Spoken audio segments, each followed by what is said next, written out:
How's everyone doing? 1 second. I'm just finishing a couple bites to eat. Excuse me. And then we'll get right into the build. I'm going to leave it here on this screen for you guys. You guys can kind of check out the pieces that I'm doing.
Hey everybody, what is going on?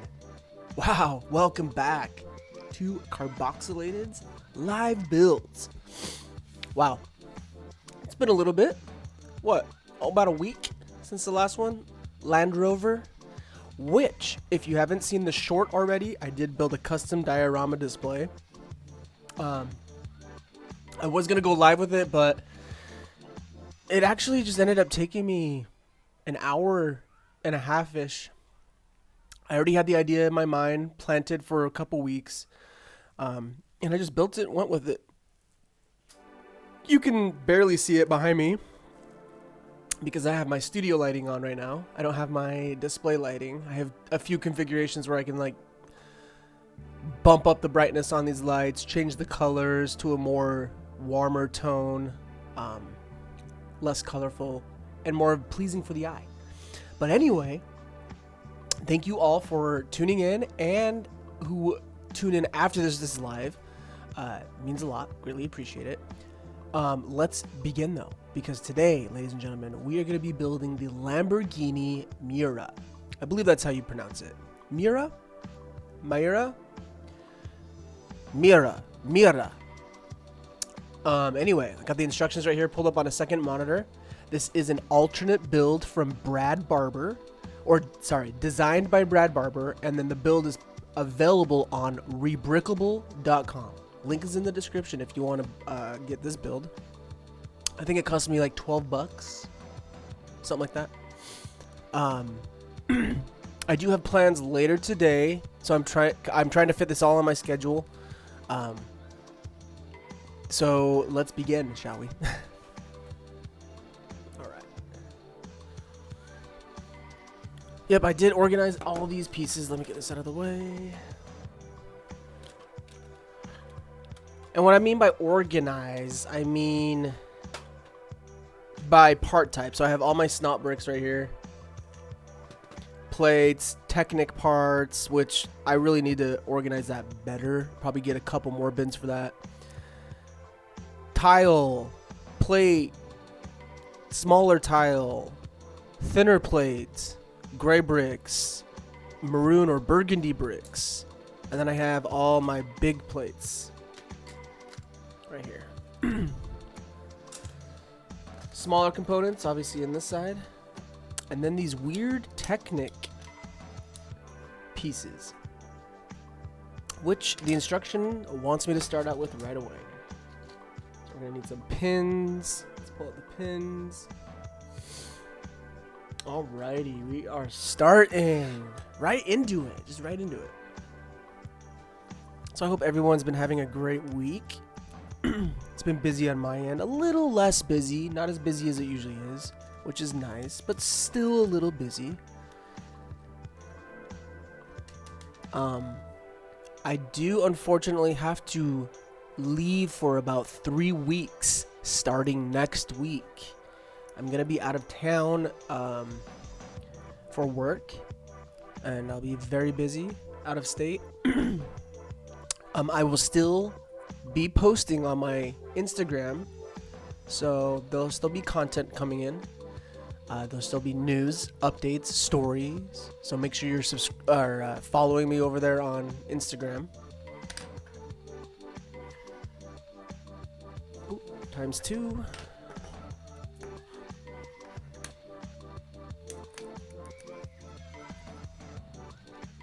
Yes, I will be out of town for roughly 3 weeks. I'm going to try and pump out 1 or 2 more shorts on my main YouTube. And then it'll just be repeats on the Instagram / news and stories.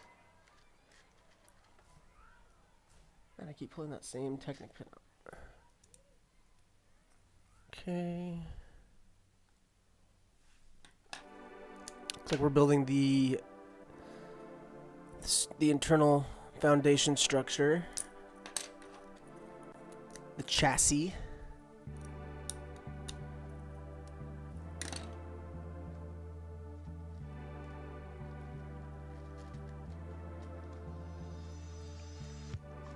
The reason why I wanted to build this and tear down my old truck is because I already have the Lamborghini Countach. And that was an alternate build from the Porsche, which is an official set from Lego. And that just looks fantastic. In fact, when I'm done with this build, I will compare the two side by side. But I wanted to have something a little bit more classic, so I went with the Lamborghini Miura. 1, it's classic. 2, it was the only one available that wasn't a Diablo, a Ferrari, you know, something common. I wanted to have something unique on my collection, and I feel like the size, hopefully the size is very comparable to the Countach rebrickable, because I kind of want to display them next to each other. There is also a bunch of Diablos out there. However, the Diablo from, I think it's the Mustang. It's either the Mustang or the Camaro. There is an alternate build from the official Camaro and the official Mustang Lego set. I can't remember which one it is, but it looks the best out of all of them. Even the Porsche has one. Has a Ferrari and a Countach. Anyway, I'm in love with these big full-size vehicles. I think they're just so sweet. Oops. That. There we go. I tried the jumpy step, eh?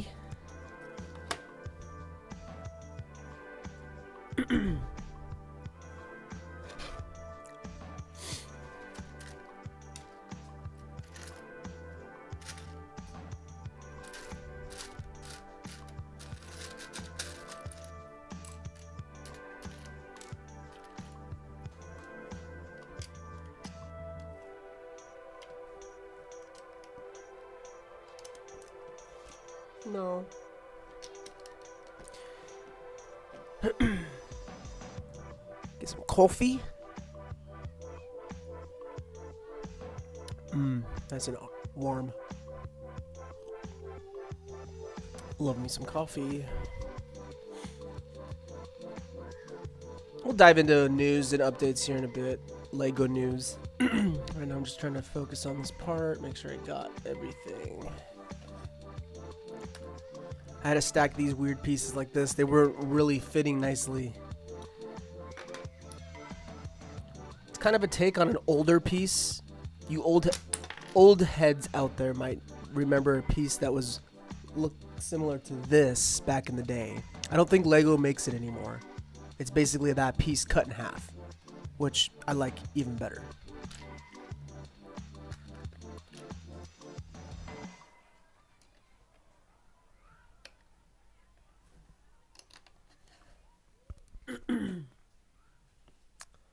Man, those tiles are buried. Oh wait, no. I kept the green ones, didn't I? Yeah, see. I have a green bin. And I made this one specifically so I could start doing like trees if I needed to, or vegetation, grass buildup, things like that. And I forgot the old truck had the wreath.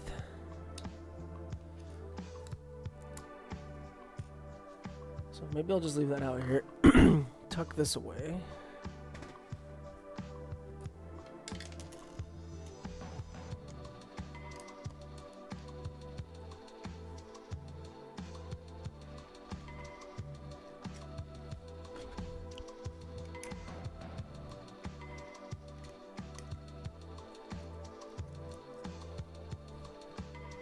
What we got so far? We're on step 7.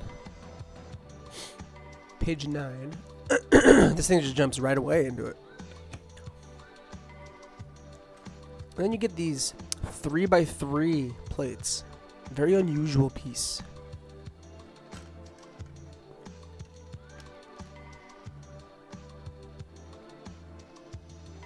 And I like these instructions are very good. They have the red outline like Lego does.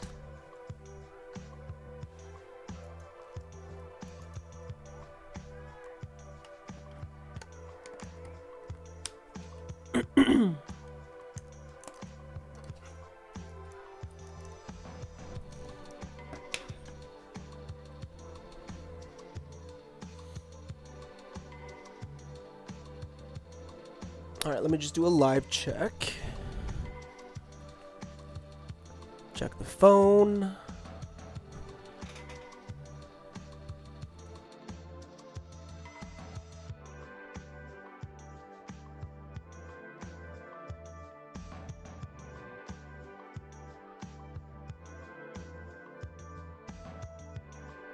And ladies and gentlemen, thank you. We are good. Sounding good too. I don't know where to put my phone. Throw it right there. So yeah, Lego news. Let's see.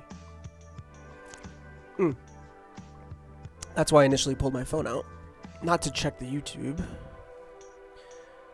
Let's go to... I like to check a few different sources. Brickset's one of them. The Sonic the Hedgehog has been announced. So... let me see. Let me try and grab a nice pic for ya. I wonder if you guys can see that. So, yeah, it's play scale. What do you expect? Lego, after all, at the end of the day, is a toy. However, this is an 8+ play scale. So we might get a little bit more robust builds versus a 4+ age range. Robotnik looks sweet. Look at that. Is that a Robotnik minifig? I think that's new. Tell me if that's new. I'm not sure. Is that new? Did that come in the last one? Huh. Very cool. But it's got a loop-de-loop. It's got some ramps you see in the stunts thing. I'm not a fan of those at all. I could care less about that. I'm not truly a fan of the build. I do like how he can jump through a ring. I do like that. It looks like it's got some sort of hammer plunger, kind of like Hot Wheels. So, oh, and he's in a ball. Okay, so that's how he runs. He gets in that ball, and then he's launched in the tube by this little Technic built, and it looks like a new piece, that squeezy push piece. Squeezy push pump piece. I'm getting Mission to Mars flashbacks. I think from 2004, 2003. I don't even remember. Mission to Mars, Lego Mission to Mars had one playset where you push down, and it's got like two almost like vacuum tubing, and it shoots these minifigures which fit in a specialized piece that go inside the tube through the playset. Interesting. It's a different setup, obviously, here. But yeah, cool.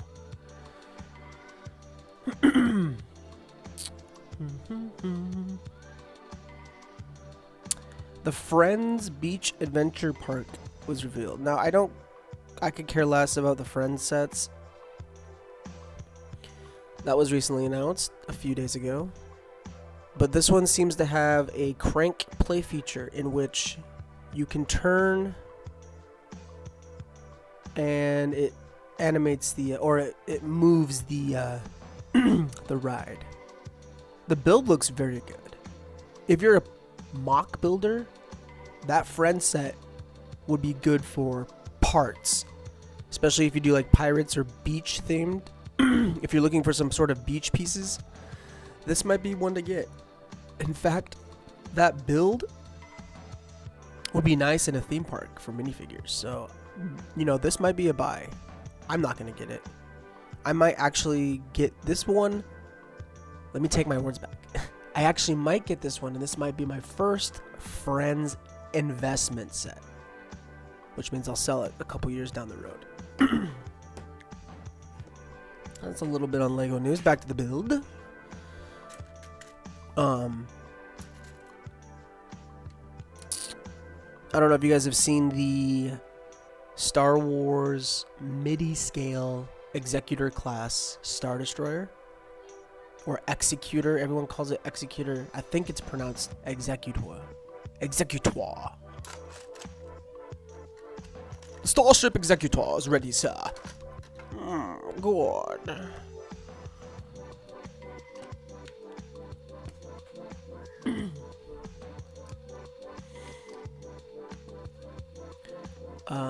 So that comes out, I think, May 1st. People are already finding it in the wild, and people are getting annoyed with finding sets in the wild because of the street dates.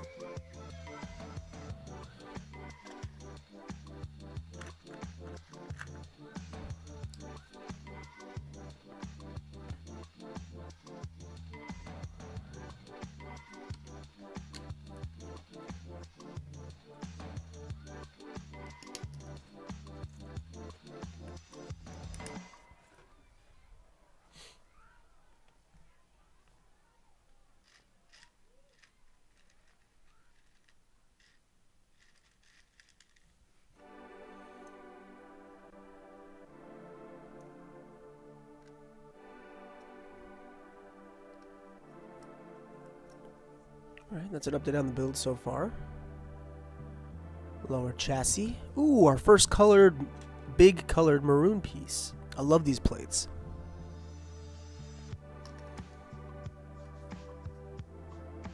Oh, that just rests. Ah, I see.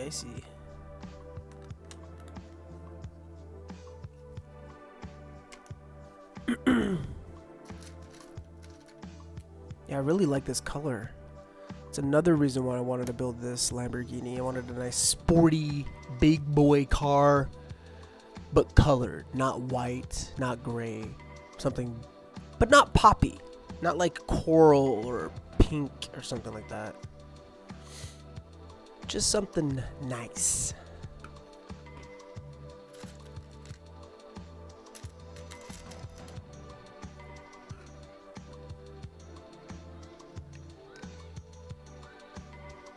All right, our first. So far everything's been simple and traditional. We're getting to our first kind of build technique. Let's see how it turns out.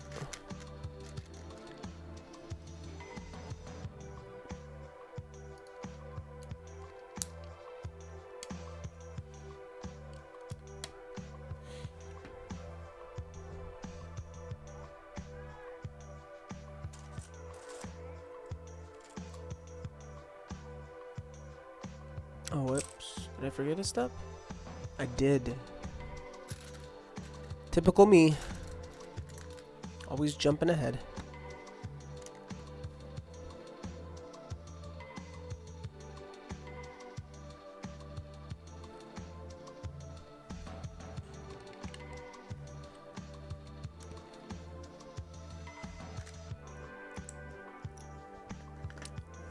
Again, these pieces come in handy when you're trying to secure things next to each other. So far the scale is starting to thin out, starting to look nice.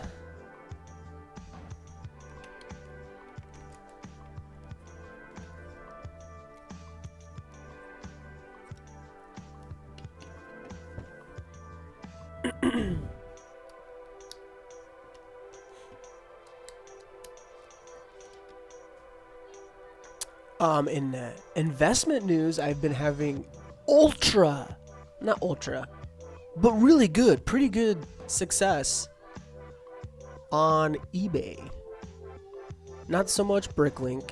I'm not really a fan of Bricklink when it comes to selling. When it comes to buying, especially pieces, I'm all about Bricklink.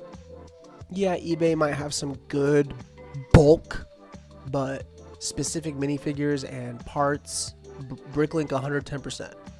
When it comes to sealed sets that I want to resell and invest in, Bricklink. I'll tell you why here in a minute. Always Bricklink. When it comes to sets that I want to build myself for the live stream or just for my personal collection, eBay, because I always find better deals. And when it comes to selling, obviously eBay. It's just easier. It's so convoluted on Bricklink, and then on top of that, running a store. They treat it as a store because of loopholes and all that.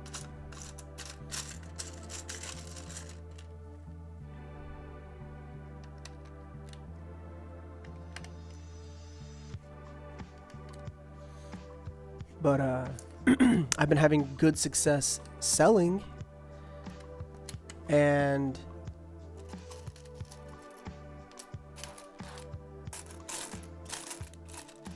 you know, I've outputted probably like 3% of my 5% of my total inventory. So I'm just trickling it out.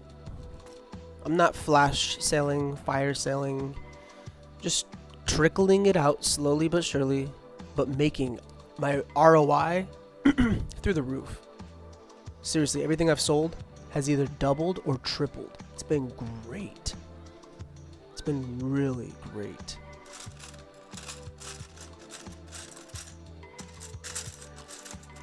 Now remember, I'm not a Lego investor. Like an investor professional. I'm not an investment professional. I'm just telling you my experiences, what I've been going through with my Lego investing journey. Starting out is a little rough, I won't lie. Took a long time. I've been sitting on these sets for about a year.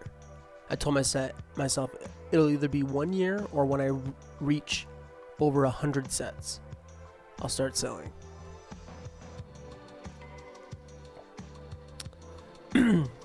I just don't have the room for any more, so I'm kind of forced to sell right now.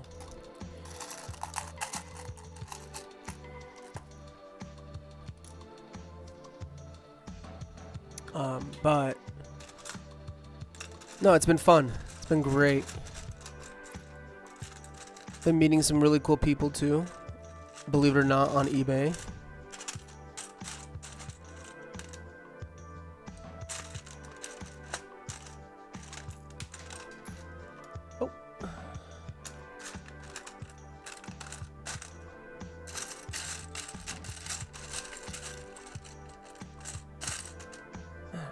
need one of those pieces. I'm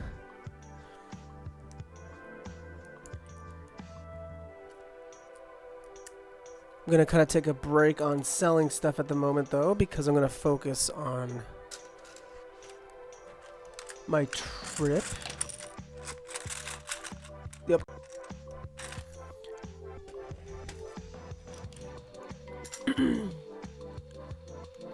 But after that, oh yeah, we're getting a lot of sets. I want to build still I keep saying it almost every single stream. The Aston Martin DB5 from James Bond 007. 00. I haven't seen the alternate builds to that. There actually might be some cool alternate builds.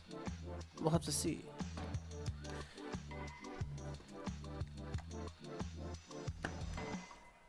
That's where we're at. Looks like the floorboards of the Lamborghini Miura.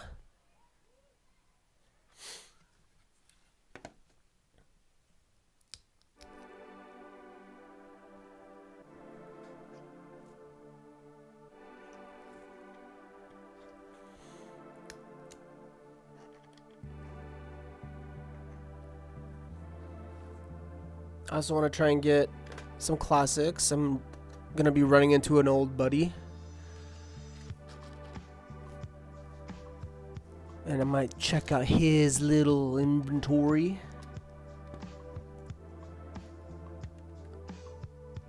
See if he wants to sell anything to me. Did I do that right? Yes, I did.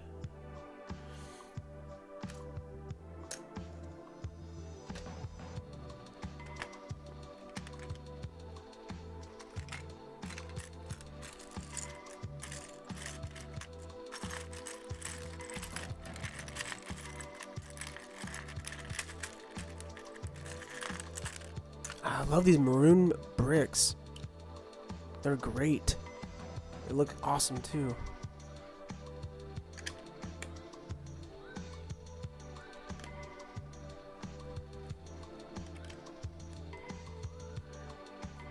And then there's also sand green. I do have a sand green, yes. Just like in the Land Rover.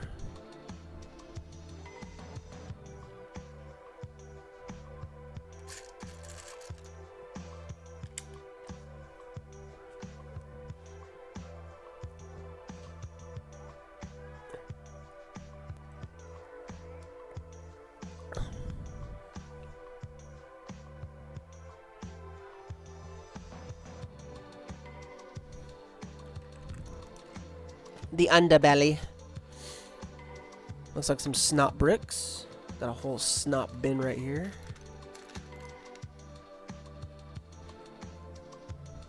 Plenty of those. Alright, so how does this go?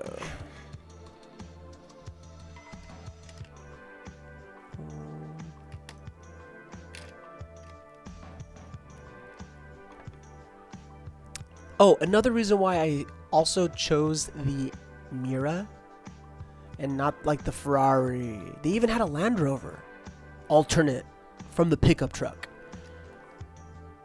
which I did think about and consider. I was like, this might pair with my other Land Rover. But then I looked at it. It's definitely not this scale. It's tinier.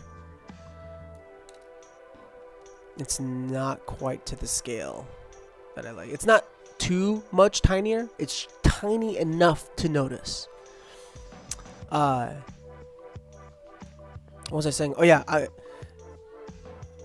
the windshield sold me on this one. This was one of the only ones that actually used the windshield. Believe it or not, the other cool ones, the other sport car ones, they just had the shape of where the windshield would go, the frame. I'm a big fan. If you know me, I'm a big fan of windshields. And speaking of, check out this baddie. I don't know what it is. I just love Lego windscreens. These are stickers. I can take those off, but I'm going to leave them on. Just a big baddie. And if you remember in my short months and months ago, one of my old shorts, I bought one of these in dark black transparent. It was this exact windshield, just tinted And I got it for my one of my trucks, because one of my trucks came with just the frame. Lego, I don't know why you do that.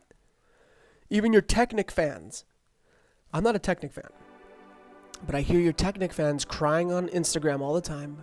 Lego, please include windscreens. Doesn't make any sense why they don't. Why they would leave any set vacant with a window frame and no windscreen. I mean, like, come on.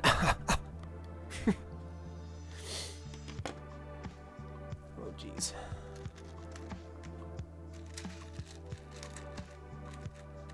Anyway, back to the build. And how am I liking the build? Gotta say, it's doing a real good job so far. It's not bad. Not bad at all.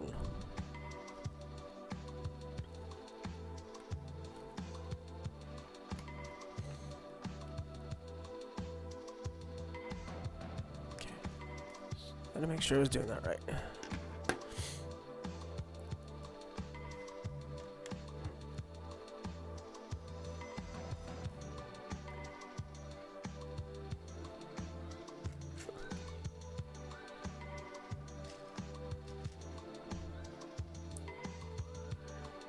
Yeah, these instructions are stellar.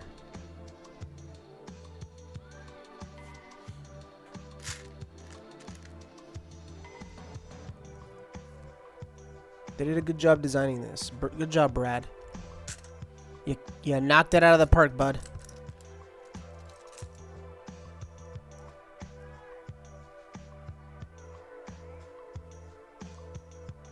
Alright, so that's like this. So that goes like this. Alright, so our first little interesting kind of intricate build right there. It's a little snot action. Looks like some side pillar, underbelly, fender, thingamabob. And now the other side.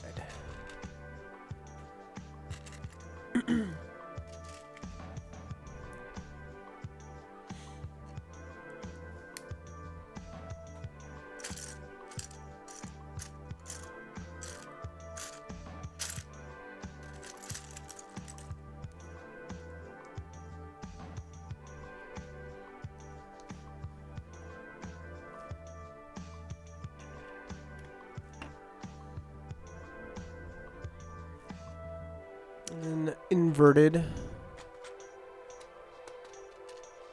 which is actually kind of a rare piece. Not rare, but you don't really see it too much. So you see these all the time that are like this, but this is one inverted, and it's maroon. It has anti-studs underneath it. It's weird. In this light, the maroon looks brown. A little odd, wouldn't you say?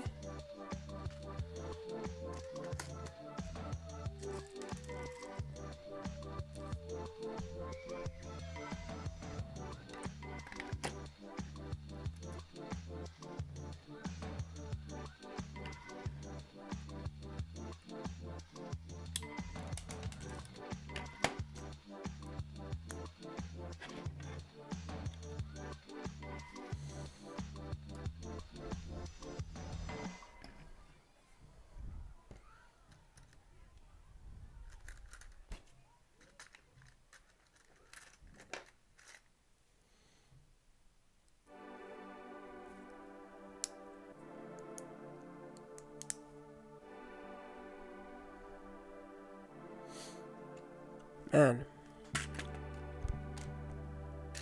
gotta go in here digging for all these pieces.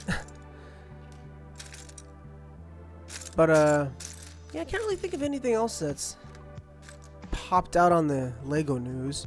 Oh, the Disney Castle. So, investors, again, I missed out on this, but the Disney Castle, the big expensive one, retired December 2022.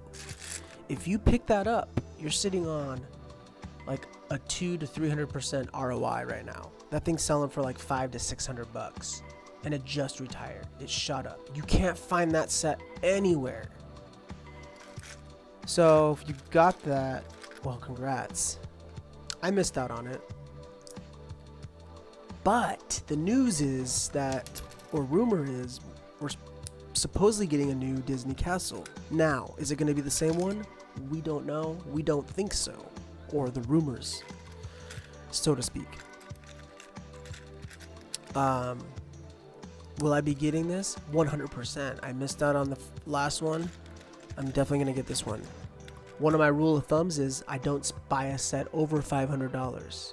My second rule of thumb is I try and always buy a set, almost always at discount, even if it's 1% off. I don't buy at retail if I'm investing. My third rule is I usually don't invest in big box sets. Why? They're a pain to ship and they're super expensive to ship. Shipping can end up being $80+. And you have to think about, you know, your net and your gross profit and all that. So that's a cool piece. Look at that. Very smooth. It's like it's the side lower wall board. Yep.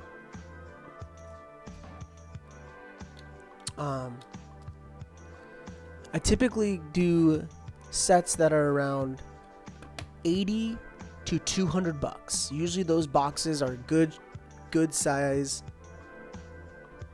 very shippable, and I usually always double, if not always triple. Yes, ladies and gentlemen, Lego sells more than gold, but you have to know what you're doing. You can't just go buy off a bunch of sets willy-nilly, wait a couple years and sell them and expect to make a profit.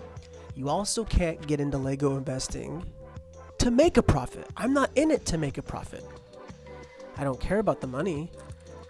Money will come and go, especially if you're a hustler.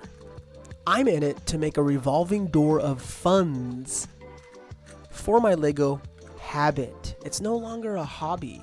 I can't control it. I can barely control it. So this is a Lego habit that I need to fund somehow. Well, let's buy Lego and sell it too.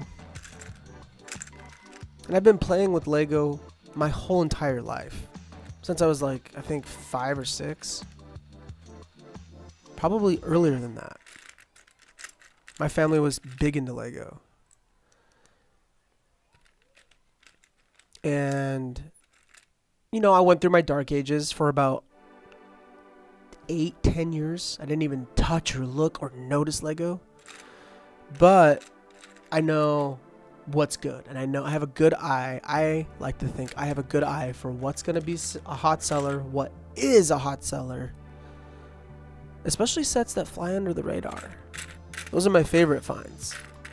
When I'm scouring brickset.com or Bricklink and I stumble across an old set that I didn't like, Train Yard from 2003. Old Lego City World. The theme was called City World. It was basically a city, but they were trying to make it balanced for every country, almost. Anyway, they made a set called Train Yard. It's like a modular building that splits in half, and it's big, and I just found this set out a couple weeks ago. I didn't know anything about it. Oh, it looks so cool. Guess how much it sells for? $500 to $600 to $700 sealed. That's what I'm talking about. You get these outliers, these little outliers, and if you're lucky enough to have saved it, invested in it, or hold on to it, or just grabbed it cheap, you're a wealthy man. And that just goes for any set. I'm saying that in general.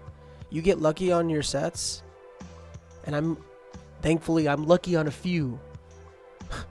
Not all of mine are hot picks. Not all of mine are hot picks. Tell you what, I'm sitting on some sets that I'm like, ugh, why did I buy that? But I'm also sitting on some sets that are like, cha-ching. So it's all ups and downs, ebbs and flows, balance.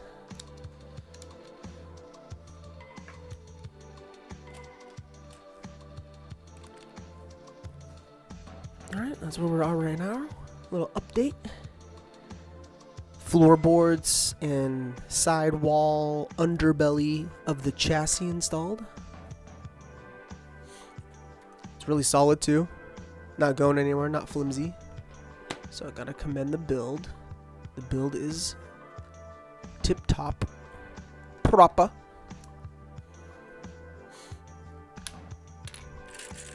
Anyway. But yeah, you know, and it's fun. It's just crazy how fast it jumps. You're sitting on a set. Next thing you know, next month, it retires. It jumps up like $5 or $10. You check like 2 weeks later, it's jumped up $50. You check 2 more weeks later, it's jumped up $50 more. Next thing you know, it's 4 or 5 months later, that set's shot up triple what it was when you bought it. But then you get duds. Happens. I'm sitting on a few Star Wars duds, and at the time, they were hot sellers. I'm not going to mention the set yet, for various reasons. But, yeah, it just didn't work out with that set. I'm sitting on a couple of them, and it is so saturated. You go on Bricklink, and there's like 12 pages of this one set. You go on eBay, it goes up to like 35. It's so saturated. It's another thing you gotta watch out for. If you're buying some sets, watch out for the saturation.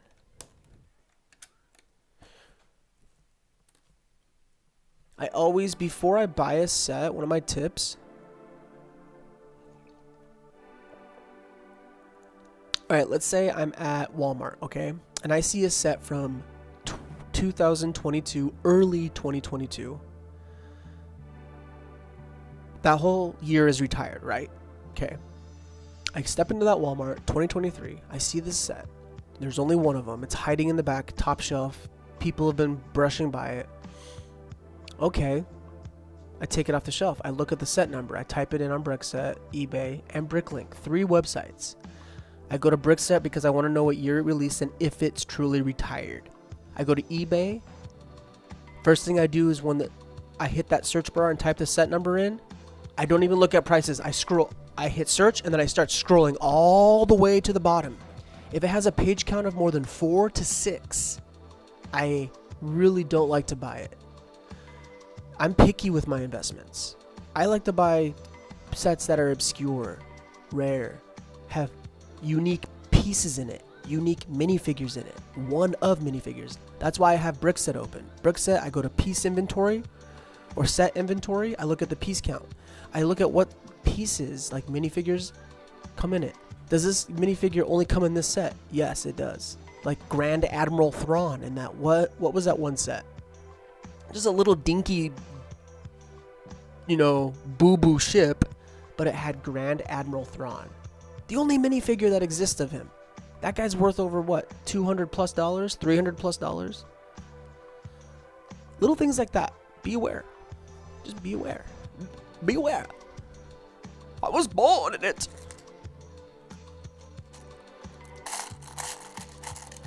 Sorry. Been lagging on this build. I need to crack a whip on this build. I do have prior engagements I do have to go to later on today. So I'm not trying to rush it, but I am trying to put a little pep in my step.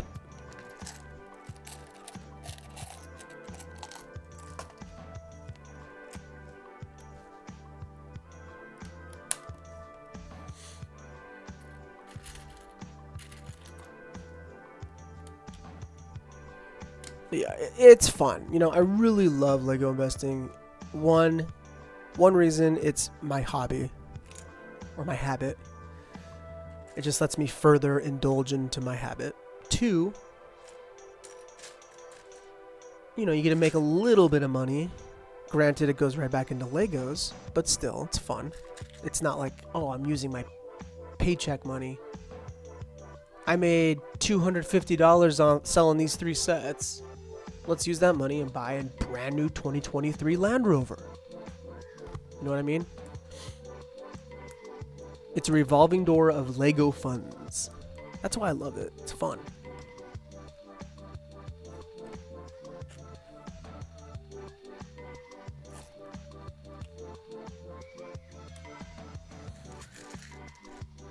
And you know, if I can make a little money on the side, like I said, cool. But it's not about the money.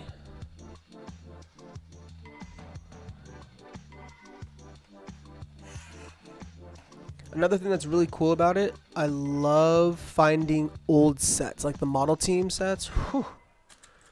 I was going crazy. When my channel first started, that's all I was uploading. Model team, model team, model team. I have four of the 9. I think there's 9 model team sets, 9 or 10. Unfortunately, I don't know, there's got to be more. I think there's 11. Anyway, unfortunately, that line is no more. It's kind of turned into creator expert / icons / ideas. That's kind of like model team. And when I say model team, I'm talking big cars like we're building today. Like if this came out in 1989, this would be a part of the model team. It'd be the model team Lamborghini Miura.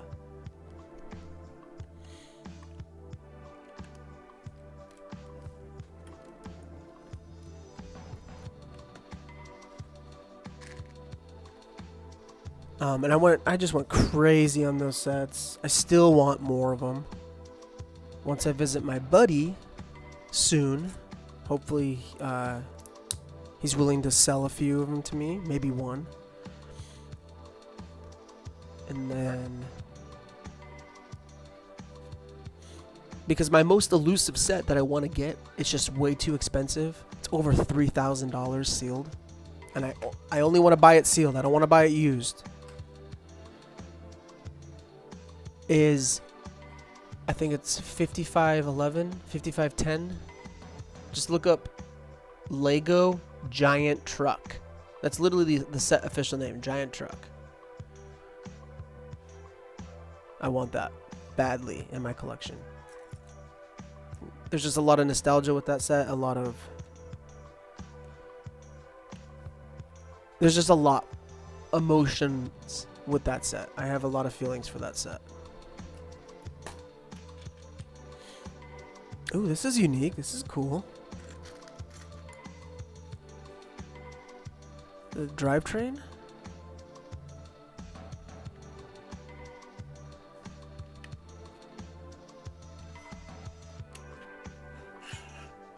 And then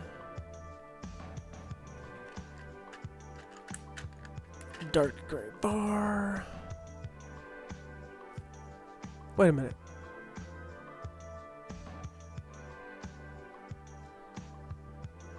Okay. A little trippy.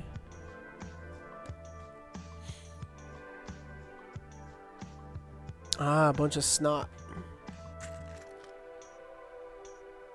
So two of the ones that only have holes in the front and back.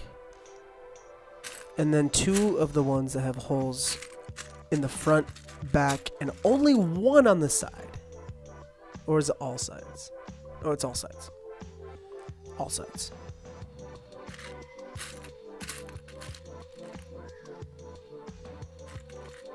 Two of those. Man, the ones that only have it in the front and back, that's a rare snot brick too. You usually only see them in one side, headlight bricks, or all around. I don't remember seeing that one. Oh, there it is. Is that it? Nope, that's not it.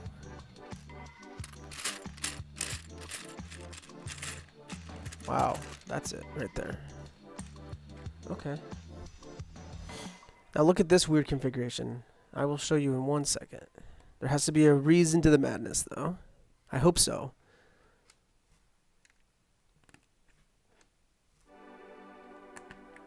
Look at this crazy configuration of snot bricks. Right there, the center console. A little bit odd.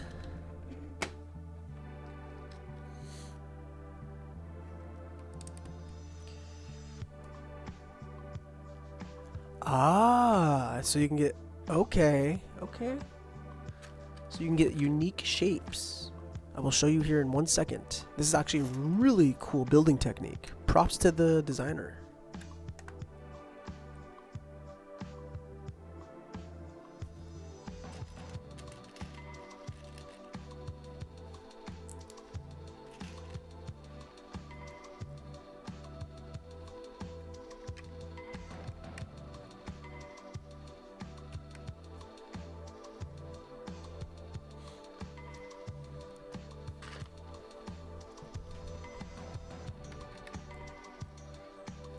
Maroon Square.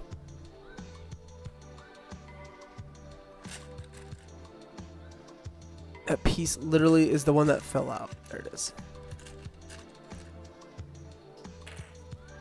You're such a maroon square. So you see what it's doing? Nice little oval bevel shape on the center console.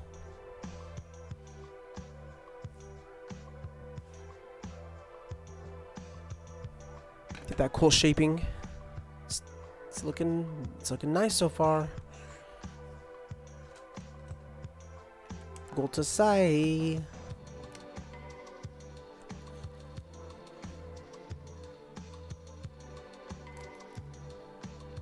And they really are using all these green pieces, aren't they? 2x2 circular. Or 2x2 round.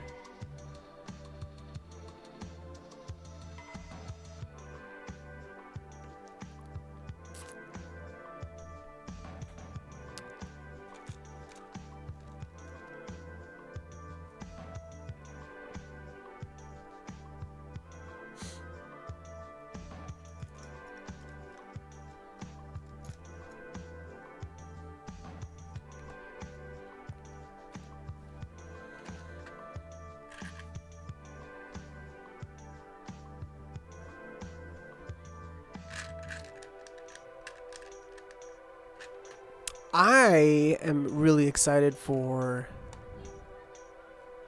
So, you remember Lion Knight's Castle last year for the 90th anniversary sets? I'm excited for the rumored... Now, these are just rumors. Medieval Market. So, picture something Lion Knight's Castle scale... piece count, but instead of a castle, it's the interior of like a market. Modular shops. I'm picturing 2 half modular buildings and then a 16 by 16 size area in between them. Kind of like a courtyard or something where they can hang things. Picture the bazaar from Hyrule, Legend of Zelda: Ocarina of Time. Dun dun dun dun dun dun dun dun dun dun dun dun dun dun dun. Anyway, yes. Picture Zelda 64, Ocarina of Time, the bazaar.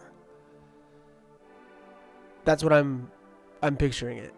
Something to look like. Anyway, that's gonna be fantastic. Can't wait. It's definitely going in my medieval fantasy section right here. We're definitely gonna be building that live. But granted, it's only a rumor. But Lego rumors, I'll be honest with you, I've been following the Lego rumors for about 2 years now. They're always correct. I think the only one that they kept saying and it never happened was the Fortnite bus. For years they were saying, Lego's making a Fortnite bus. The big blue floating balloon bus from the video game Fortnite. Yes. Never happened. It turned out to be, I think, what was it? Hidden Side? Hidden Side?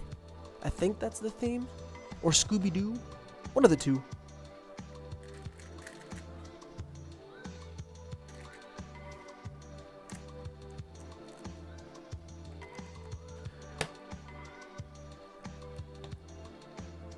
Oh, and Indiana Jones, The Temple of Doom for 2023.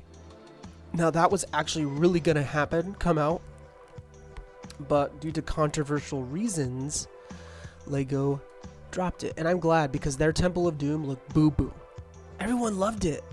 I'm sorry, people, you're gonna hate me, but it was ugly. It was lackluster. Too much orange, transparent, glowy pieces. It reminded me something of Nexo Knights. Ugh. It was hideous. It was ugly.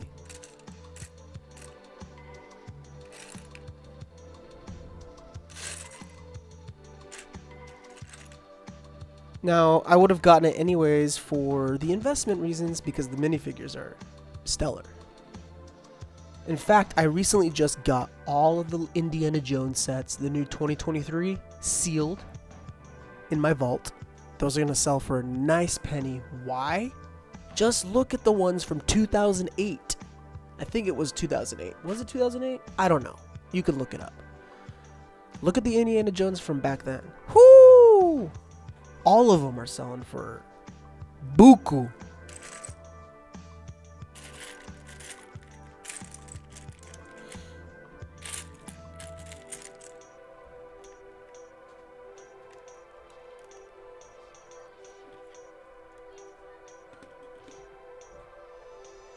Let me do a live check real quick and make sure everything's good on the YouTube end. 2 seconds.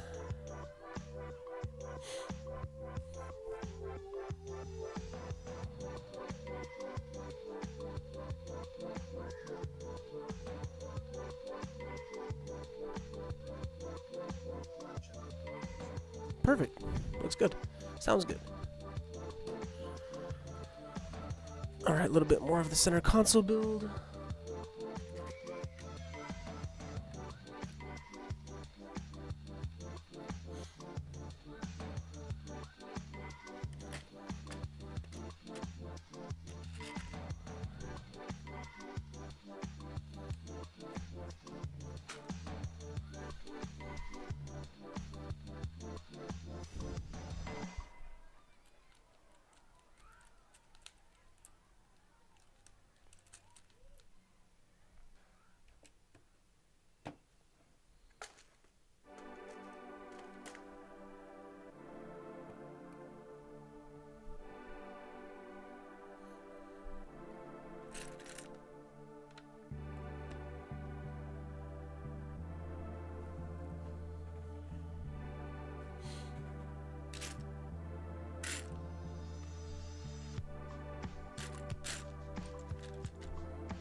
Oh, this center console looks really good.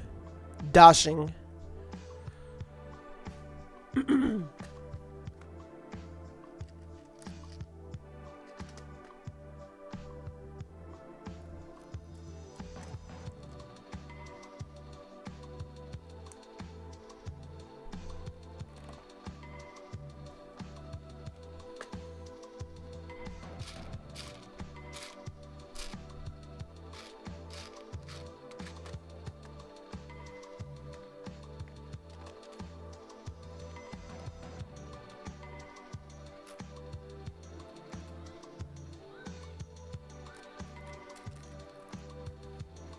Yeah, I really gotta reorganize this bin. It is terribly unorganized.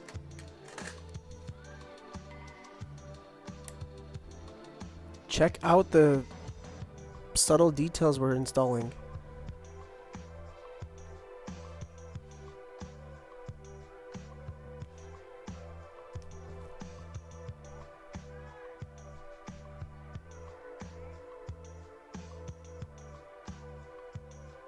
It's looking dope.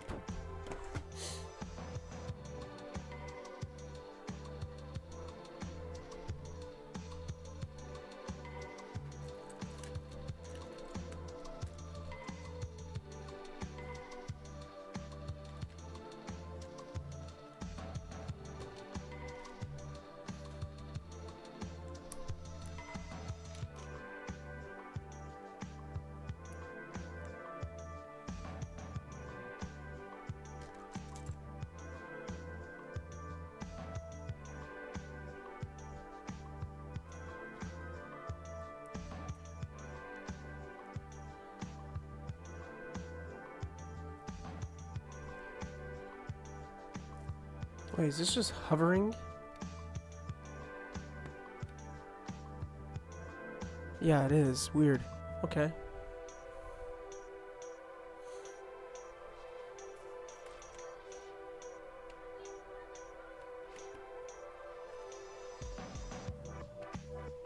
Weird.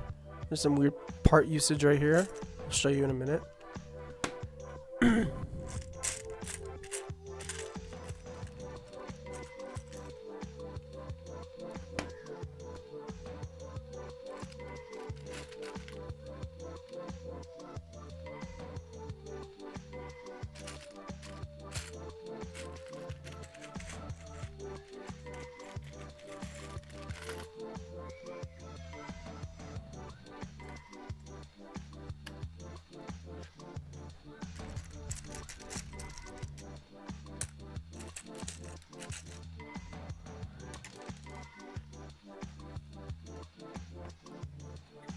Okay, like, look at this side. We use like one of those old slit bricks.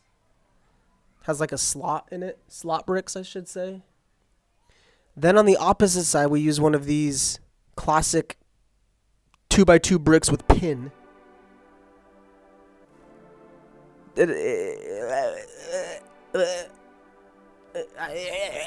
I guess it'll make sense. There's also a random snot brick on one side and not the other.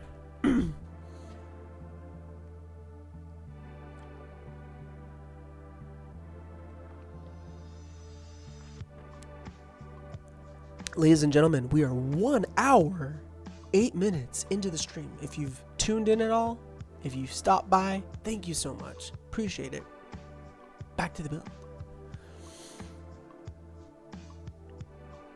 Ah, steering. So we do get some working steering, it looks like. Okay. I'm about it.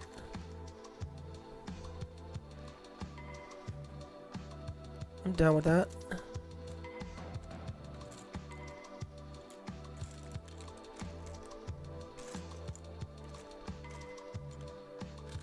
Some of these Technic parts are going to be a nightmare to find.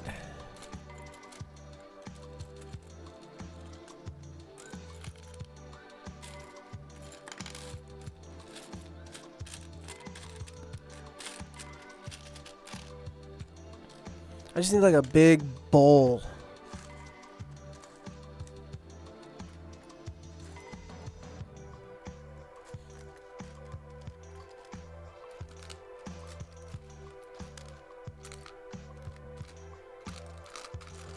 One?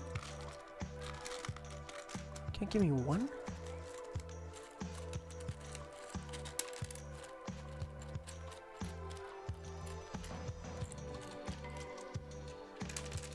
Hang on, we're gonna find this piece. I'm looking.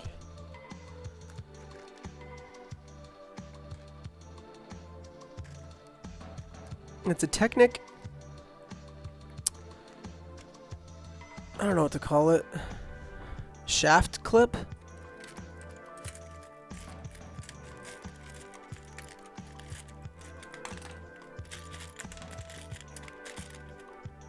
I know it's in here.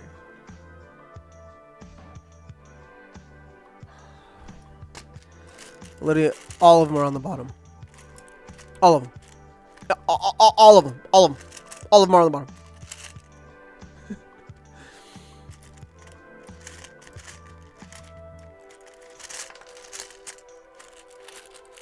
There it is. This guy.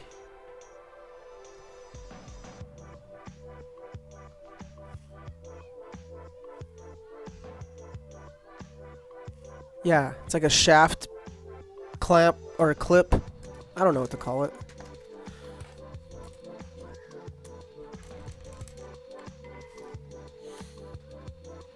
All right.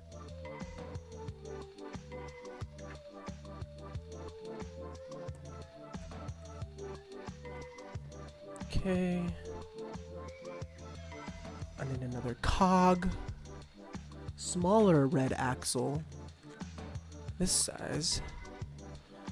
And then plate, followed by another plate, And a brown Technic pinhole brick. 1x2. That goes right here.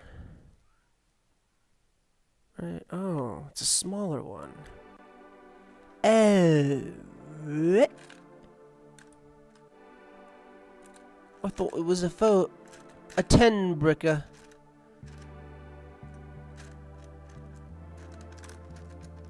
Turns out it's only a 4. It's an 8.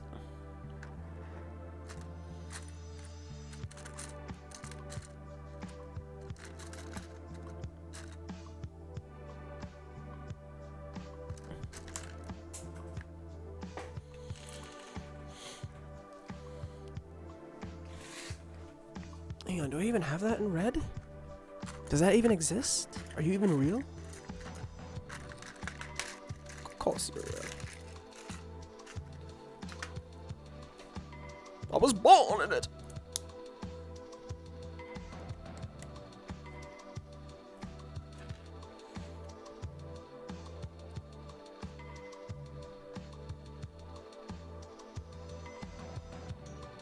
Oh.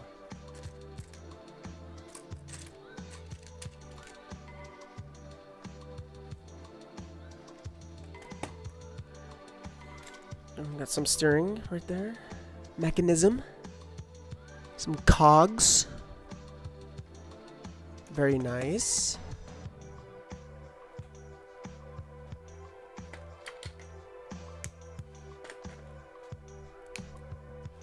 And then we end up using these 2x4 panel pieces, and 2 of them have stickers on it. But it looks like they're going to be hidden. So that's cool.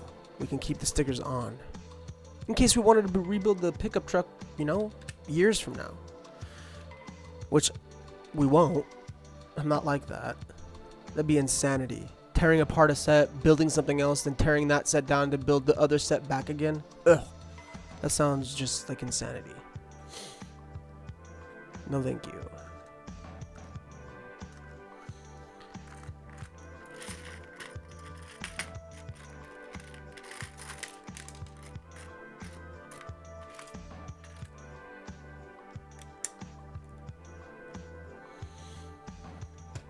Okay.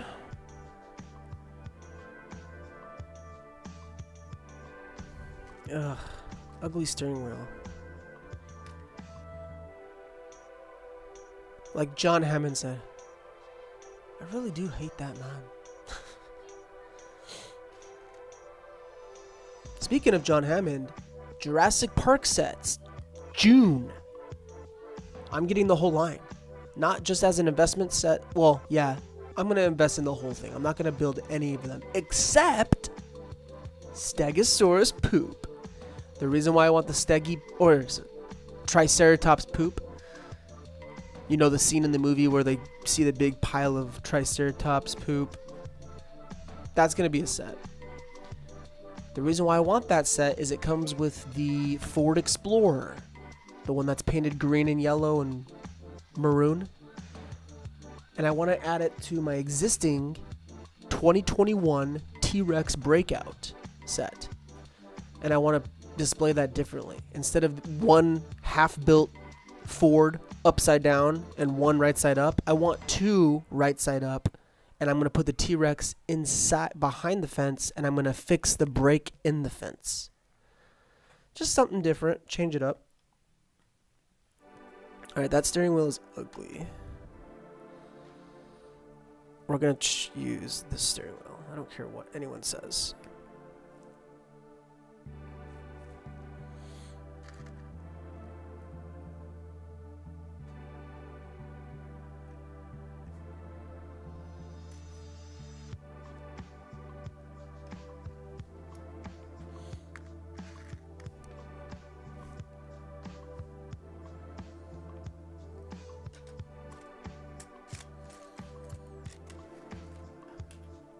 They want me to use this steering wheel. This is like 1980 Model Team stuff right here. This is ugly. Why don't I just use this steering wheel? Is there any reason why? I'm gonna do it. We're gonna use the cooler steering wheel. I'm sorry.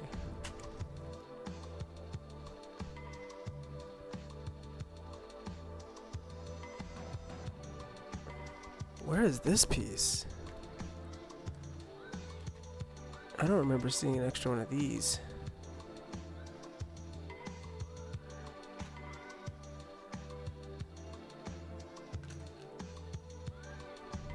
Man.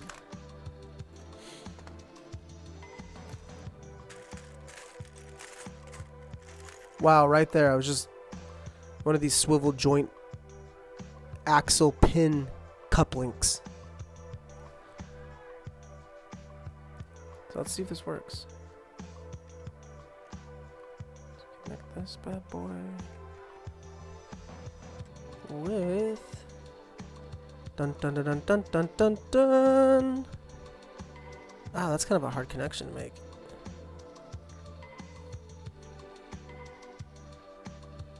There we go.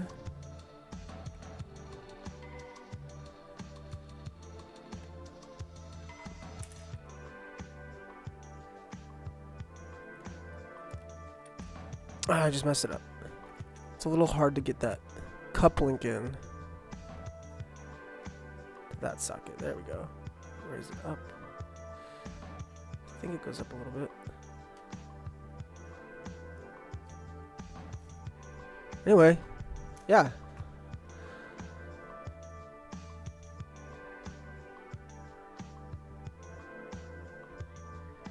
Now I see why we went with the smaller. You can see why. The smaller one just makes sense, but it's not that much smaller. That big one doesn't look too bad. In fact, I kind of like it. We're going to keep it in for now, ladies and gentlemen.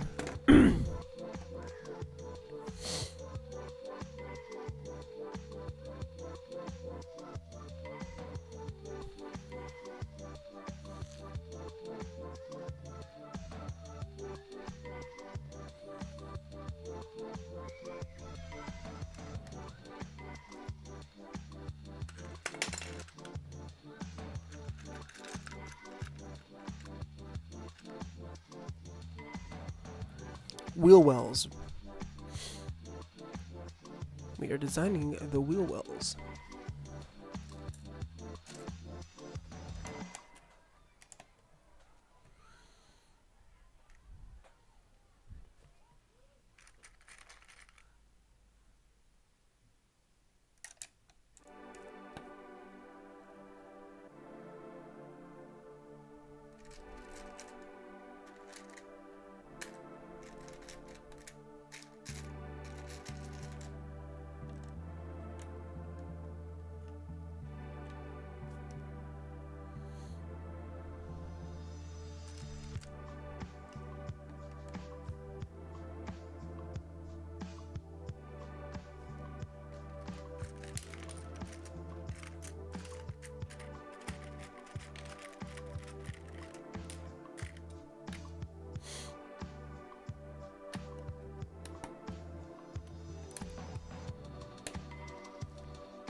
All right, so we're using these for the wheels. Typical ball joint, CV axle, CV ball joint type build. I don't know what I'm talking about. More pins.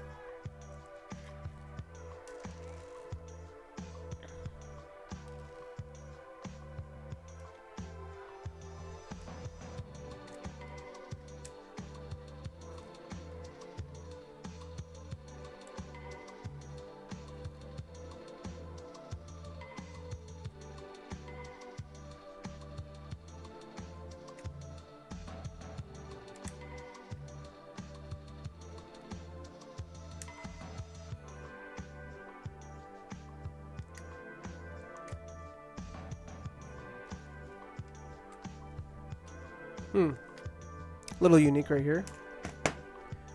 Not ever seen this building technique.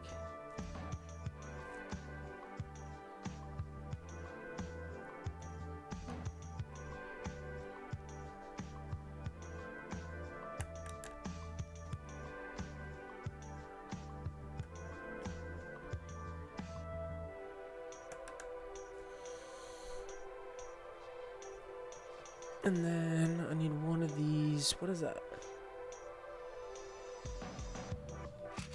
Ooh. One right there, good thing.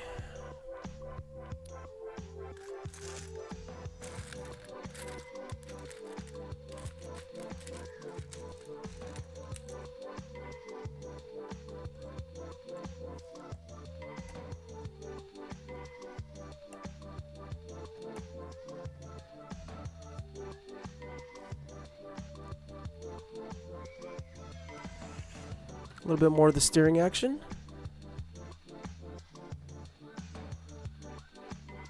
It's actually better than some Lego sets. I'm going to be honest with you. Like, that steering is better than some official Lego sets. Actually, most. Ladies and gentlemen, I'm out of coffee. We are empty. Time to get a refill. Give me 2 seconds. I'll be right back.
Alright, I am back.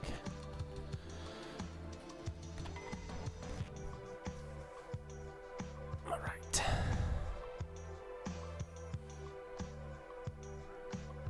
Looks like the steering. Now it's the ball joints. And I saw those. I should have pulled them out. We're gonna need this. Pull them out. There's one.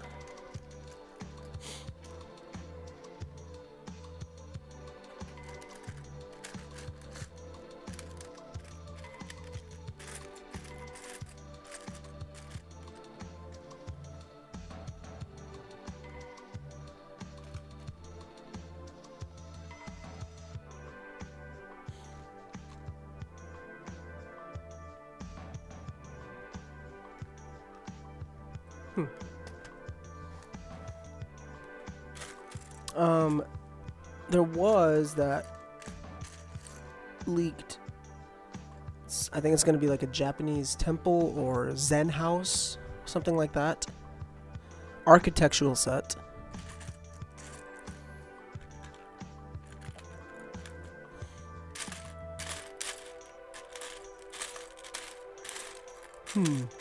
This ball joint might be an issue.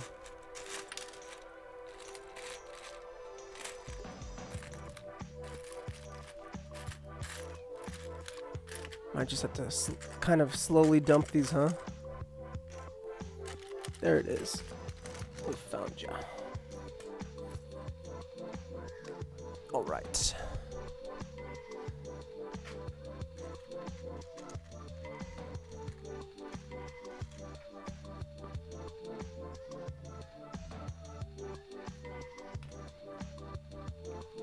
But I will definitely be getting that one, the architectural set.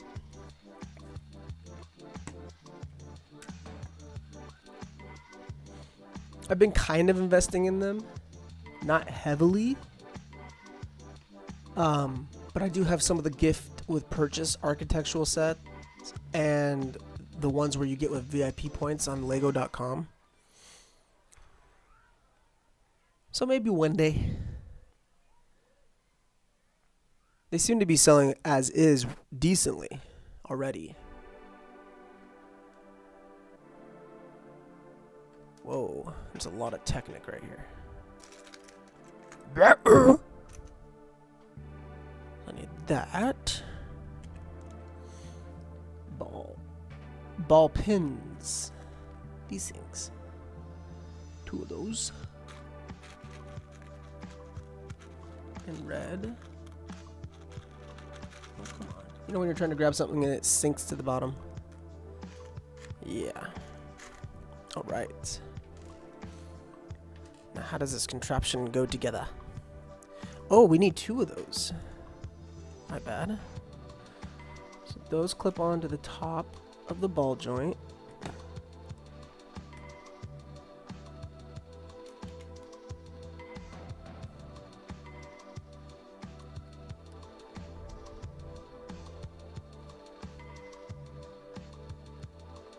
This side as well.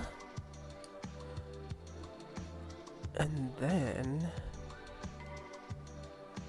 we'll put this in the base.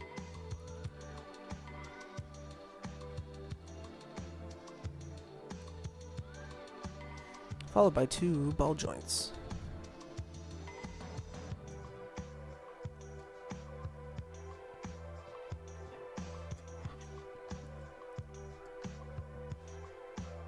It's a very interesting steering mechanism.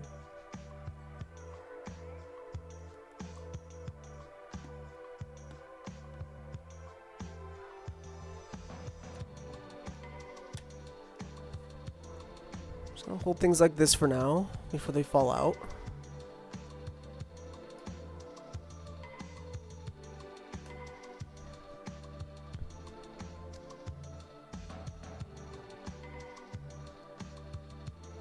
And then they're secured by these orange socket pins. It's a dual pin on one side and then a socket on the other. Excuse me.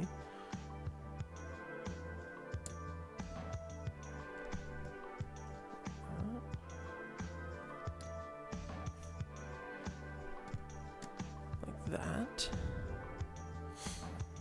And then we take one of those white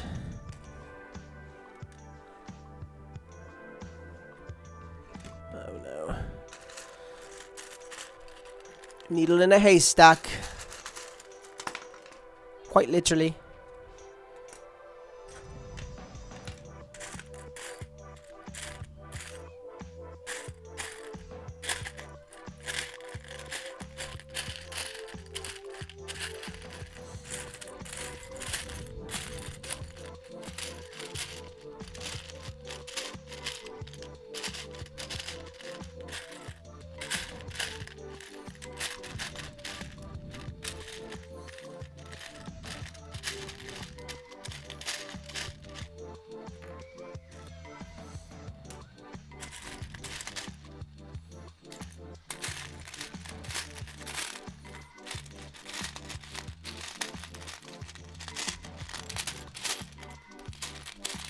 Man, do I not have this piece?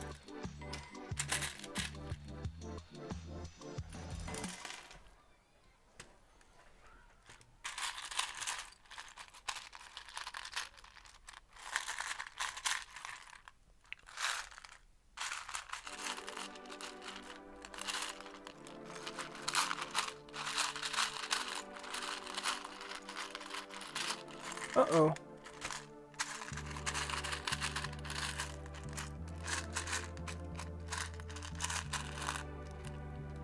Well, there's a blue one here. I might just supplement it with a blue one if I can't find a white one.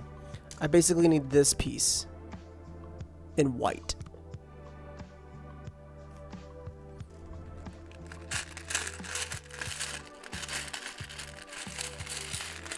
don't really think that matters right now. So, these Technicma bobs back.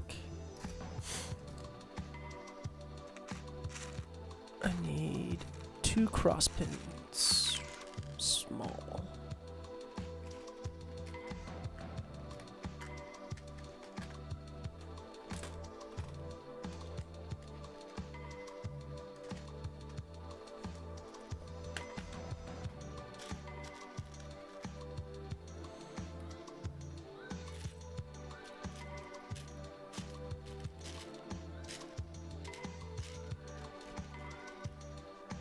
Okay, back to the front.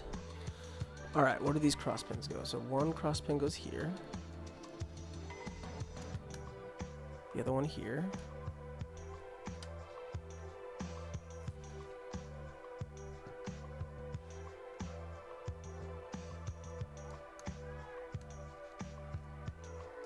Okay.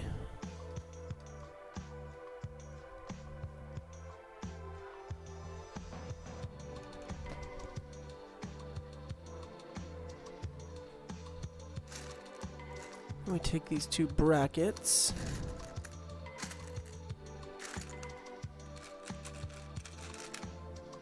One.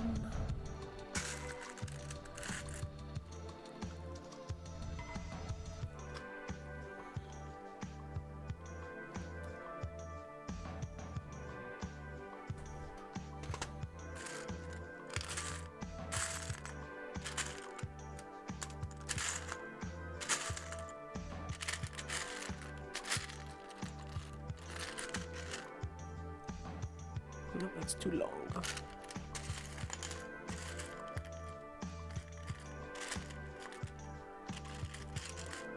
There we go. And I'm assuming those, yep, go right into the steering column.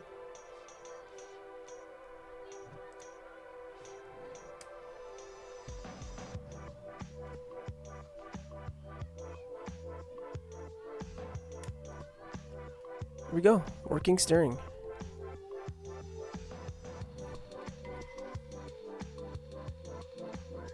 Epic.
I gotta say, these instructions so far are really great.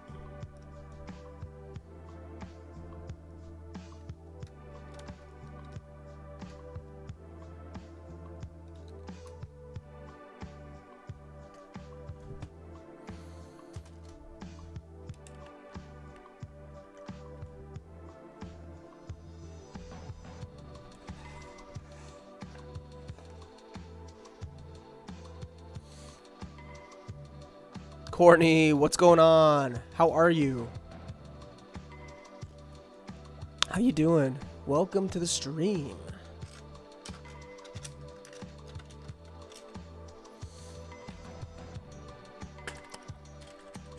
Oh, you know, just building on my end. Had a little time off before I gotta go back at it later today. Said, why not? Let's go live. Nah, I've been good though. Really busy, but that's a good thing.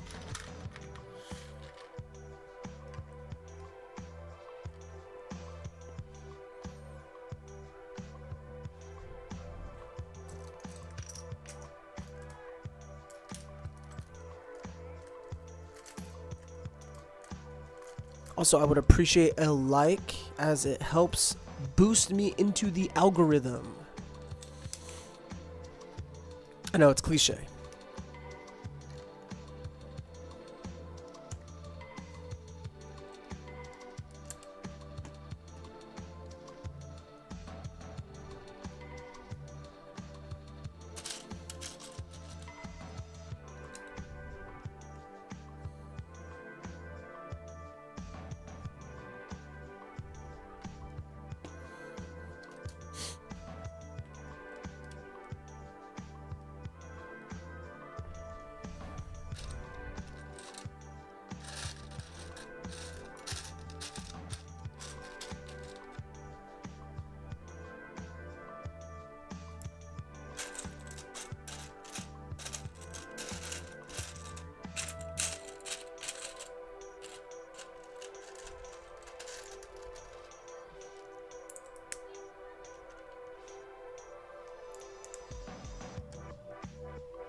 What we've got so far.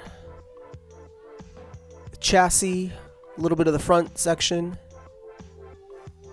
working steering, floorboards, center console, steering wheel, and the midsection lower half. It's probably another 2 hours of building if I had to estimate.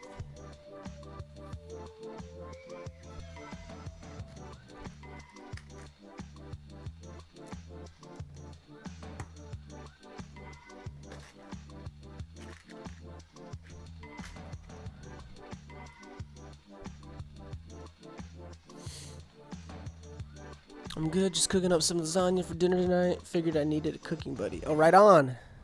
Nice, lasagna. Mmm. Fire. No, that's cool though.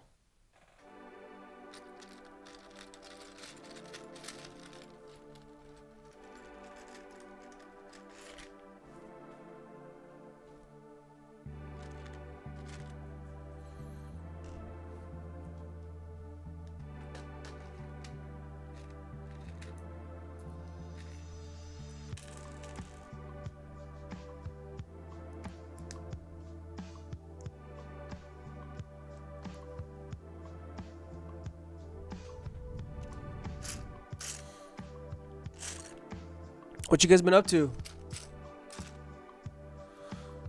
We're ahead of you on liking and good. Staying busy is never a bad thing in my experience. Yeah. Yep. And I will be busy for about 3 weeks. Next week, I'm going to be out of town again. So the live streams will be halted for a little bit, but don't worry. My Instagram should be popping.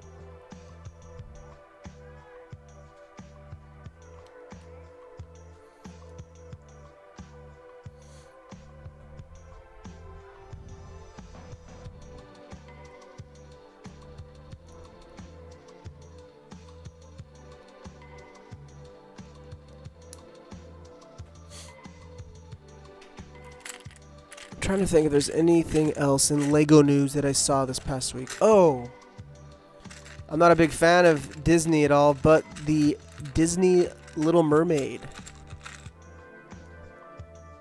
underwater clamshell castle thingy was leaked or seen in the wild early. I don't think the set comes out for another month, but it's been seen in the wild. Some people have it. So, yeah.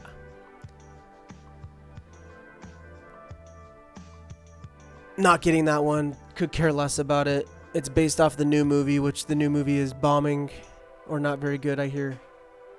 Has good singing in it, but it doesn't follow the original story. And for that, I'm going to have to back out. Just kidding. Try to get a little Shark Tank on you. Oh man, these snot bricks are not going to be fun to find.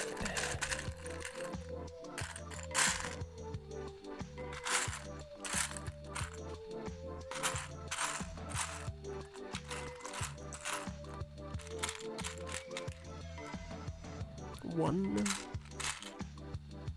I know we're going to need two. Just preemptively grabbing it. Preemptively grabbing it. 2 single bricks.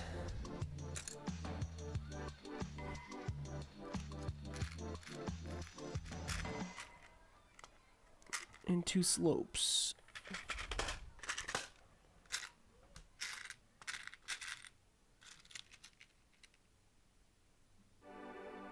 I don't know if that's right.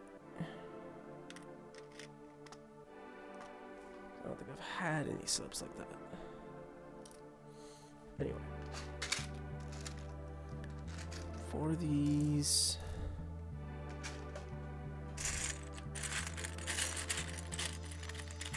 individual brick. One by one. One by one.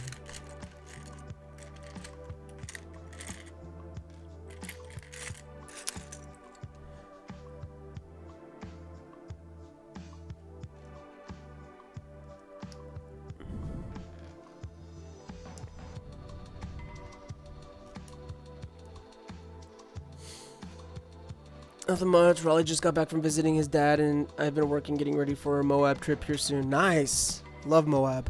Yeah, I heard Raleigh was out visiting his dad. Little Mermaid set might be my first set. I'd be stoked for that. Ooh, alright, alright. Yeah, I think it's going to be like $100. It's a pretty substantial bill. It's like a clamshell, white, big and beefy, and then inside the clamshell is like a castle, and it comes with a bunch of exclusive Disney Little Mermaid figures. If it was based on the animated one, I'd get it as an investor set. I'm not a fan of Disney like that, but I understand the collectability, so I would get that as an investment set. However, it's based on the new movie, which is meh. I don't know. I don't know if I'm going to get it as an investment set. But I know that the build looks good. I've seen the leaked images. And if you got that as one of your first ever sets, not ever, but first set, I would know you would definitely enjoy the build for sure, 100%. That would be a great build.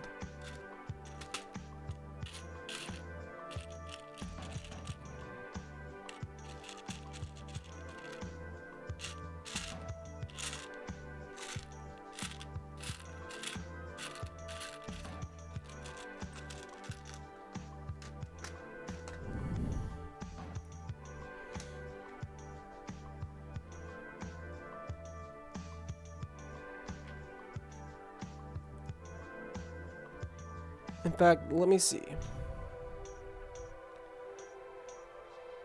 Oh man, crush my little princess heart. Let me see.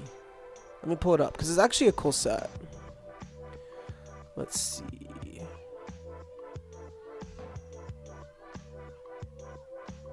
Lego The Little Mermaid leak.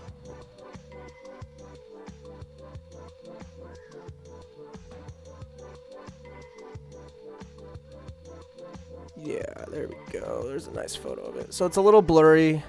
It's actually really blurry. That's a bad photo. Let me see if I can get a better one. That one's a little better. All right. So you see it's like a clamshell with a decent castle build, small castle build, has all the main stars. Here's another blurry side view. Yeah, so it looks like it's got a high piece count. I mean, look at all the pieces used to build the shell. I don't know. I'm just not a fan of white bricks. They're the cheapest brick you can get from Lego because there's no pigment added. They're literally one or 2 cents, depending on the part, obviously. They're super cheap. Anyway, a lot of sets come in white. Just look it up. Look at them. A lot of MOCs, or not MOCs, but creator, expert, big boy sets. There's a lot of white. Now, lately, Lego's been using a lot of color, which is awesome. But that just balances there. What the heck? But yeah. I try and stay away from white pieces if I can. Oh, I put those on wrong.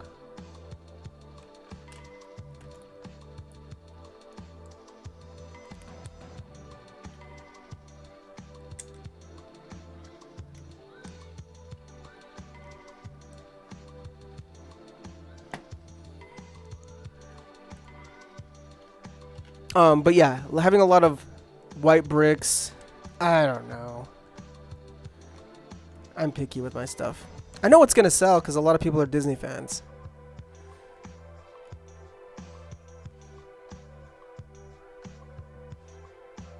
Anyway.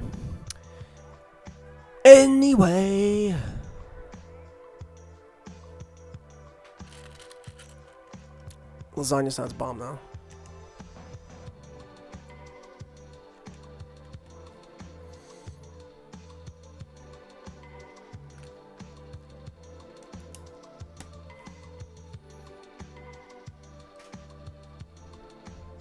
Oh, nice. I was wondering when we were going to use these nice big maroon burgundy slope.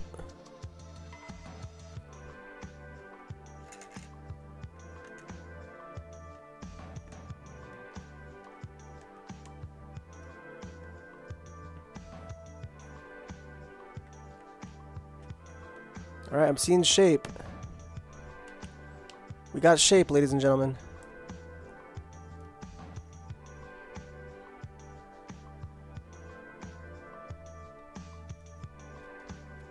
We have some shapeage. Some curvature shapeage going on.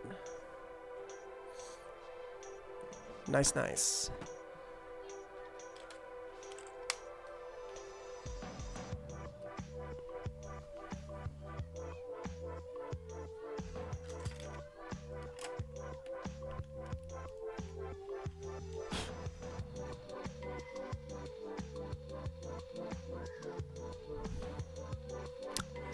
I'm excited for the Nightmare Before Christmas ideas set, though. That's going to be coming out. That one is a day one for me. I'm going to get 2 of them. Because I know that's going to be a hot seller. A couple years down the road, that Nightmare Before Christmas set will sell like hotcakes.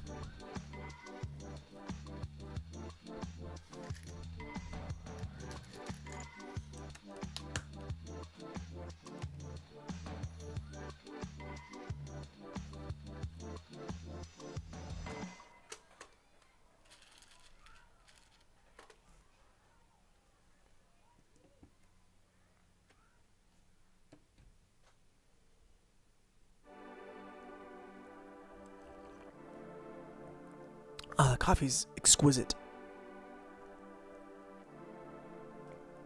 Oh, yeah.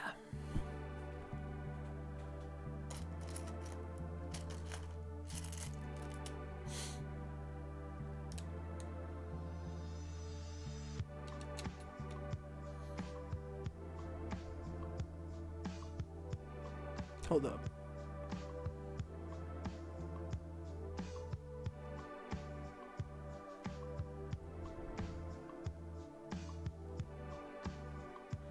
Okay, that's correct. How does that make any sense?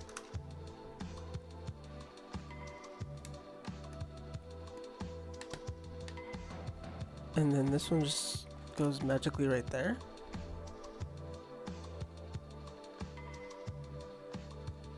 Okay, that's weird. I'm sure it has a purpose. I'm sure of it.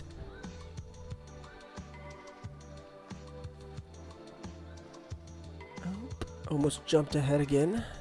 Gotta stop doing that.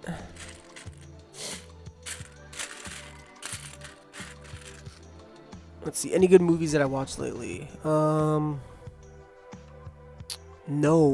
unfortunately. Been watching the new show on Netflix called Beef by A24. I love A24. Shout out to that production company. Well, they're a distribution company, but still, they distribute some of the best movies ever. But yeah, that show Beef, I haven't finished it yet, but it's really good. Highly recommend it.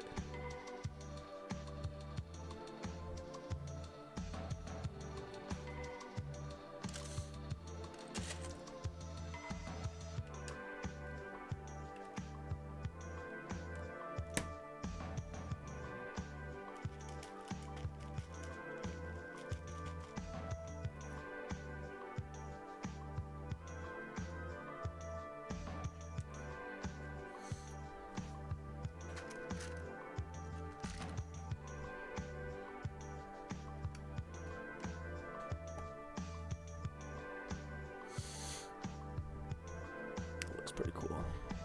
Yeah, it does look cool. Talking about that mermaid set, right? Yeah, not bad.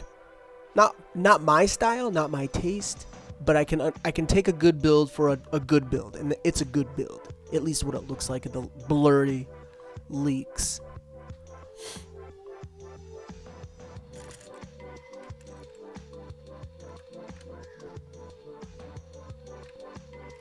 Oops. Everything's proper. This guy's taking shape. Speaking of looking good, this guy's starting to look good too. I don't think this had turbo. This is a car from like the late 80s. I don't think they had turbos back then. Just naturally aspirated.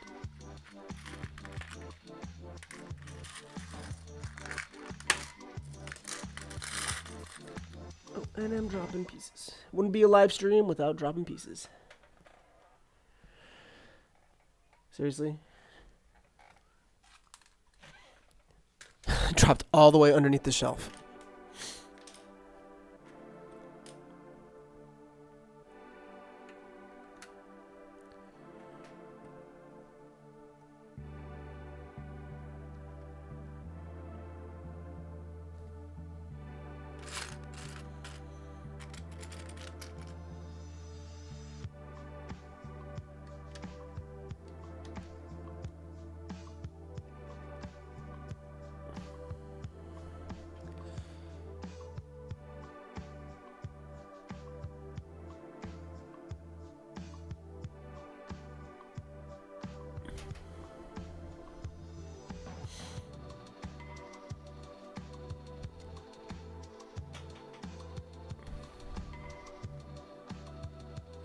Did I do that right?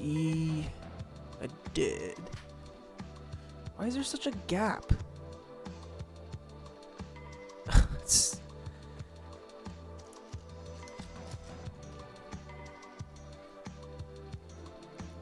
Good thing I checked.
And ladies and gentlemen, we are 2 hours in. Wow.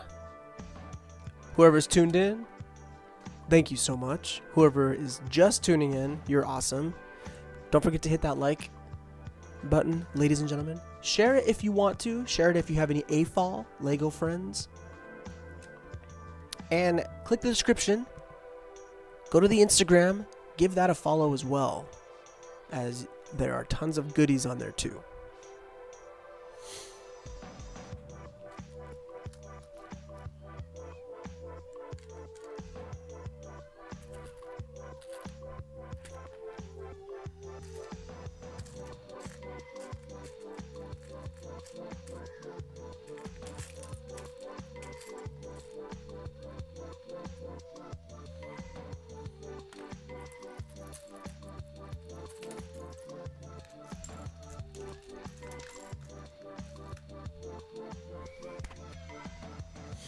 Making a mess.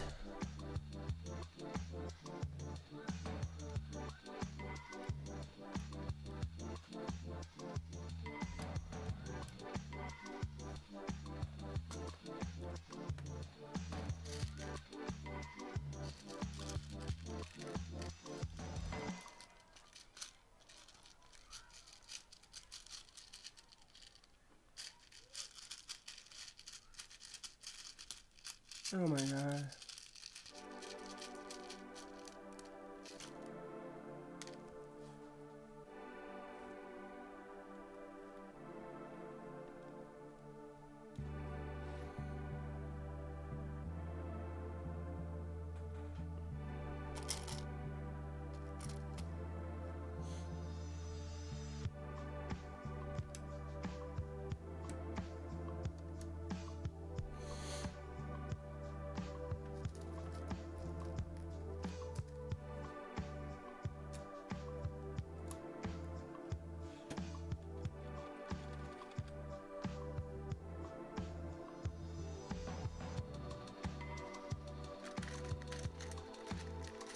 I gotta say though, this build is unique and it's completely different all the time.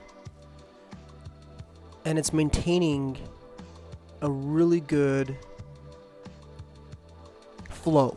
The flow is what I'm digging the most. It's not repetitive, it's not uncomfortable. Everything's going together nicely, fitting together nicely. Another thing that helps flow is organization. Get all your stuff nice and organized. If you're going to do a rebrickable MOC, I've done many of them. I've done custom MOCs. I've done tear down a set, rebuild it into something else. I'm telling you, having your pieces organized is vital. It's key. You have that, you're just booming through it. When the flow's good, the build feels good. When the build feels good, you feel good. It's satisfying. You're getting, you're getting your money's worth, essentially.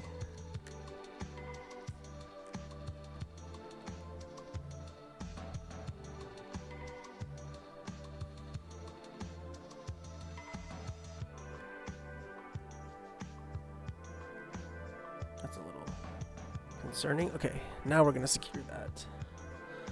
But first, I need these maroon corner wedge tiles. I need 4 of them. Very tiny piece. And a very unique color to get this piece in.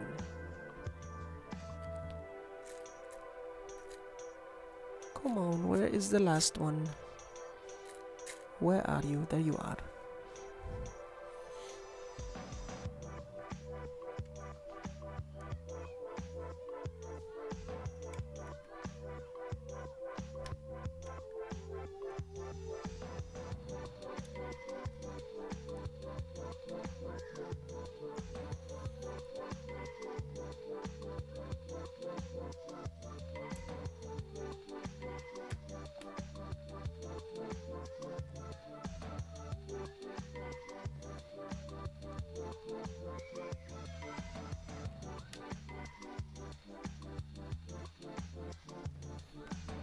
All right.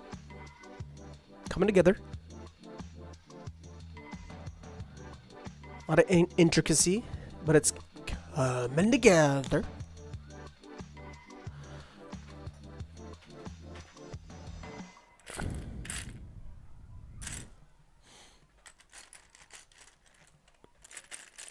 Oh no, most of those plate pieces are buried.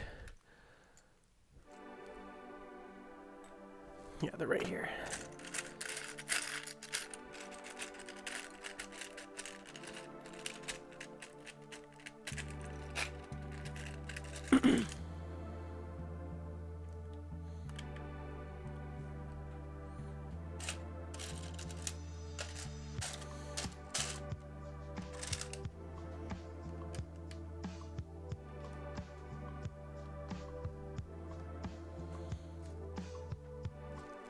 Some cheese slopes.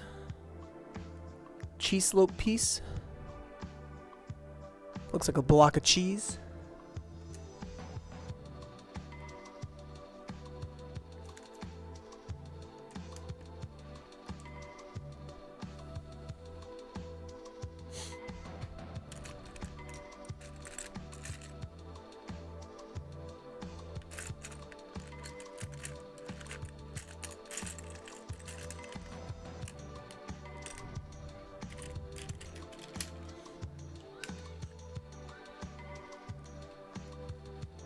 Oh, I love how they're achieving the slopes using all these different tiles layered at different heights. Here, I'll show you. So look at the slopage right there. Coming off the side, going up, going around. The intake, the reverse intake for the top of the engine hood scoop. It just looks really good so far. This is gonna pair nicely next to the Countach, I tell you what.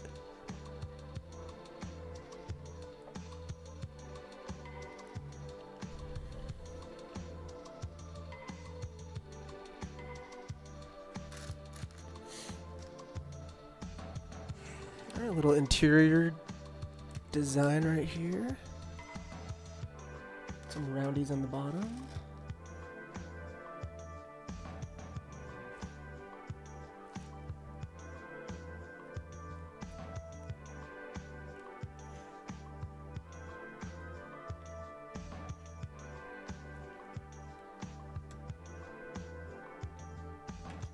Had to take the steering wheel out for a second to put this piece in. Steering wheel was blocking it.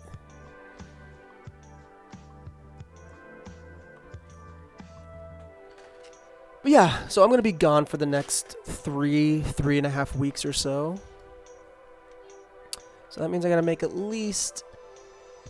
I got to make some shorts. I'm not going to make 3 weeks worth. I'm not even going to make 2 weeks worth. To be honest with you, it takes a lot to make a short. It's not just filming it. It's lighting, controlling the light, changing the light for every angle, not using the same light for every single one. Editing, color grading, adding titles, all that takes time. It usually takes about 4 to 8 hours, 4 to 8 hours to make one 60-second short. So I'm probably going to make maybe 3 to 5 by the end of this week. Later tonight, I'm going to crack a whip on 2 of them, and then maybe tomorrow or the next day, I'll make another 1 or 2 more. Those will be in the bank. I'll bring my hard drive to where I'm going to work. And, you know, YouTube will kind of be fed. The YouTube community, you guys will kind of be fed a little bit with some new shorts. On the Instagram side, though, I'm going to be pumping stuff out daily, whether it be photos, stories, news, or recycling old shorts that have yet to be posted from YouTube to Instagram. So, don't worry, everybody, there's going to be content. I know a few of you have commented like, where you been? I only see you once every couple weeks. Unfortunately, that's my schedule. I know I don't really like it either. But I love my job. I love what I do. I just gotta take it in strides.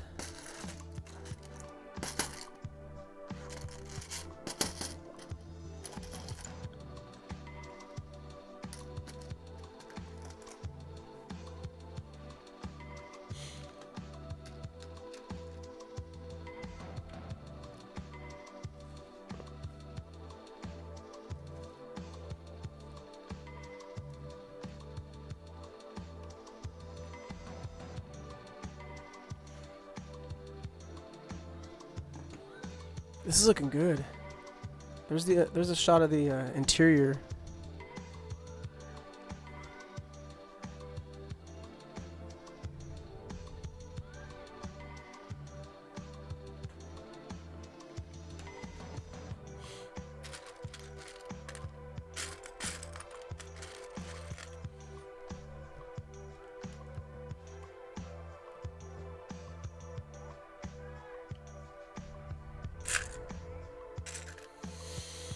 Never realized how detailed Legos actually are. Blows my mind. Yes, same here. Where are you going if you don't mind me asking? I'm going to Colorado. I'm gonna be shooting a movie up there. I'll be there for almost a month. It's gonna be a crazy shoot too. A lot of fun, bigger setups than what we normally do. So, it's going to be fun. A lot of work, but a lot of fun.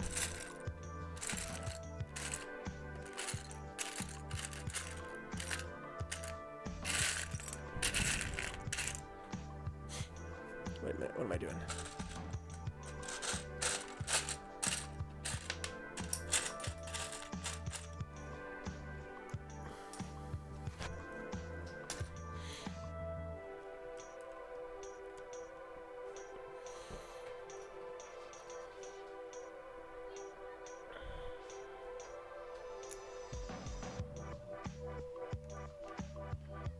Hang on a second, I'm gonna yell at my cats.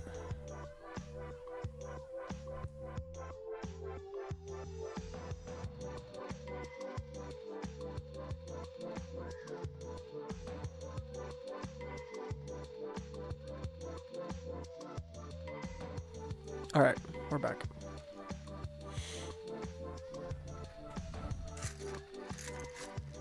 Yeah, it should be fun. Tell you what though, I'm getting a bunch of Lego sets when I get back. You better believe that.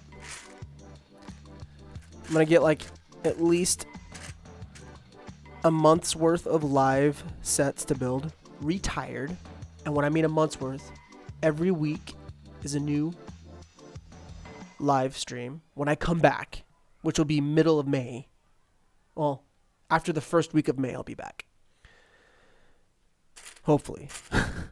And then, yeah, I want to get 4 sets to throw in the rotation, and we'll build one every week.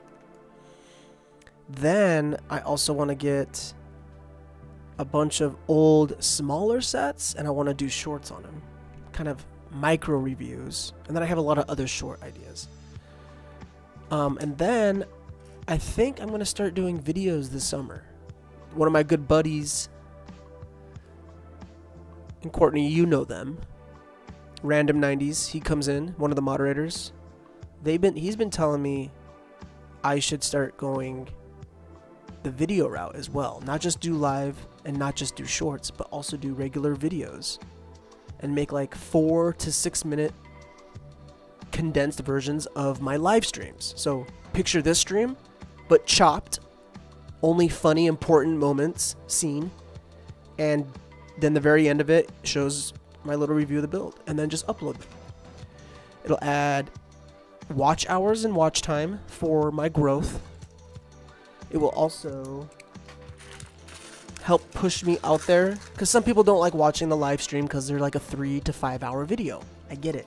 You don't have a build, or it's especially hard to watch it if you're not building or if you're not doing something.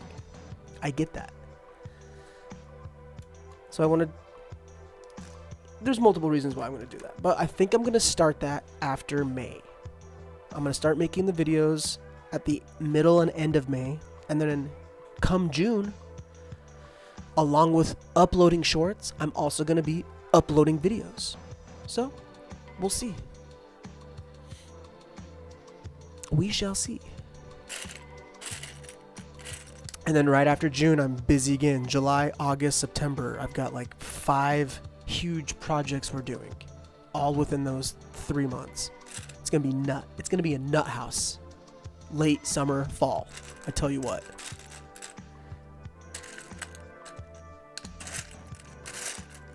And then I think late fall, winter time, I think there's only 1 or 2 big projects, so I might have some leeway. And I'm going to have fun during the winter time because that's when all the deals happen. All right. It is time for me to take a break. Give me about 5 minutes, ladies and gentlemen. I'm going to run to the restroom. And then I'll be right back. Not going to go anywhere. Before I go, little update. So this is the back section. Interior. And the front. It's really starting to come around, and there's starting to be a shape. You can see a shape taking place. So give me a couple minutes, 2 to 5 minutes. I'll be right back. Thank you.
Is looking at you, kid. Come on, let's shag ass. I have a feeling we're not in Kansas anymore.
Alright, sorry about that.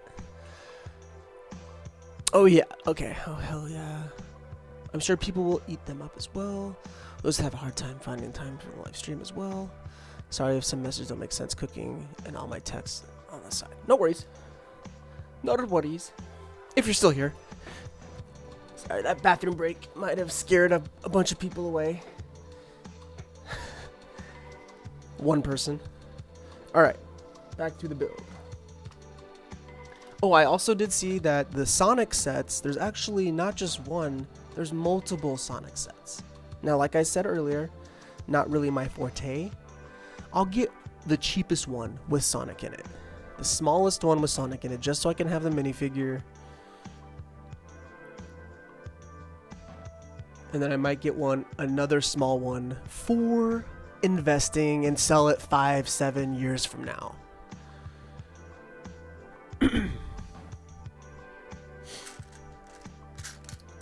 But I don't build play sets. I think I have like 1 or 2 play sets on my display shelf. I don't even think that. Actually, maybe just 1.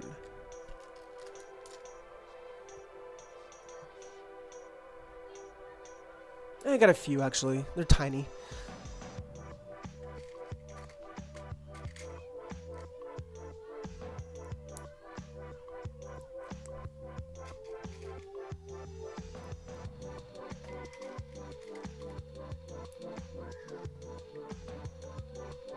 Interesting.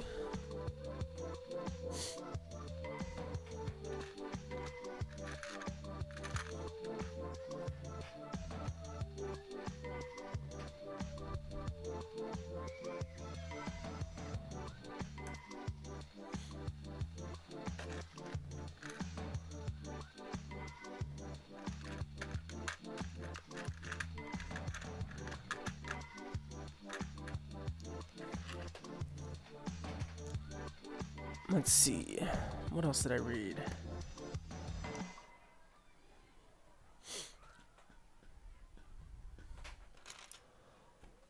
Mini versions.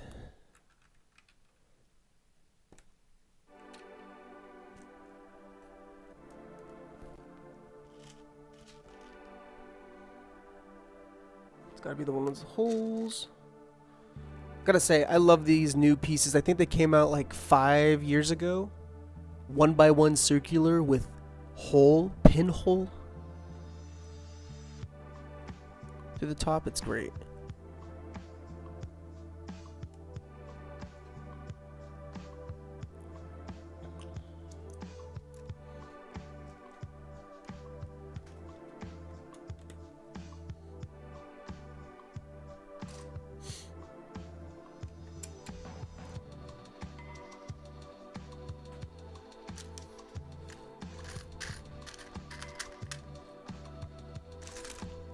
I think I'm going to do a short as well on how I organize my pieces. Because it works. Like, it doesn't interrupt the flow. Yes, I do have to do a little, rummaging, but I usually can find it. As I say that, I'm having trouble finding it. Nope, I got it.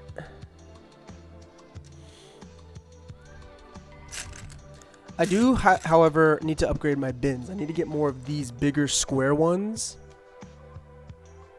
And I think this is a Japanese company. I get these locally from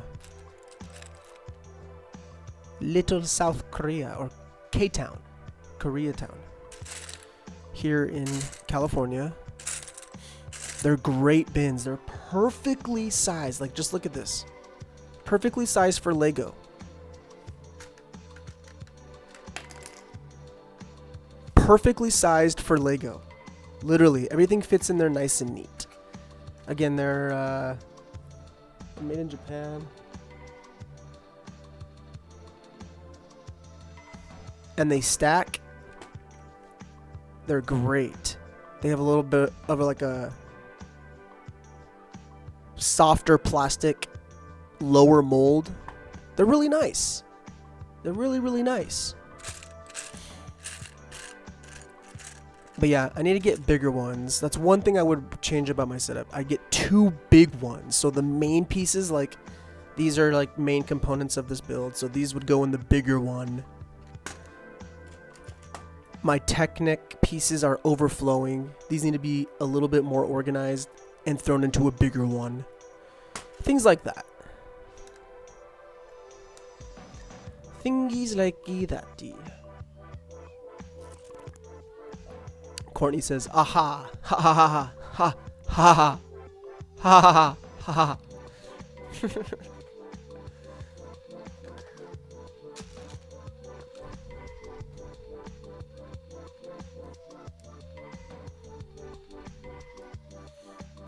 Ooh, our first transparent window piece. The rear window using a 6x3 transparent panel window. Yay! I like these new flat ones. They're not new. I think they came out in like 2002. But you didn't see them for a while. They didn't really hit circulation till I want to say 2012 with particularly the what is it? Double-decker bus, Creator Expert, and a few other sets. I had a lot of them, but there we go. Let me just finish this page and I'll give you a little update on where we placed it.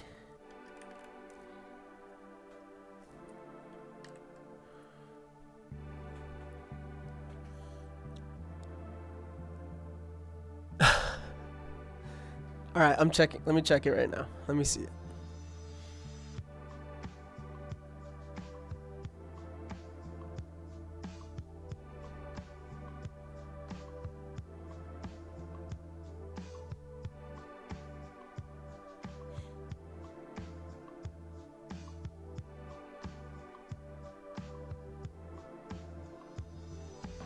Oh, nice.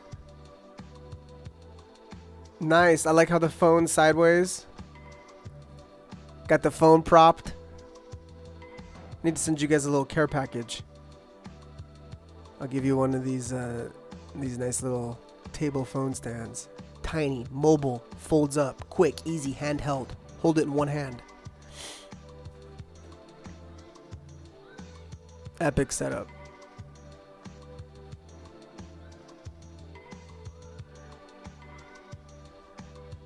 Speaking of classic sets, Atlantic Britco, Insectoids. Now, when I was 12 years old, I went to daycare from age 6 to about 13. 13 is when my mom was like, all right, you can stay home. You know how to cook for yourself. You're done. But I want to say my late daycare years, and it wasn't really daycare at that point. It was just a place for me to go home after school, wait for my mom to get home, and then I would walk from daycare to home. I did a lot of walking as a kid. 1.5 miles to school, 1.5 miles to daycare. 1/4 mile back home from daycare. Anyway, back to daycare. I'm like 12 years old, I think, 11 or 12. And the son of the lady who used to watch me, he was a couple years younger than me, right? Just a couple. He got that set I just showed you, that Insectoids big mothership bug. Just means more bugs for us to kill.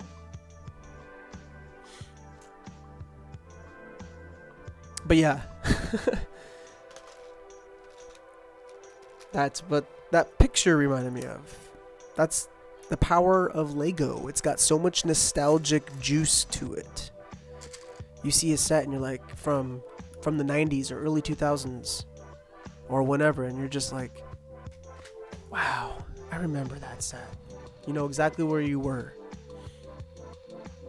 That's why whenever I would get those model team sets, if you go to my live stream tab and go to the older videos, go to the model team sets, you'll see me smelling the boxes as I open them. Now granted, most of them, actually all of them were open box, but some of them still had sealed bags. I'd smell them, yes. Why?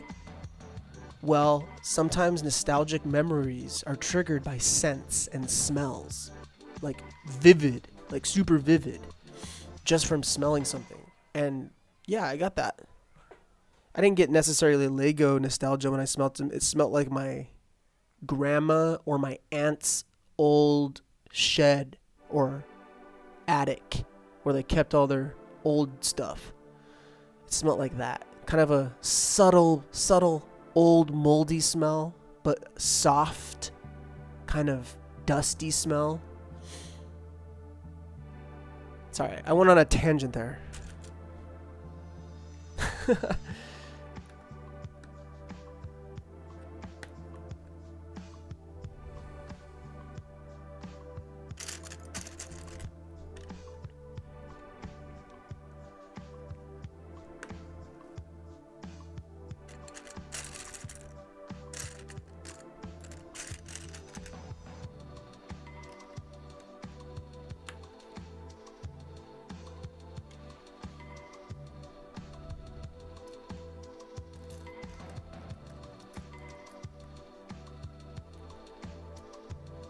It's a weird thing. It's telling us to put it in the middle part of the tile. It's not necessarily illegal, but Lego doesn't necessarily do that building technique often. Let's see here. Yep, I walked everywhere as a kid. Yep. Yeah, walking to like elementary, junior high, high school. Ugh.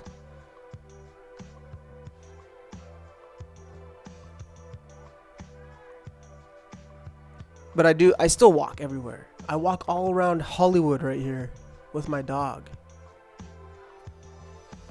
All the time.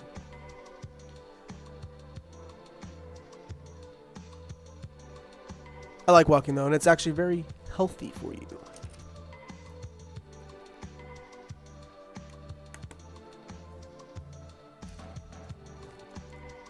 We're taking some shapes right now. She bussin' right now. These are some shapes. I'll give you an update in a couple pages here. You can already kind of see some shapeage. Oh, I totally get that. Anytime I get in my brother's car, who is a smoker, it makes me think of my grandma instantly. Yep.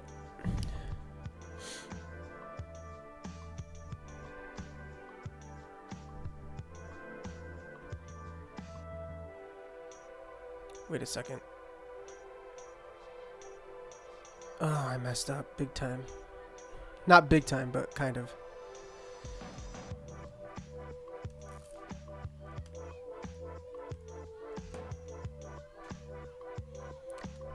Anyway, back to a little bit of the investment world update from my end. Yes, I have been doing fairly good on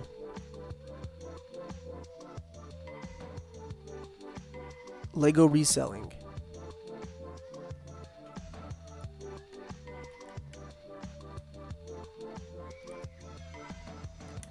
Getting good ROIs. You know, I'm selling my GWPs, my gift with purchases, and my VIP points sets, you know, $50 here, $60 here, sometimes $30 here or $40 here. But still, that's all 1,000% return on investment because I didn't pay anything for them. Yeah, I kind of did with the VIP points. Yeah, I kind of did with the gift with purchase threshold. But that aside, and I do factor that in. I have a whole Excel spreadsheet and I factor everything in.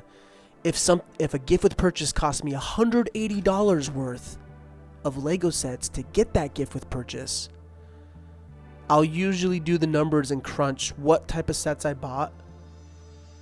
If those were investment sets as well, and then I'll do the dividend math in my head. It's weird, but it kind of works.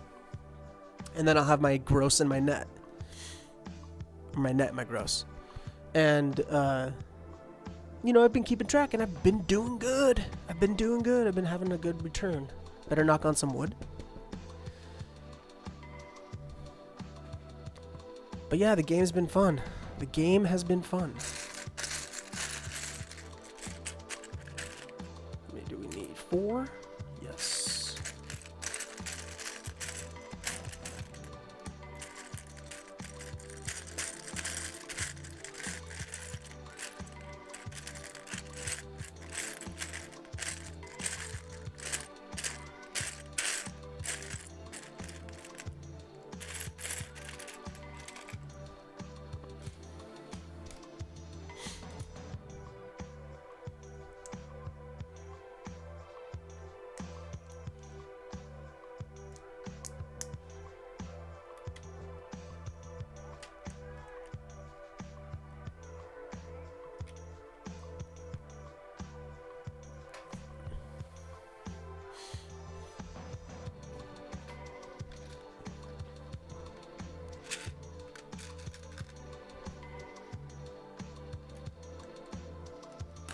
Oops.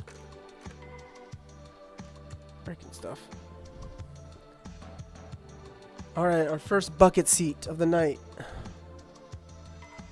Let's see how we're doing this.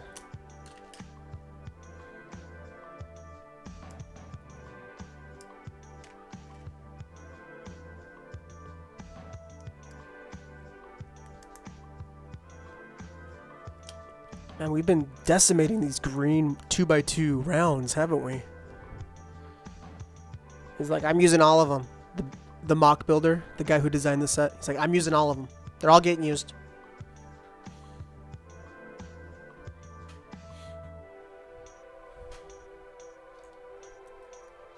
Now we're using the khaki or the tan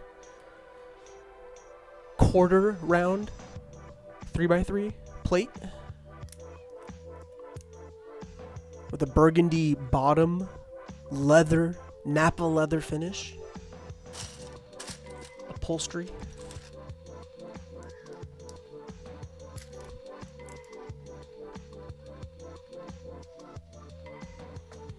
Got some dark khaki or dark tan.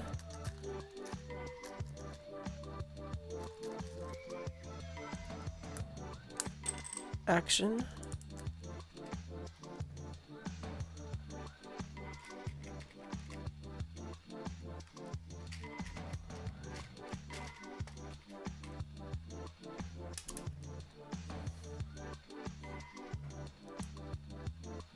Oh, that's clever.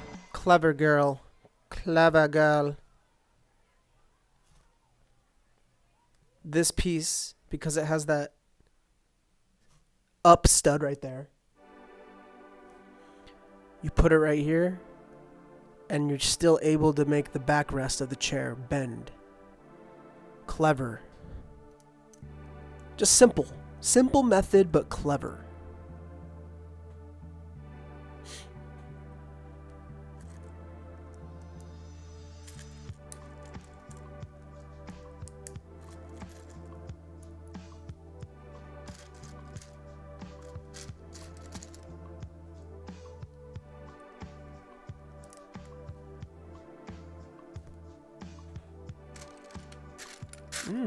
These have a little bit of snot action. And what I mean by snot, S-N-O-T, Sierra November Oscar Tango. This is one of the snot. This is my whole snot bin right here. Stands for studs not on top. So you can see that there's studs on the side. That's a snot piece. So these are all snot style pieces.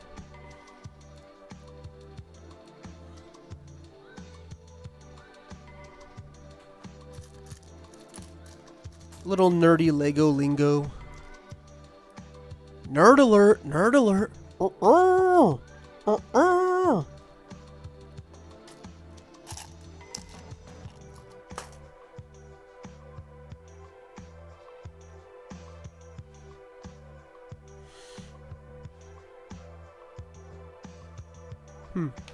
Interesting.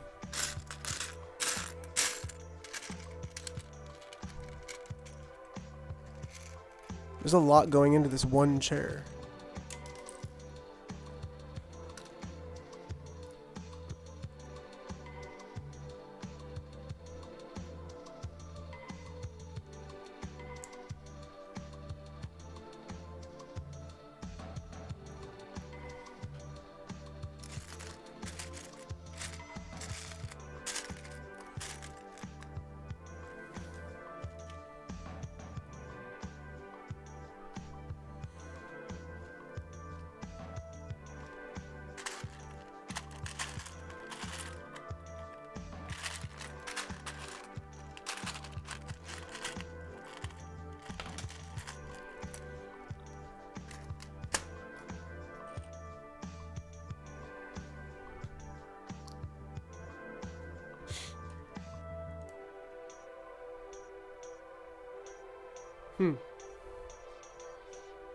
So there's one chair.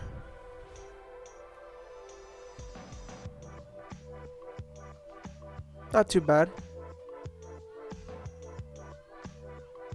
Probably it's gonna look 10 times better when it's installed. I say the chair gets a 8 out of 10 on the Richter scale.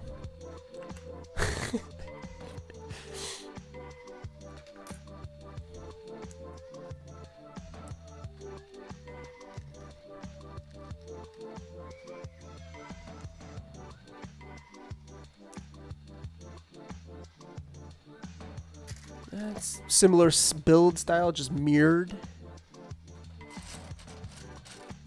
That can get repetitive. However, there's enough different variants in this chair build. Kind of makes up for it. So it's not... Nothing's got me yet on the repetitive game. Some sets do. There are going to be some sets out there that you're just not going to love building.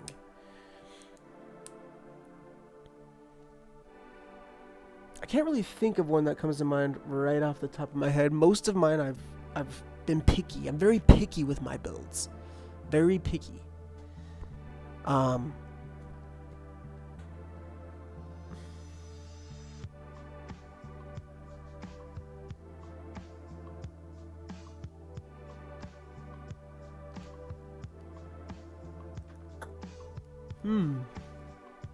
is kind of a good question.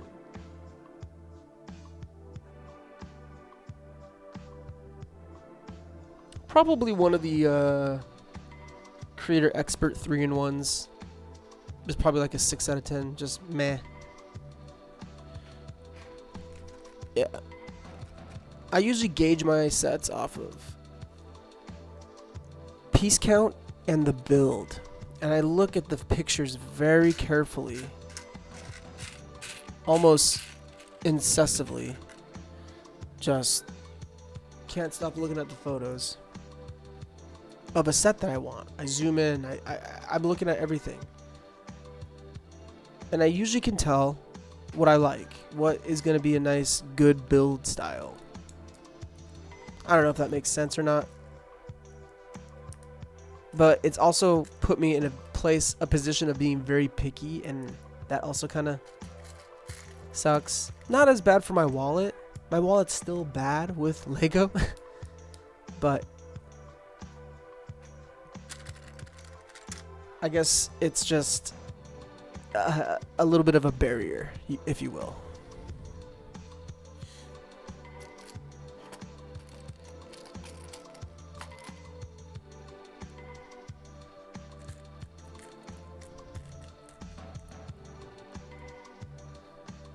So what are both these chairs going to install together? Matt, what's going on? Holy cow. Long time.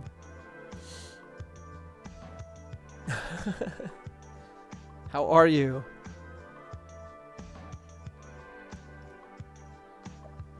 I'm just building some Lego.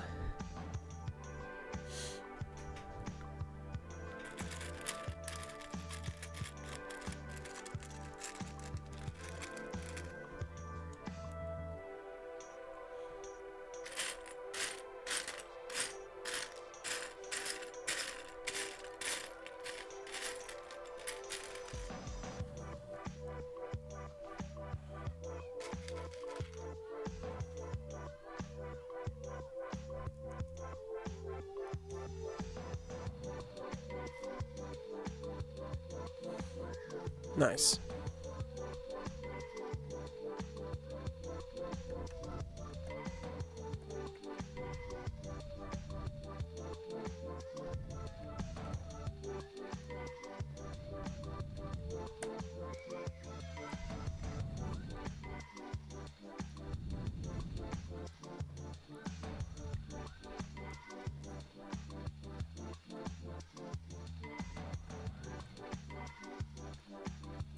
Oh, I didn't put the round piece underneath this.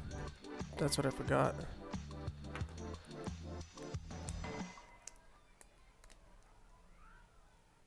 Holy cow. What's going on, Matt? I haven't talked to you forever. Literally since I left. 3+ years. Things are great. How are you?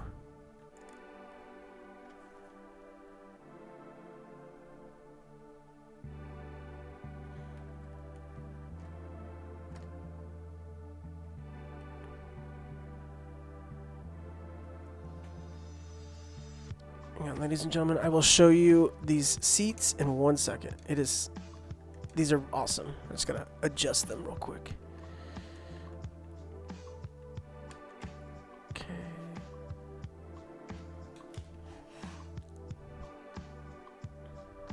Look how cool this is looking so far.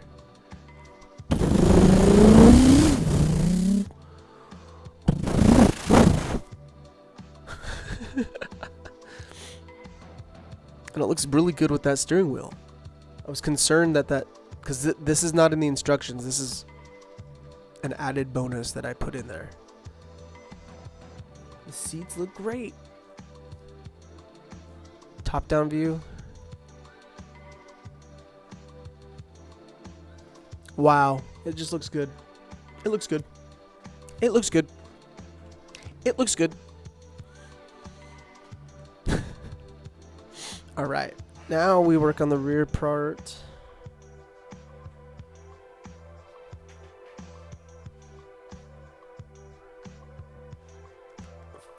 I need 4 of those. Yikes.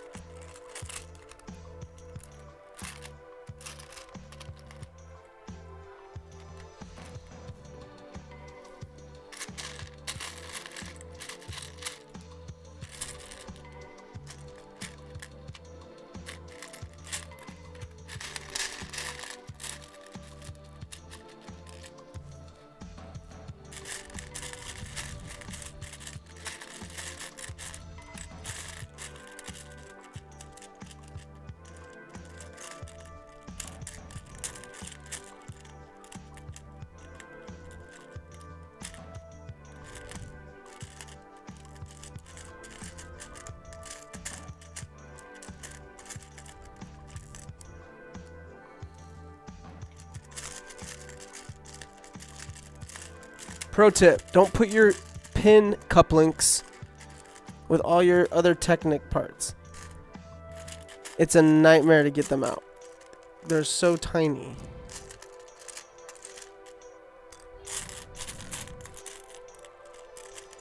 Come on, almost got you. There we go. These guys.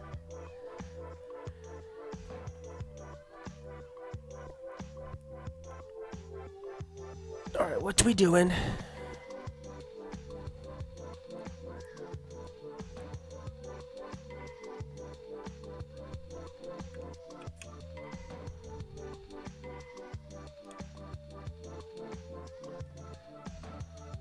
Okay.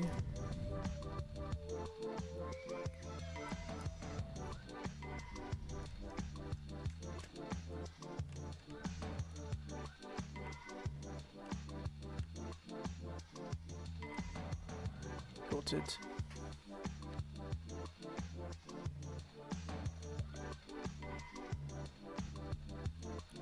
Ladies and gentlemen, we are 2 hours, 50 minutes into the stream, almost 3 hours. You rock. Hit that like.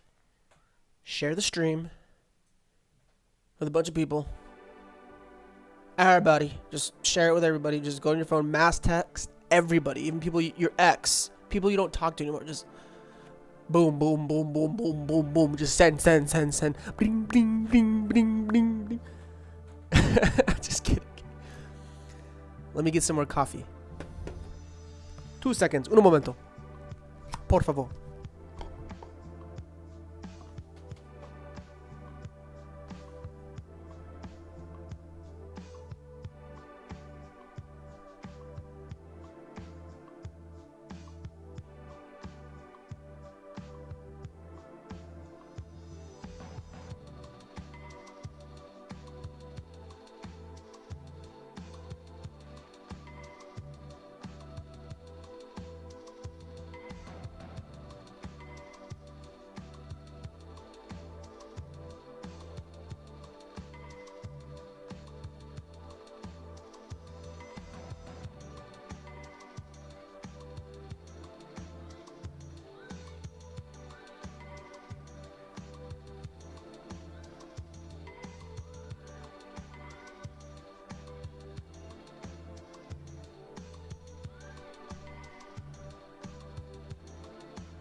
Oh, we're actually putting on tires right now? Okay. It's a little weird. Usually you don't do that yet.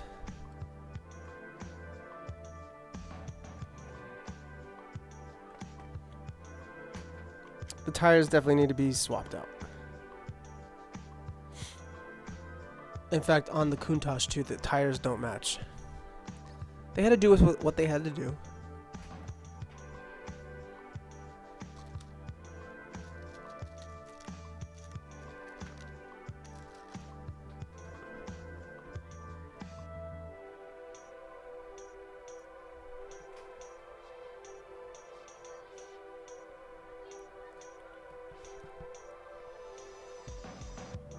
Yeah, and the front ones. So yeah, these are the tires. These are the tires I want.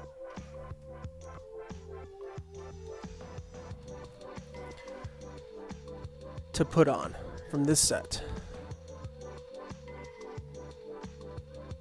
This is one I also upgraded with a custom windshield. Transparent black, but these wheels, they just look more race-like. They're just better. Oh yeah. So I need to order 8 of these because my Countach also needs them too. So I gotta order 8 of these tires and rims. It's not gonna be cheap.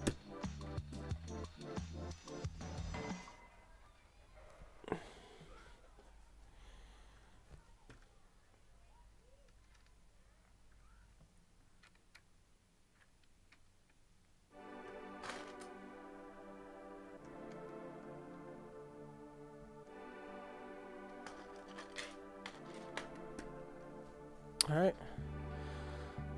We have the tires on. Maybe these tires actually do suit this model because they kind of fit the era. I don't know.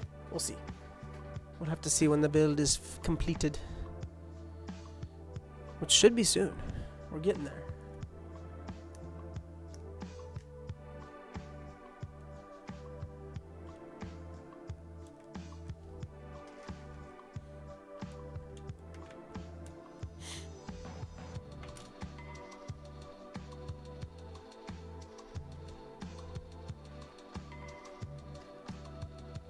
Alright, what are we building here? The rear part. Got some Technic. Uh-oh.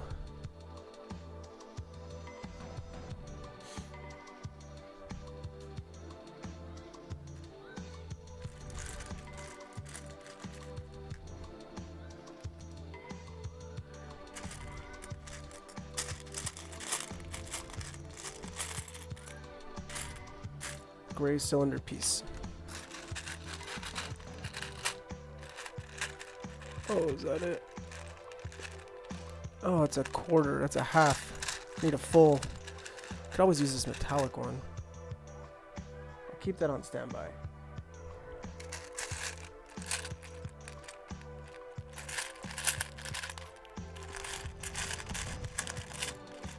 Oh, there's multiple metallic ones.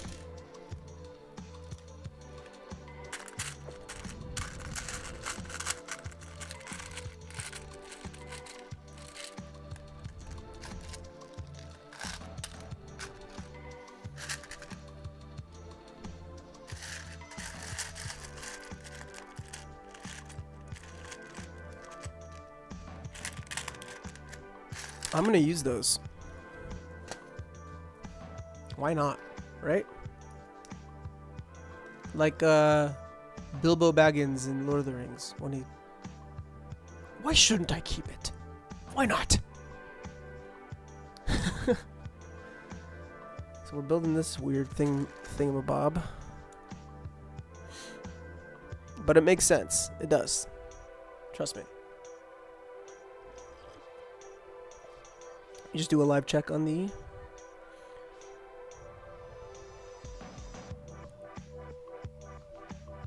Wait, what was that? Imperial what? It was on IG. Imperial what?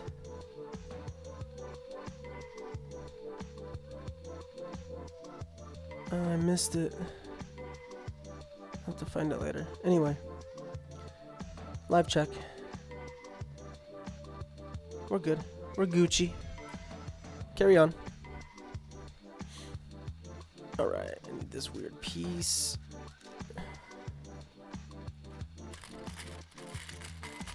Followed by something maroon or burgundy.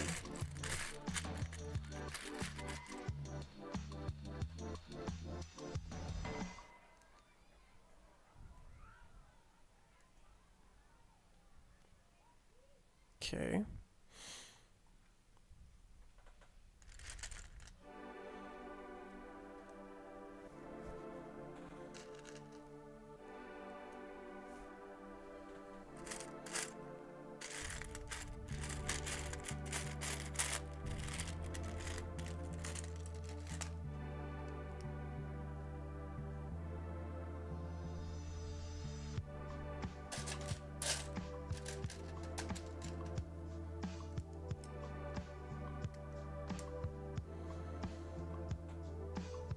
Alright, now we install it.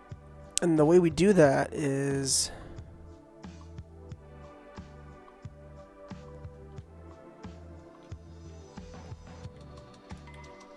like that.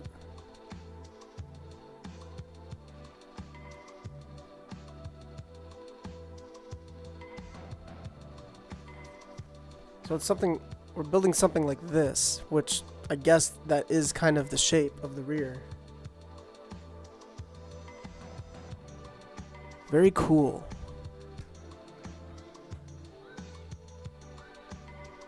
Let me throw the other side in. Where is that piece? Uh-oh.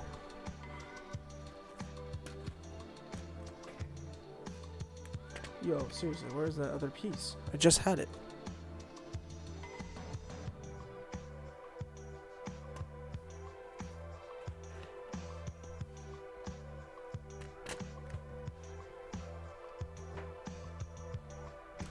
Oh, it's on my lap.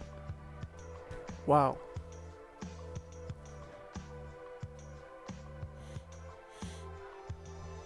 All right. Throw this in.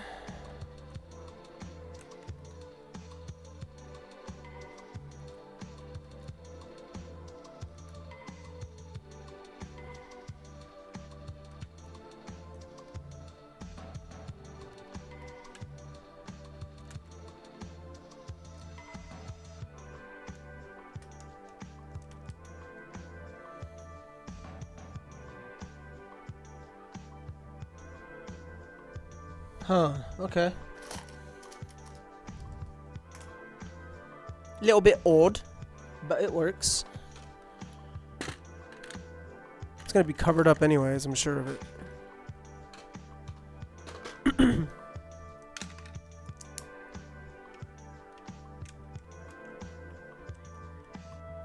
It's kind of weird building on tires. You got squishy rubber that you're pressing down on as your brace. It's kind of cool to build on that, though. Different.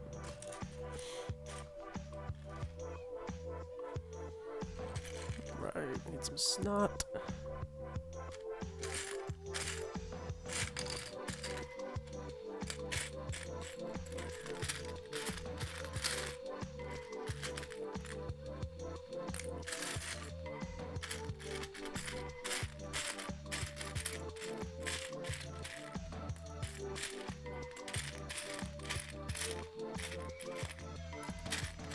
There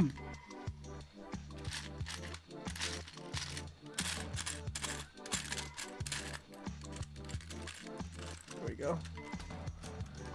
Come on, let me see you. Let me see you with me eyes, eh?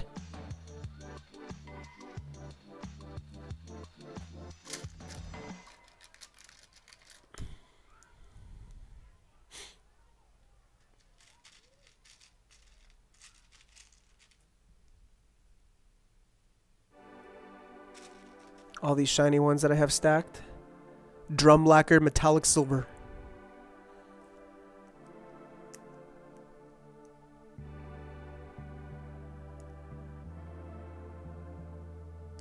Some of these are from my 2012 Sopwith Camel that took a tumble. Broken video on my shorts tab.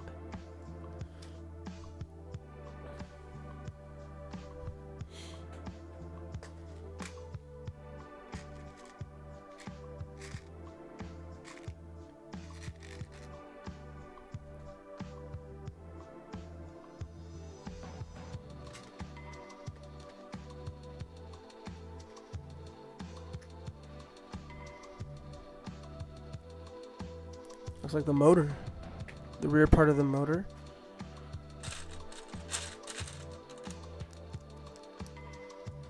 Alright, this could be really cool.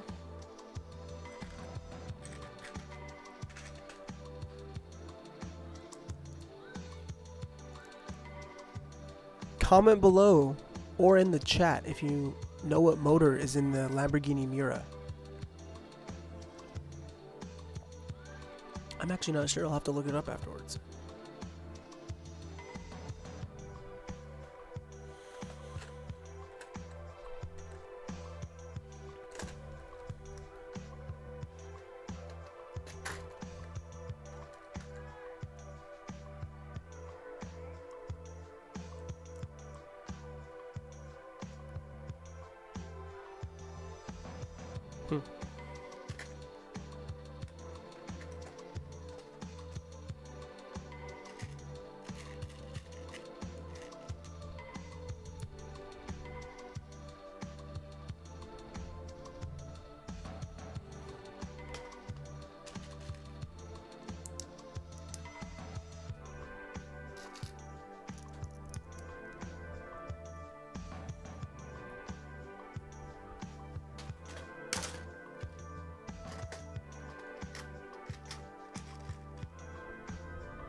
I think I'm going to do a metallic silver vent piece because I have plenty of extras. Drum lacquered metallic silver.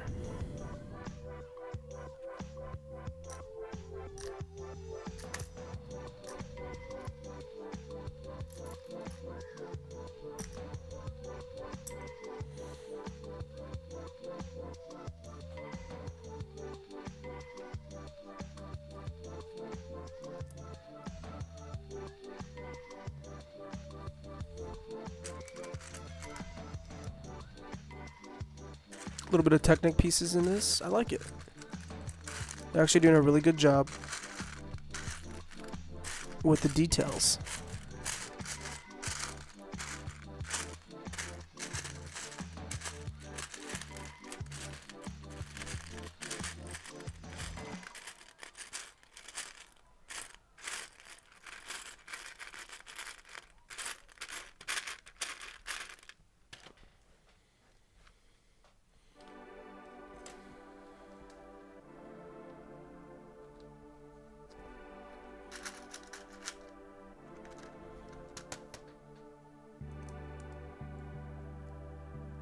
You guys are gonna like this.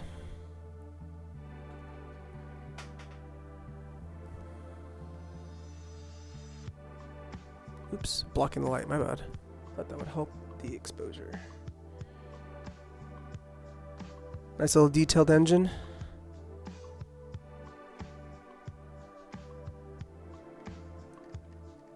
Where does it go?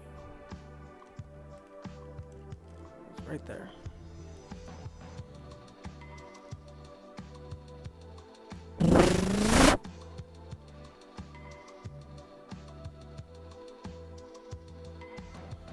Never in 100 years old. I know that answer.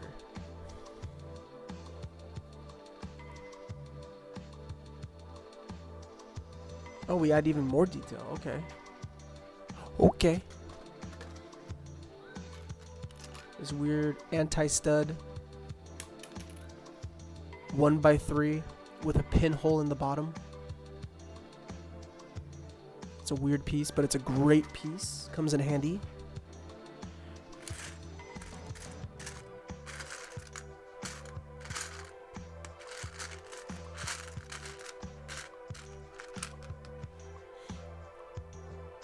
And we put on this Technic pin piece to make like a little kind of radiator or some sort of engine detail. That just goes right here. Added detail.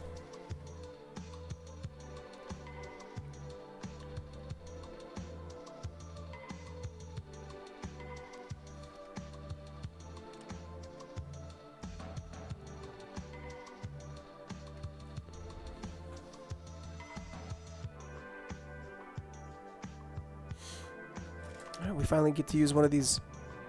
What is it? 2, 4, 6, 8, 10, 12, 14, 2x16 plates.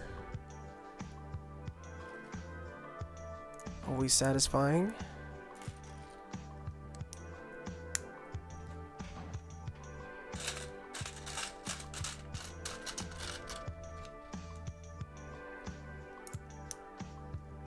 Looks like we're building the front, or is that the back? I can't tell. Either way, it looks really, really dope. Super cool.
That's what I got so far.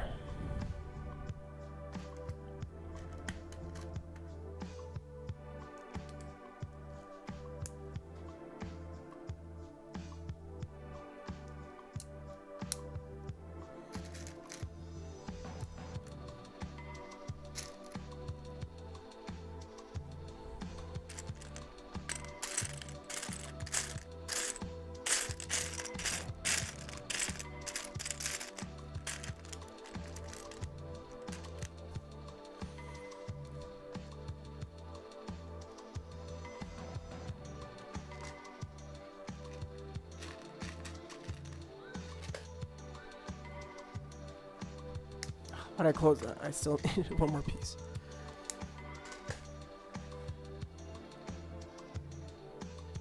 Alright, now we start adding some slopage. It's nice, cool burgundy, maroon. 1x6 sloped brick.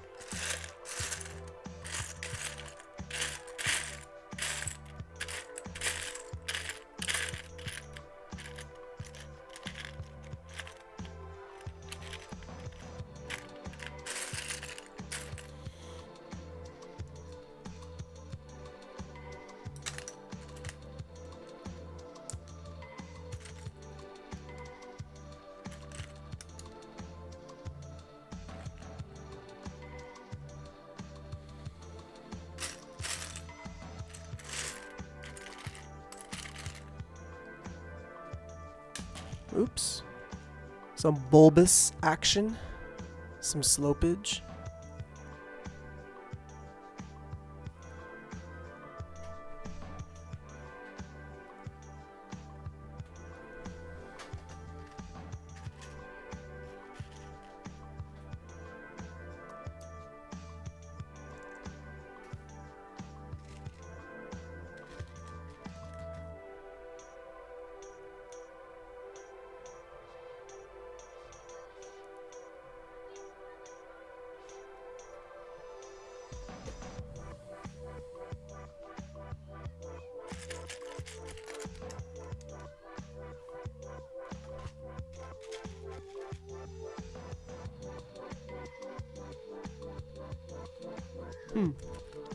Interesting, unique way to use this Technic piece right here.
Oh, come on.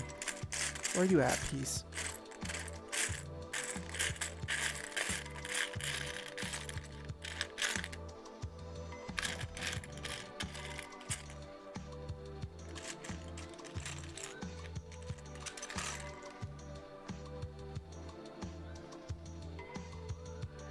That's not it.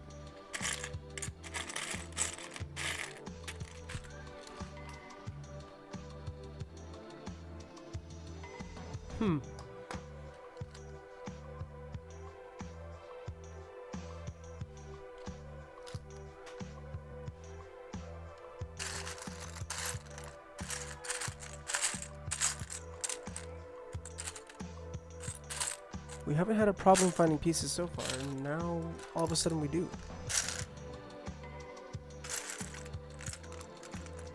That's not it. That's not it. Ooh, there's also this cool piece. Printed speedometer, fuel gauge. Put that in there.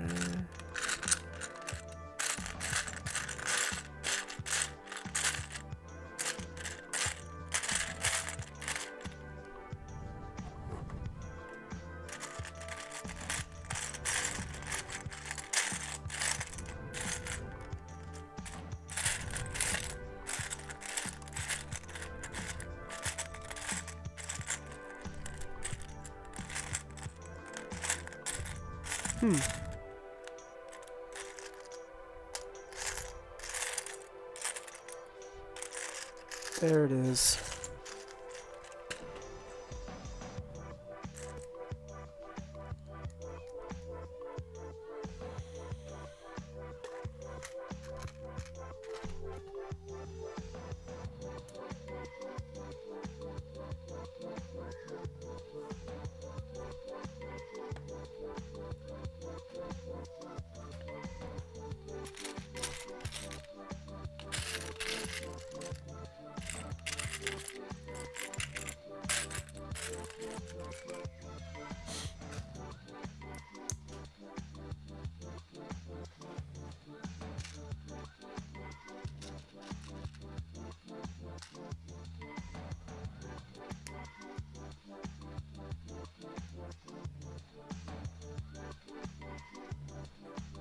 Three hours, 15 minutes into the stream, ladies and gentlemen. Wow. Look at this cool connection. So this is the rear. You take this little spoiler piece with some modified 1x clips, brackets, clip it in, fold it up. Now you have this really stylish, realistic looking rear bumper section.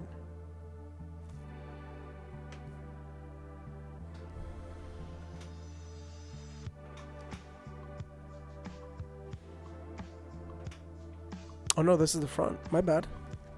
My bad.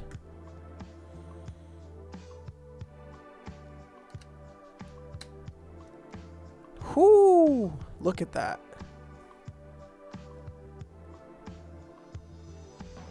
Ooh, that looks good. That looks good.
Coming together, ladies and gentlemen, and it looks fantastic.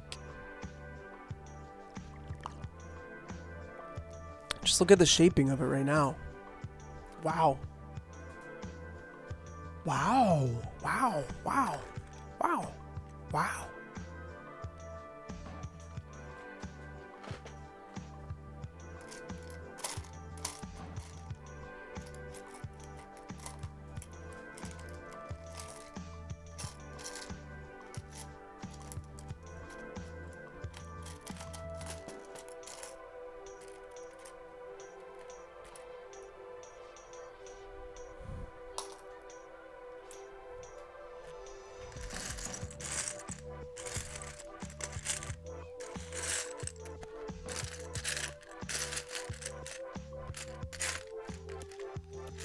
Wow, I need 6 of those.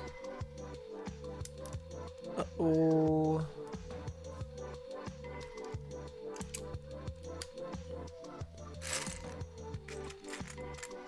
One.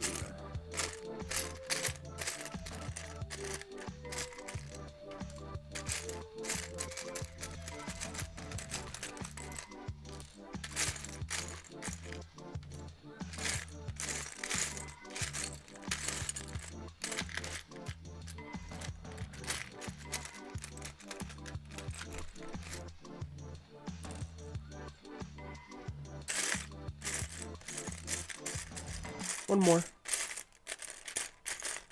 Ooh, there it is.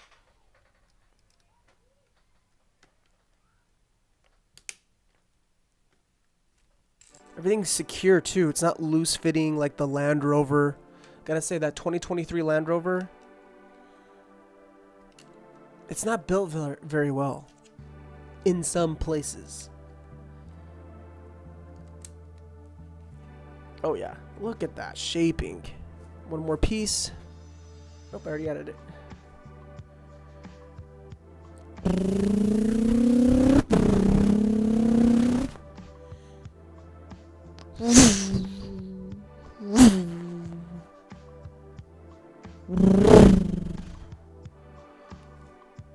Beefy.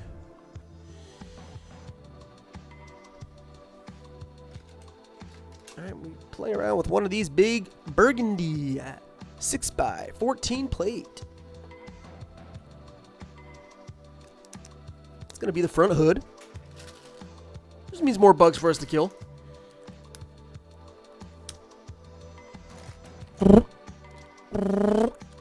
Sorry, I'm hyper. Too much coffee.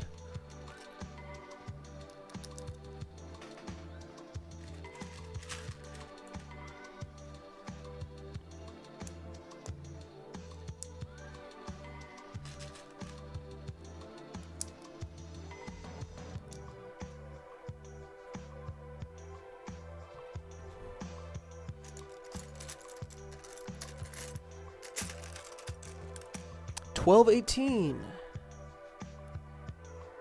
We're rocking it. We're gonna rock right to.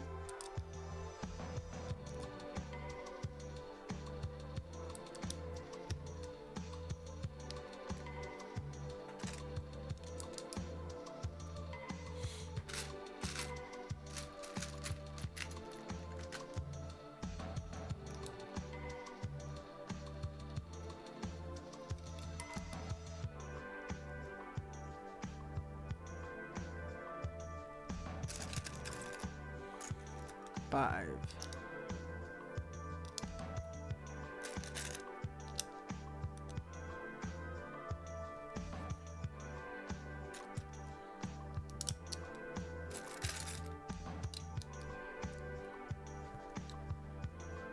In the pipe. 5 by 5.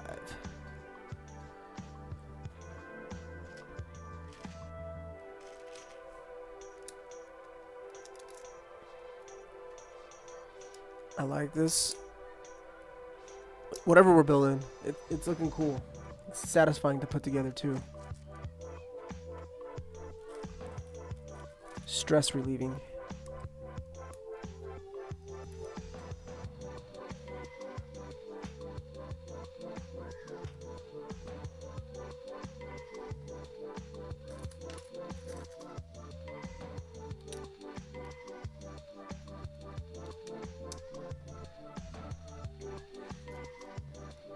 Interesting.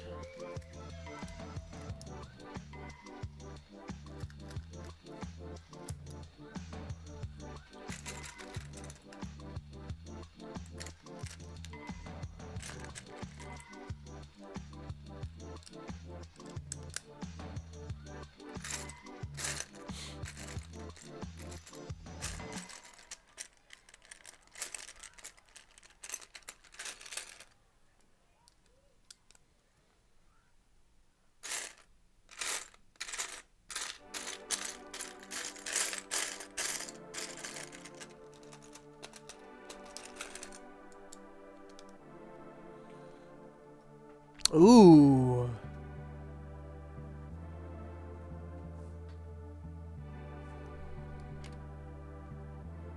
That just floats? That's a unique style. It just floats there. I don't know if I like that or hate that. Oh, the headlights. Ladies and gentlemen, this is a unique building technique. I have to show it off. So,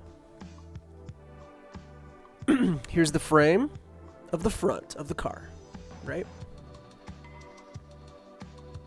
Here's the front hood that we just built.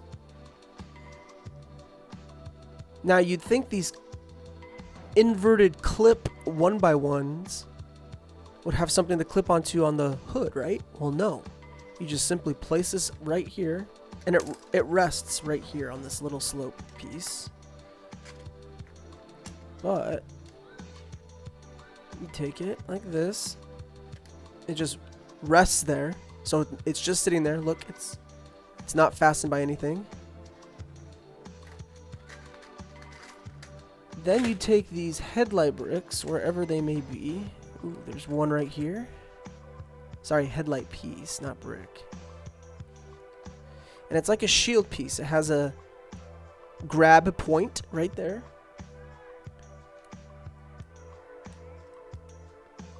And that clicks in over there. Okay. I think that's how it goes, right? Yeah, that's how it goes. And then here is the other one. Come on, get out. There you go. I'm just gonna take this one out. You're gonna stay right there. I don't know if that quite works. I guess so. I guess so. It's not moving around or anything. Yeah, it's secure in there. Wow, ladies and gentlemen, it just looks so good. That front looks so spectacular.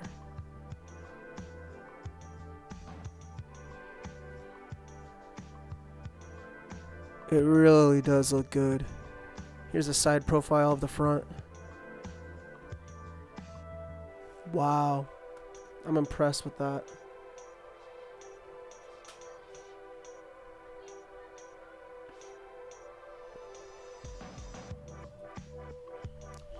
Alright, looks like we're making the doors now.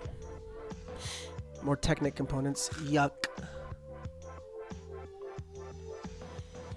And by the way, I'm just kidding when I talk crap about Technic. I don't hate it, and it's much needed in a lot of sets. I love it for that reason. It's just not a pleasure to build. It's ugly. It's not fun. You know what I'm saying?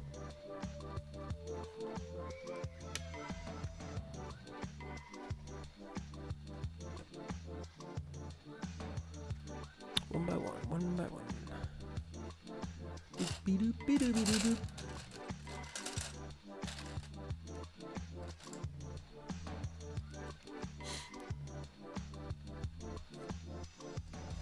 How's that lasagna turning out?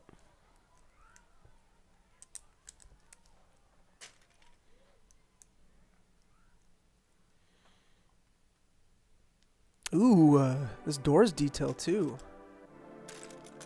Highly, actually.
Using a lot of the satisfying tile plates.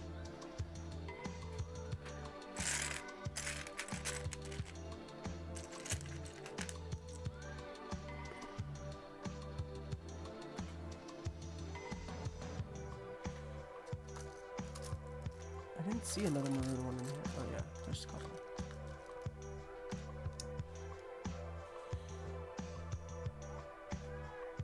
Alright, backside.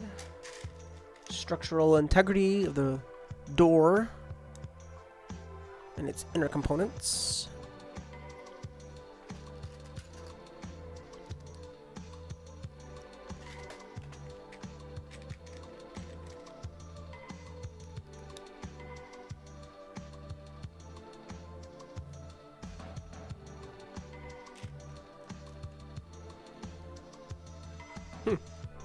It really does shape well. I'll show you that shape here in a second.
Okay.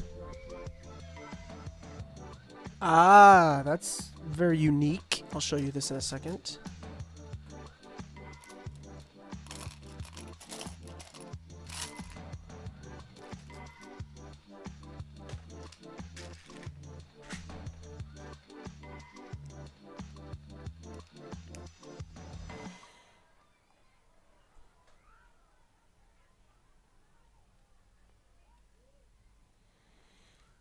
There's the door. One of them, at least. Very cool shaping. Some angles were needed to achieve those pillars. And it just goes in like this.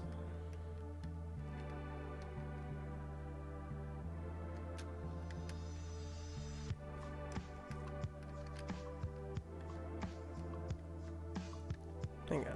That doesn't make a lick of sense. Hang on a second.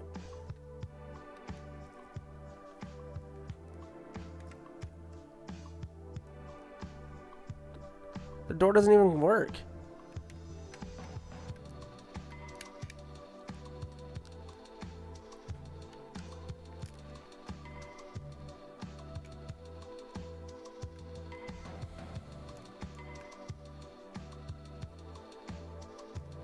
I guess. Is there supposed to be a gap like that underneath? No, I placed it in the wrong spot.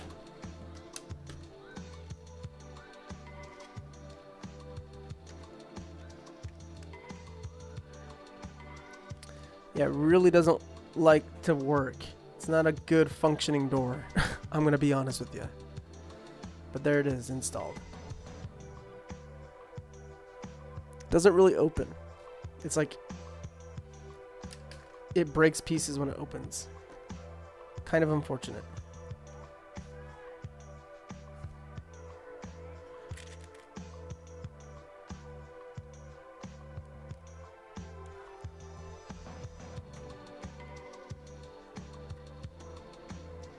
It works.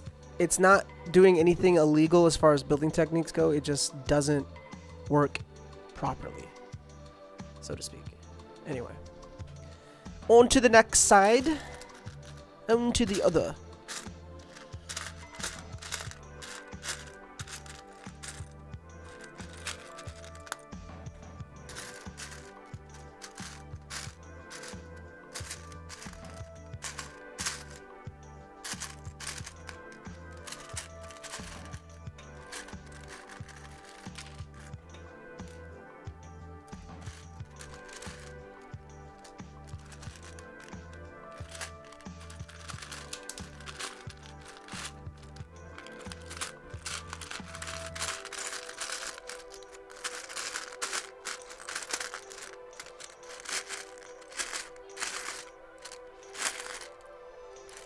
Oh, come on, where are you?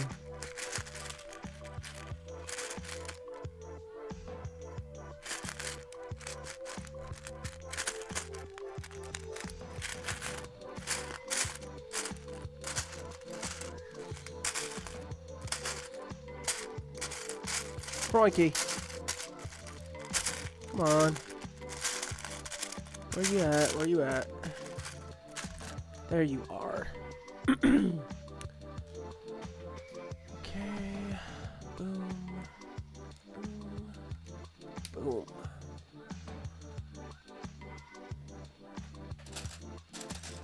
On to the next.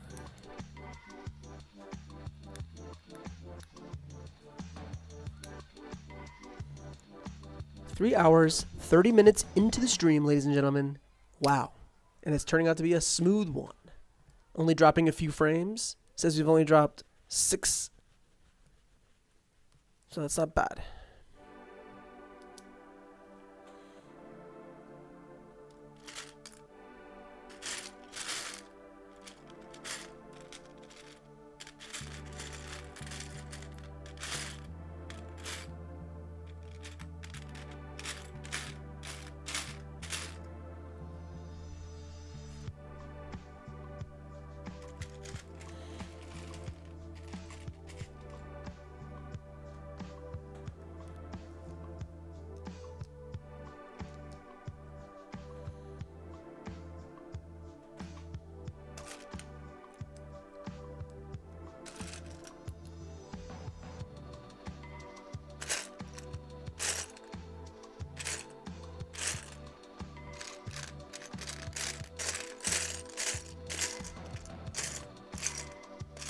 Tell you what, the door is very satisfying to put together.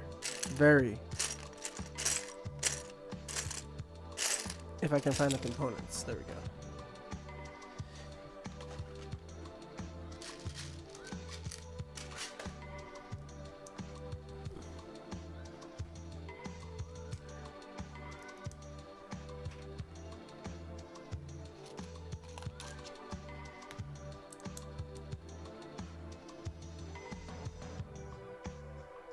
Dude, I totally need a lesson on lighting for a photo shoot.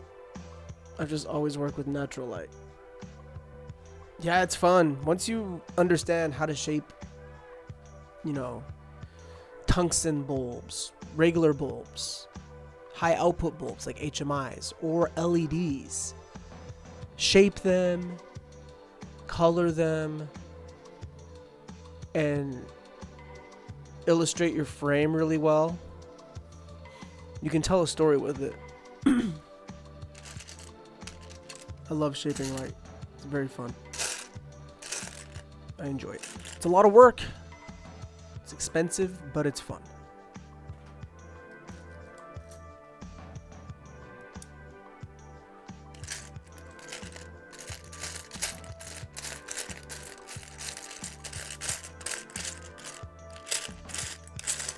Honestly, if you follow this guy named Brady, I think it's Brady Bassetti. He is on YouTube and he does a lot of lighting. He's also on Instagram. Cool dude. What am I looking for? What piece am I looking for? You ever get like that? You're just looking for a piece and you forget what it is? Just happened to me.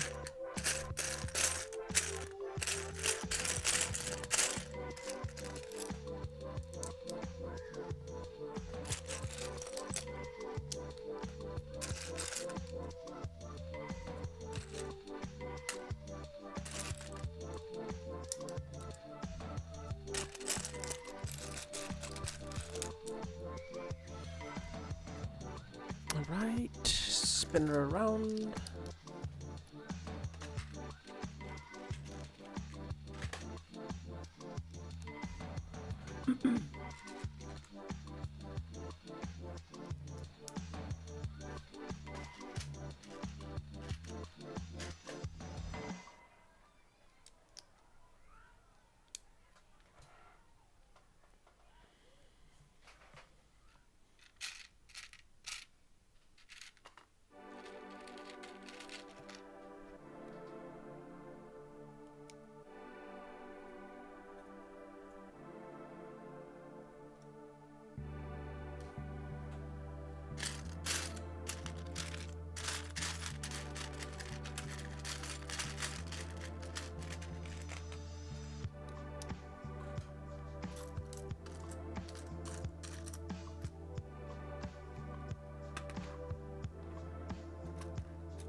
Man.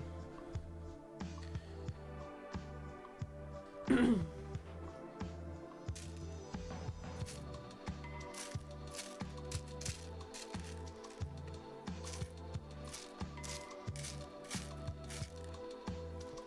gonna be digging in some pieces here in a second.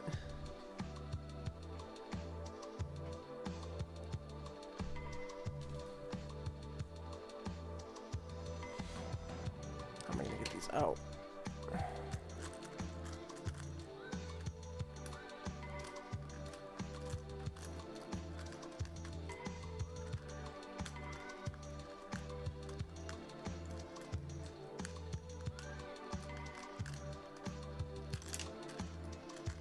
And I'm making a mess.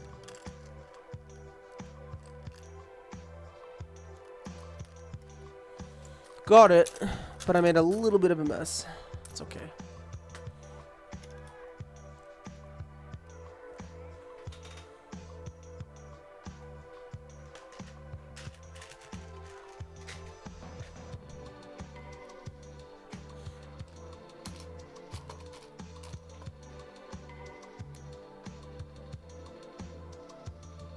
I think that's right.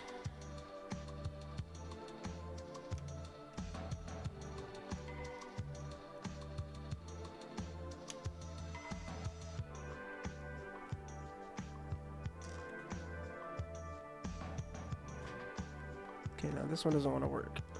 Why is that?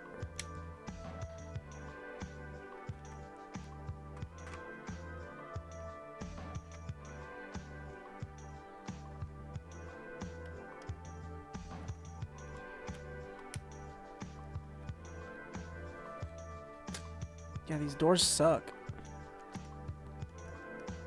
Taking a point down for the doors. I'm not a fan of the doors. They just don't work for what they're trying to do. Like, they look good, aesthetic-wise, great. They're pleasing. Functionality, trash. It almost looks like a Supra. It kind of really does look like a Supra. If you replace the lights with, like, flip-up type looking lights, this could pass, kind of. Kind of.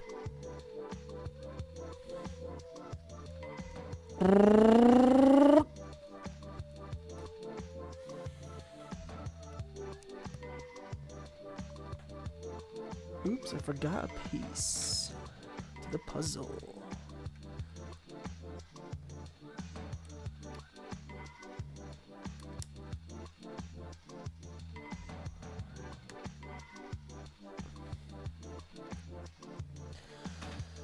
People will never understand how important lighting actually is. I've had fantastic photos, but if the lighting was correct, it would have been amazing.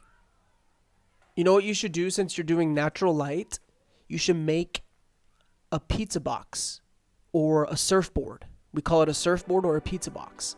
You basically go to Home Depot, you spend like $5 to $8 on a big rectangular piece of polystyrene.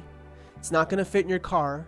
So when you get to the parking lot, bring a knife, slice it in half, put the both half pieces in your car. When you get home, cut them into fourths. You have two sections now. One of the sections you want to cut in just halves. The other square section you want to cut in fours. With the fours, you put two of the little squares back to back, you tape them, and you have a bounce board. That's a pizza box. Someone can hold it, you can even hold it. You can have a camera, and you can hold the pizza box, and you can bounce light, and it's got a soft bounce on it because it's polystyrene.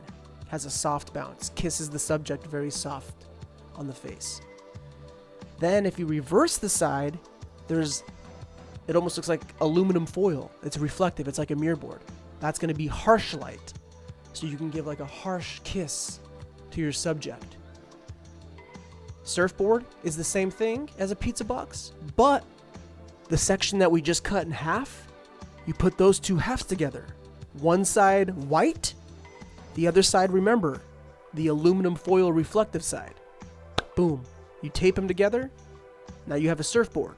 You get a little bit more coverage and light spread with the surfboard. We use them all the time on set.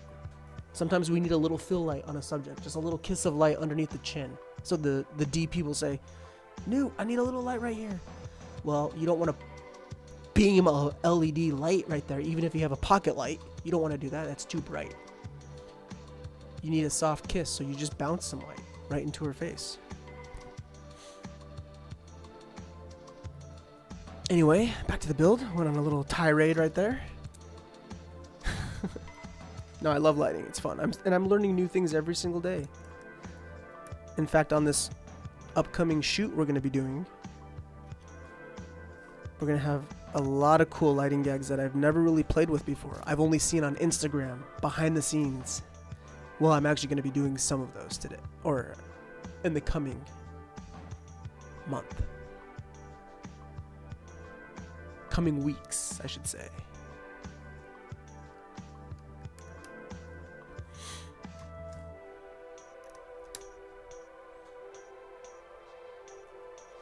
How many? 4? 1, 4.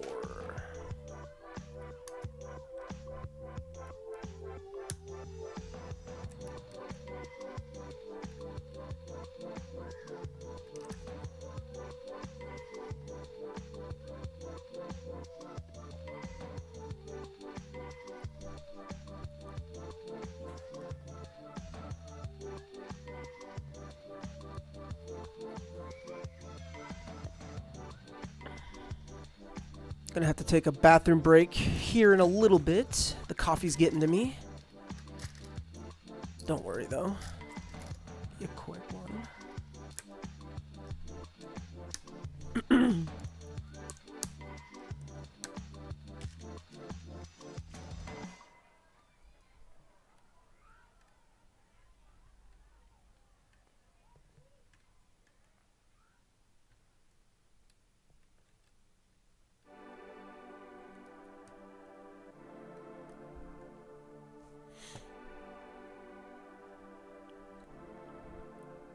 Yeah, if you're shooting natural though, like you do, you definitely want to get a bounce. You also should get a bounce, a stand to hold the bounce. You can get what's called like a platypus. It's like a flat bill clamp with 2 flat clamps. And get a small stand. I also recommend maybe something that you can cut the sunlight.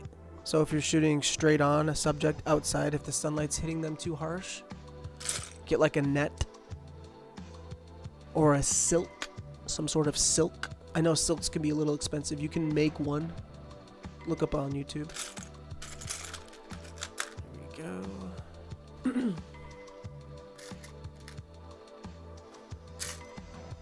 There's all kinds of cool tricks you can do though with lighting.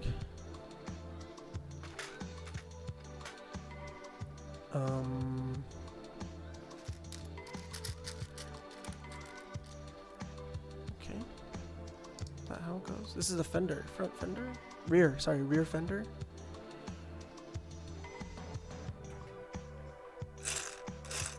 Oh wow, intricate. Intricate.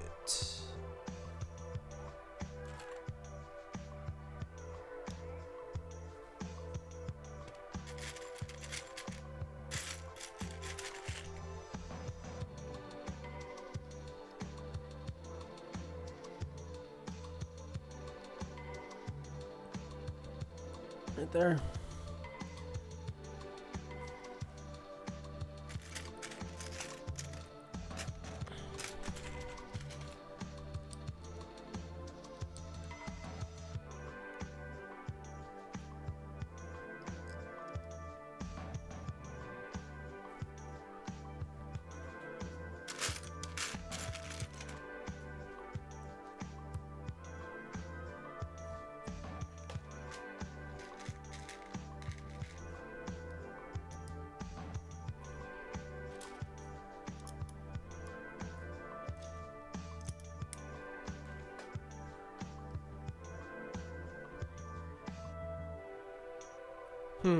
Okay. Interesting way to build that.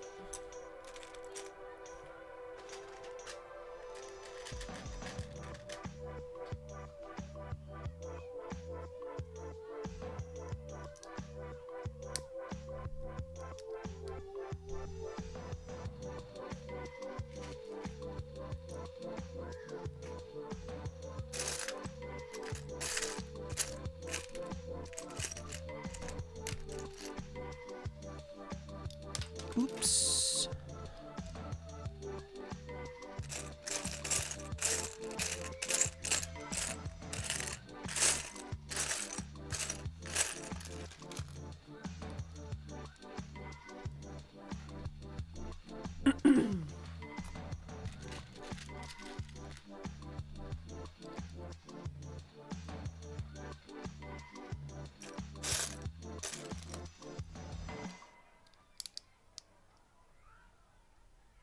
Ever so slight bend. That's so funny.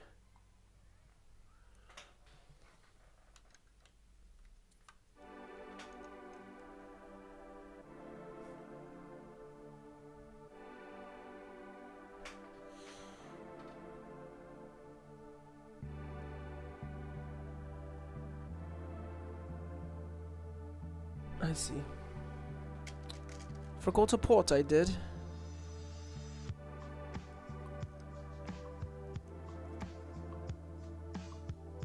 Okay.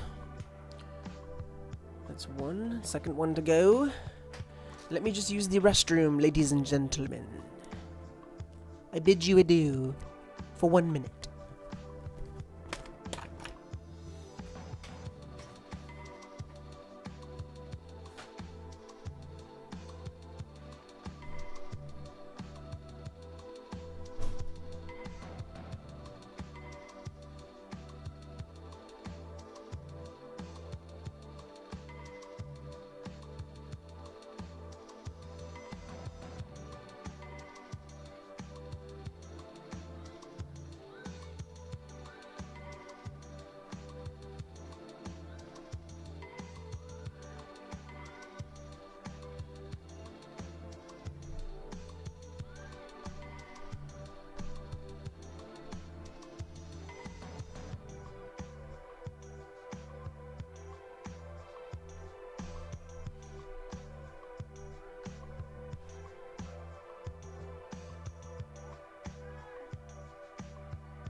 Right, I am back. 3 hours, 54 minutes. We're almost 4 hours in. Thank you, ladies and gentlemen, for tuning in and being here with me.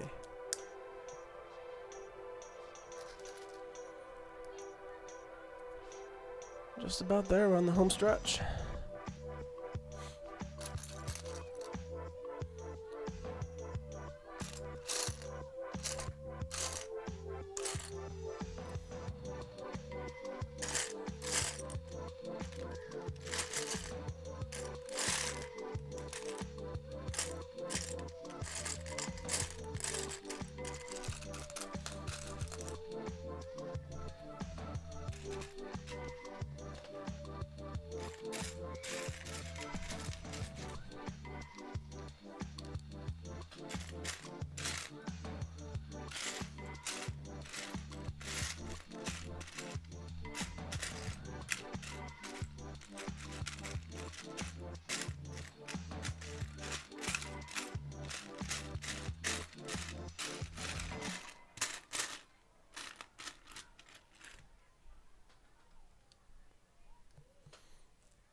This is another sand green. There it is. I saw it. Just saw it. There you are. Yeah, sand green hinge piece. Half sand green. Mostly sand green.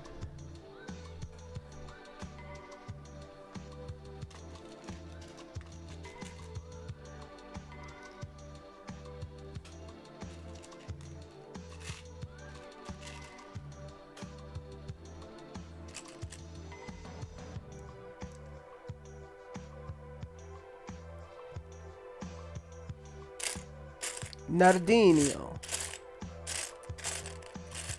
Lamborghini.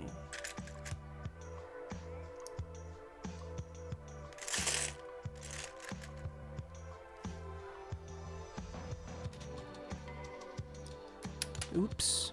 And I broke the whole set. Just kidding.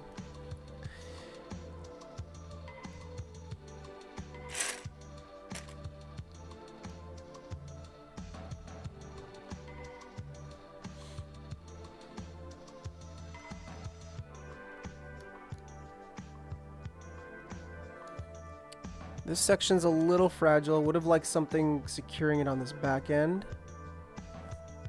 But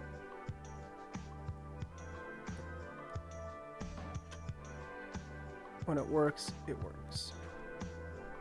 Why does it rub on the tires?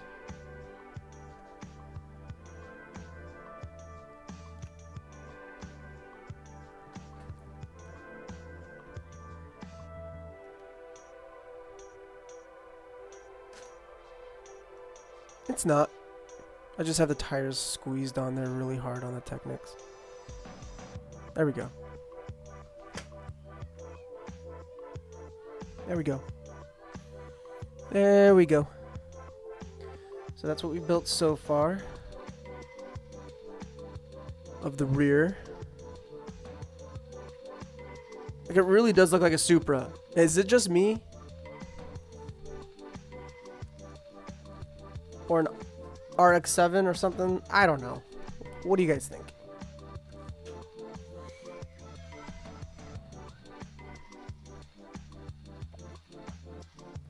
Let me just do a live check.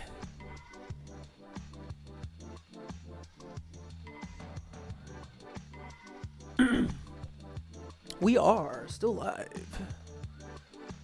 Let's continue. The rear section is almost done.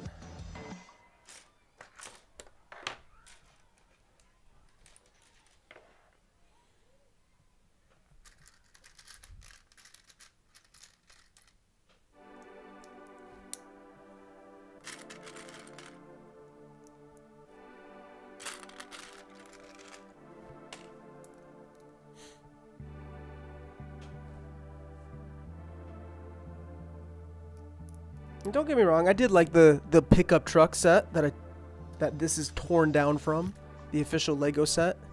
Pickup truck. I like it. It wasn't bad. But this is going to be cooler. Next to my other Lamborghini. I just need to get the tires for that other one. Whoa. Uh-oh. Technic alert. Warning. Technic incoming. Prepare thumbs. You just grow a layer of callus over your thumbs. Callus growth initialized.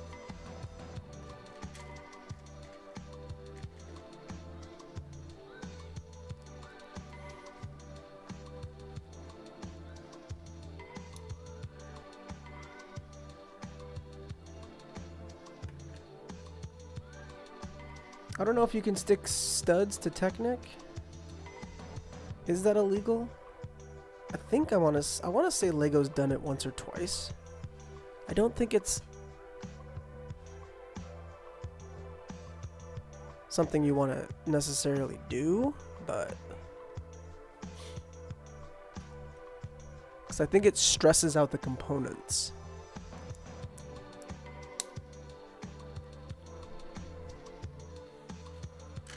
Great.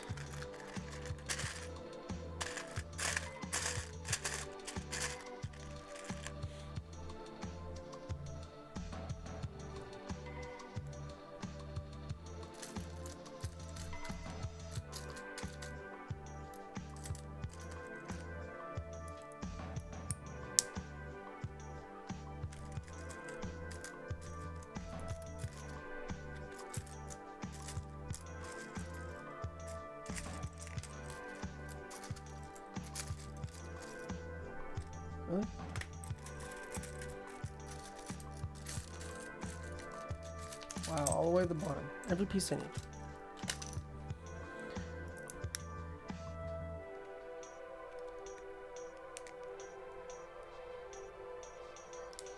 Okay. Oops. I messed up royally, didn't I? Yeah, I did.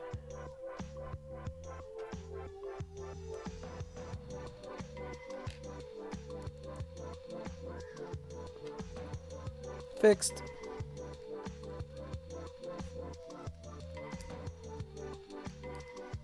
There we go.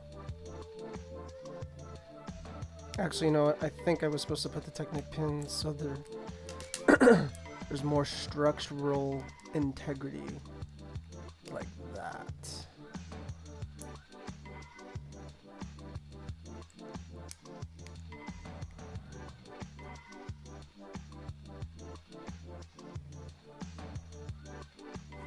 No, I messed up completely, 100%.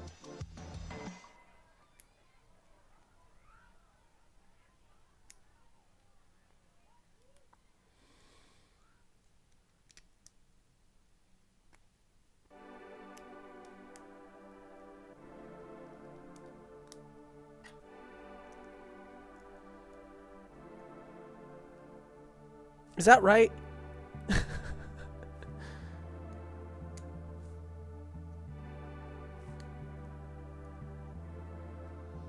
Oh, to achieve layers. It's the back window.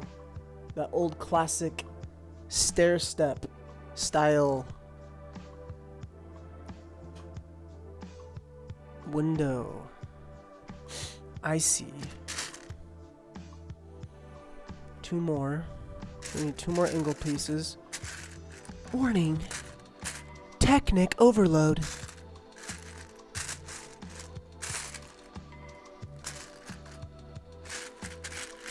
Do I even have 2 more of those?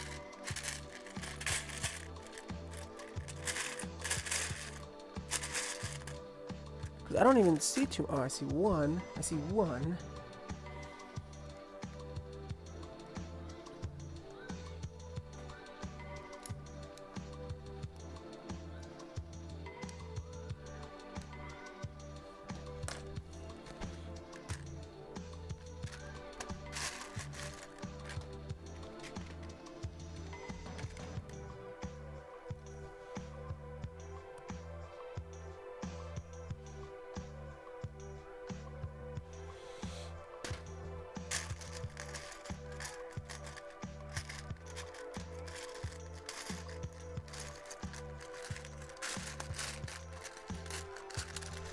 I don't see another one of those. Oh, wow. Floating right on top of the pile. Right in front of my eyeballs.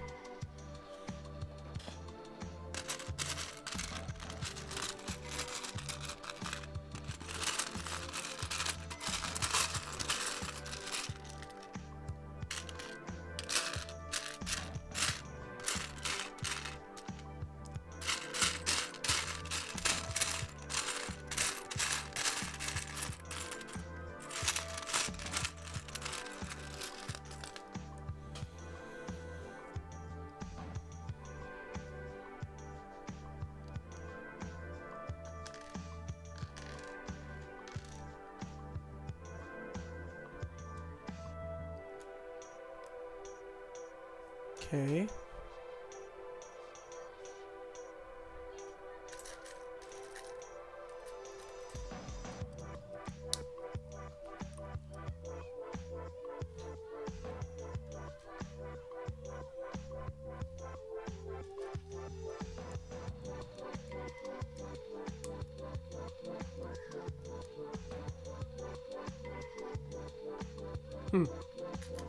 Okay.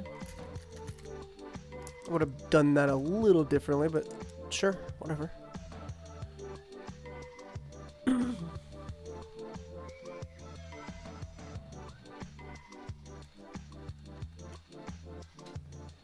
Beautiful. Oh no, and I just broke the whole entire set. The entire set just shattered into oblivion. Just kidding. Yeah, the tail section is, I'm not gonna lie, fragile.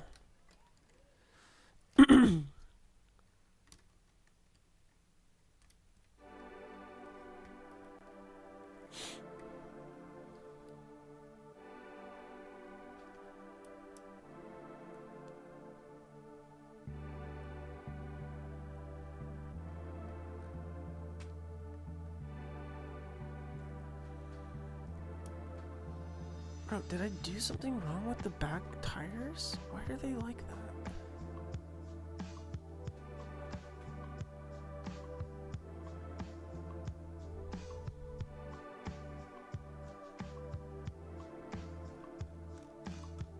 Oh, they're fine. They're not catching. Oh, this one's catching on something.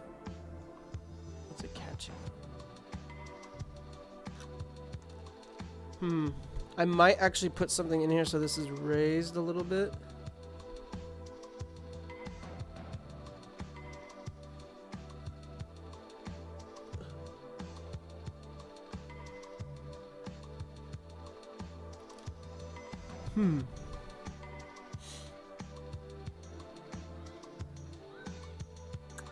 Yeah, it's correct, but there you go.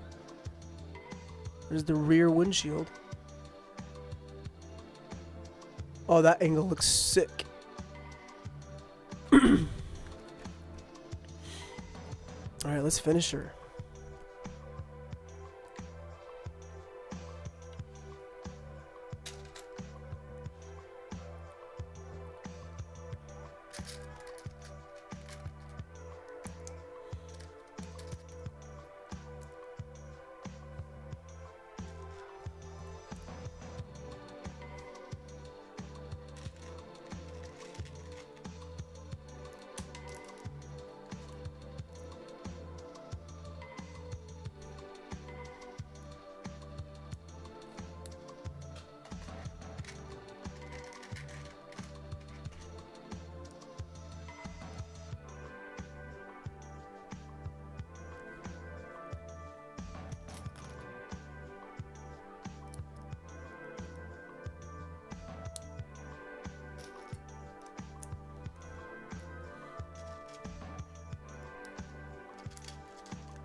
It's magically now smooth.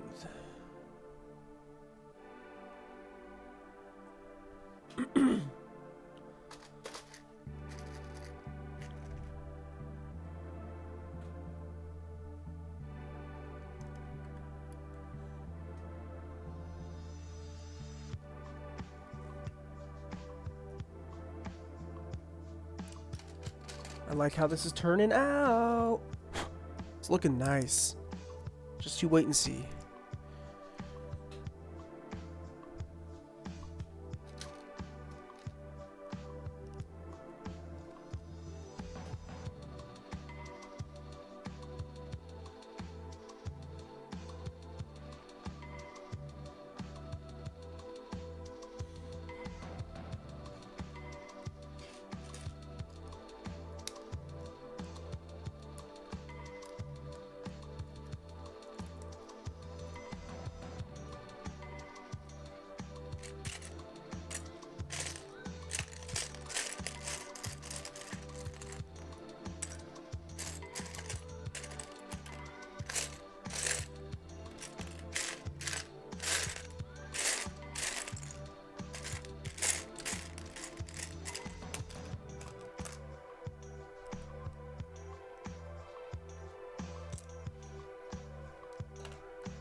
That doesn't make any sense. Hang on a second.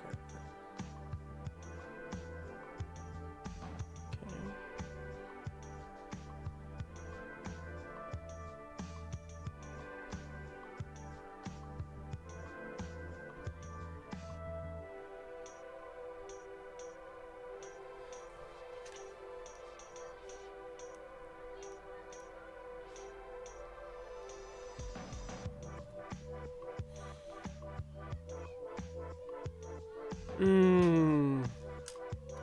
I messed up. I knew I was adding too many pieces. I added an extra plate that didn't need to be there. Way to go.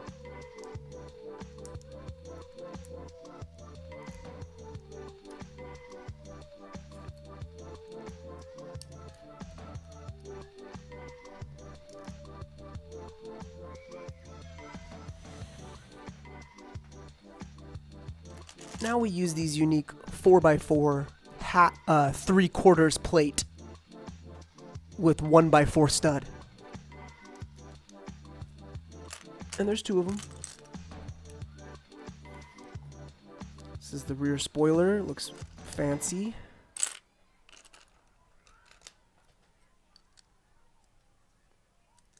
Fancy, fancy. Some plate action.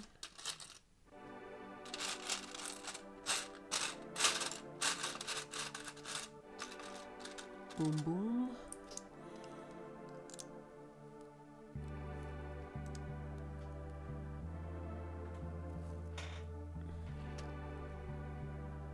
And we throw it on. Yeah, but how? Like, why? Where? How? What?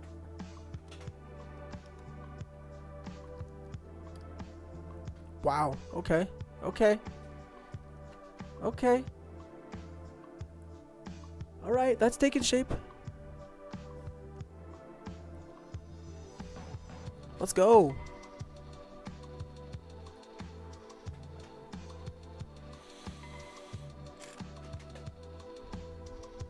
Oh, I closed it and I needed it open.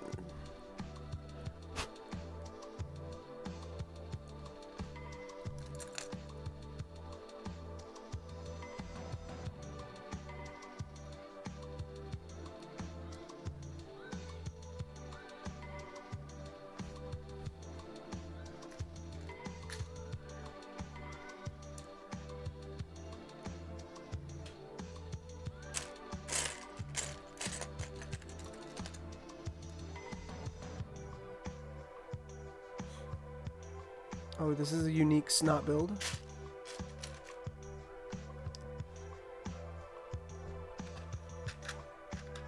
Probably have to do 2 of them, I reckon.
Classic brick.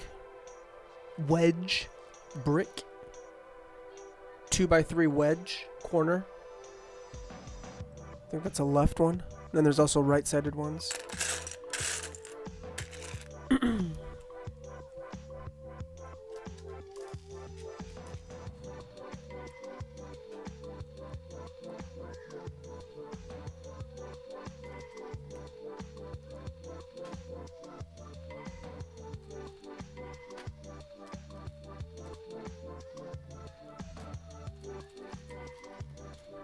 Totally digging the shaping on this. Looks great. This little rear chunk.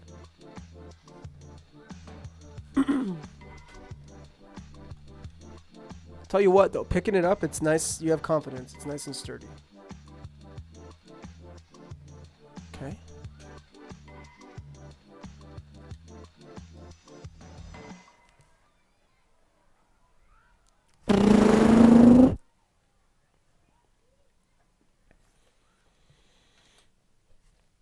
Looks like the other side.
Need that other wedge brick. Where were you? There you go.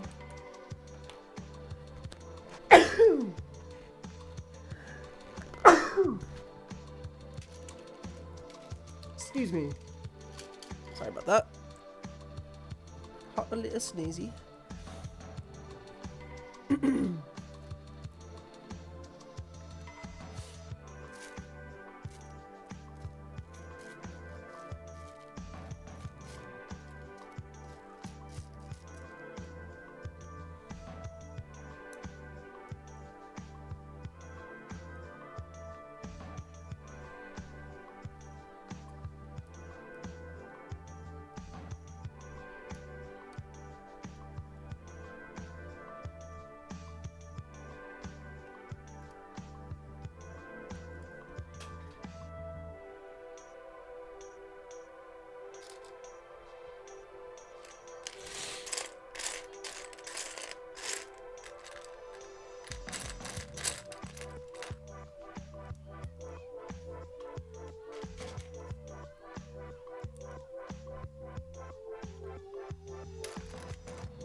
Oh, I love that.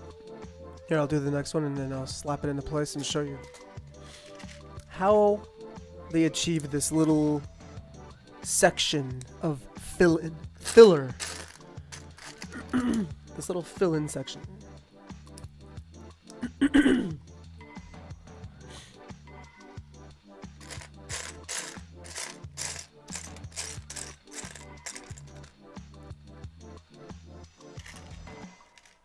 All right.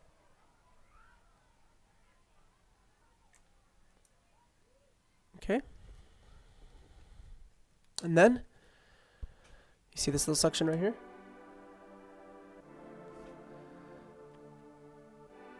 Oops, wrong way. That just fits right there, like that.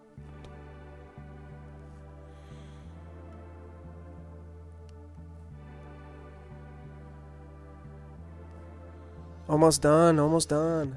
It's like a convertible version without the windshield.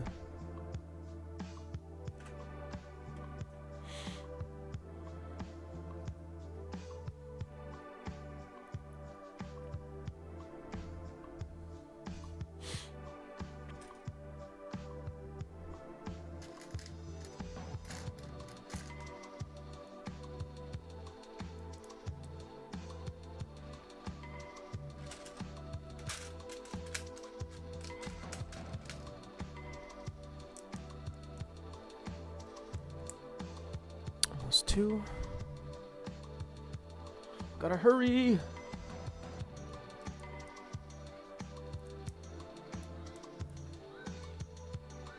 Just because I have prior engagements, I have someplace I need to be in about an hour and a half. We'll make it. We will make it.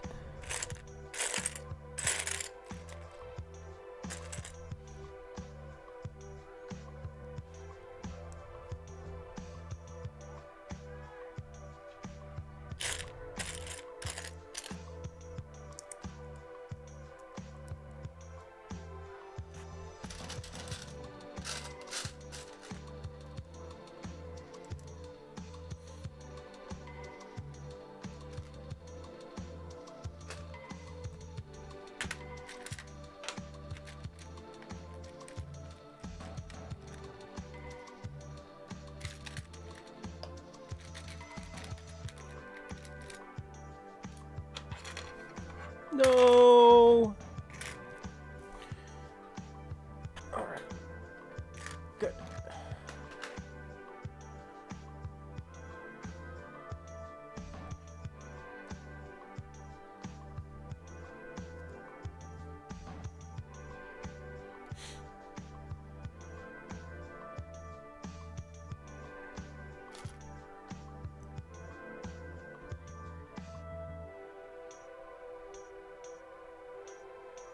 That doesn't make any sense. Oh.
Wow, a lot of jumpers. A lot of jumpers.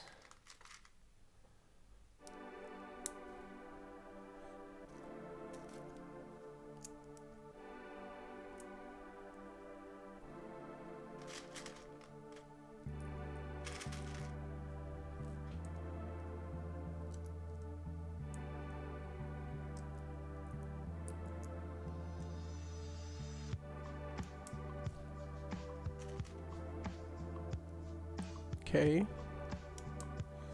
Lot of jumpers. What next?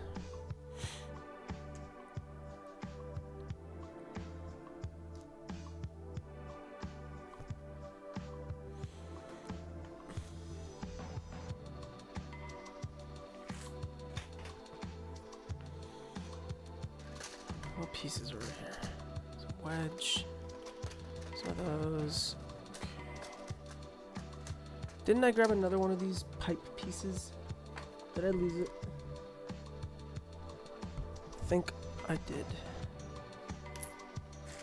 Anyhow.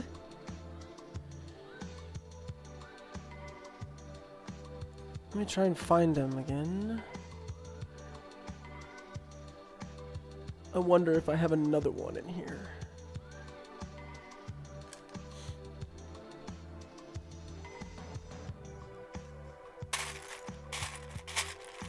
I do! Right there. Metallic drum lacquer silver pin coupling system. But it makes for a great rear exhaust. With the license plate. And the little tiny rear lights. Ooh, I'm gonna put the windshield on. Oh, it just sucks. It's perfectly in place. No way. Oh, it works so good. Now it's the windshield time, ladies and gents. Dun dun dun dun dun dun dun.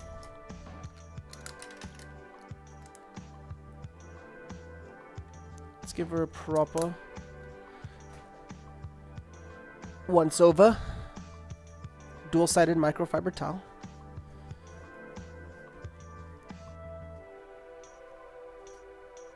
It's got a rough side. It has a rough side and then like a polish finer side. So I always flip it. And repeat.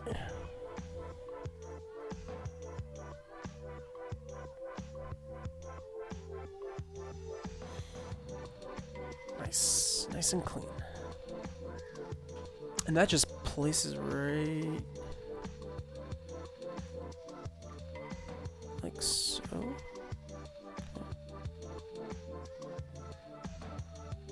Okay. Guys, before I put the top on, it's a convertible and it looks fantastic. Like, look at this. It literally does look like a... It looks like a lot of cars, to be quite frank.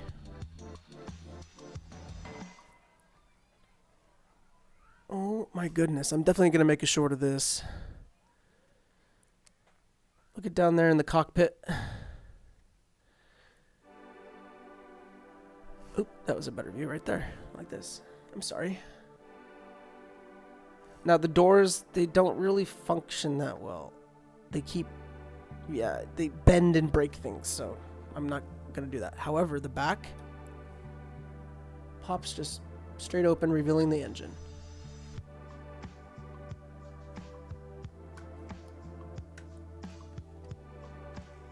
The back wheels do catch on this, so I might display it something like this. I might literally display it like this. I don't know. We'll see. We will see. Let's finish up the build. Here's the roof. Man, we still have quite a bit of pieces left over. I should use the printed Lego piece. The one that says Lego. In the front there. Or maybe on the roof. We'll see.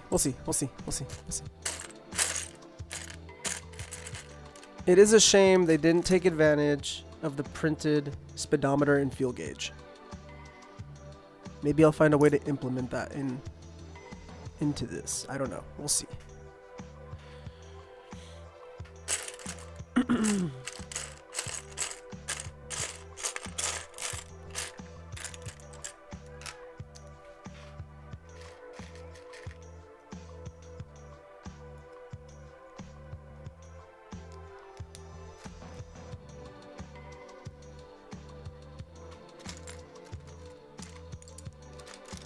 Oh, I love placing these 2x6 tiles.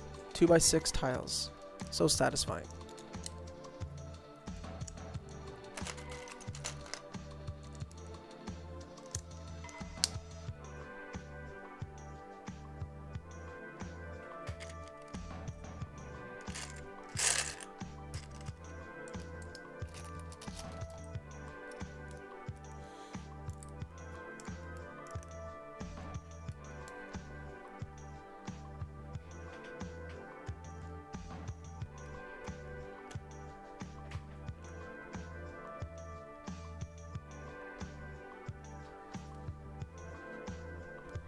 Wow, look at it from a profile view with that. It really does achieve that slanted shape.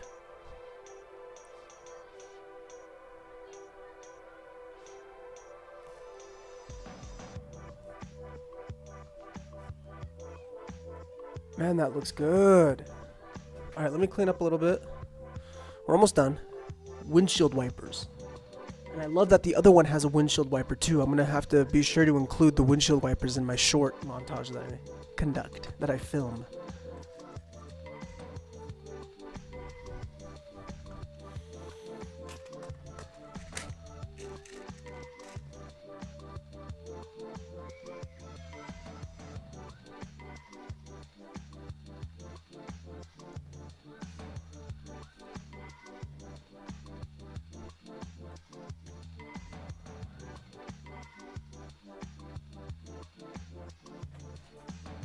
Windshield wipers.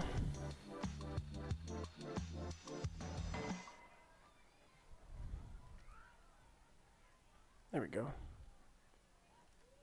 Oh, we're hitting. That's why. That's why it wasn't loading. We're hitting. The pillars are hitting. Let me adjust these pillars real quick. So they're more accommodating. And then slant them inward and reshape the angle.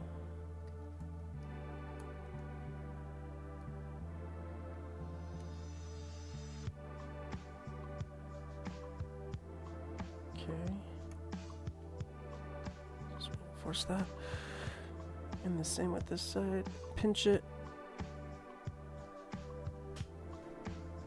And shape it. Oops. Where did I break? To be delicate. No! Come on, come on.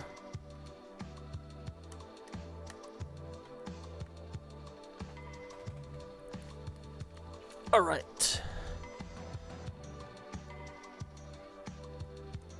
It's not really meant to be played with. It can be handled ruggedly from the sides, or sorry, from the middle sides. Everything else is kind of fragile.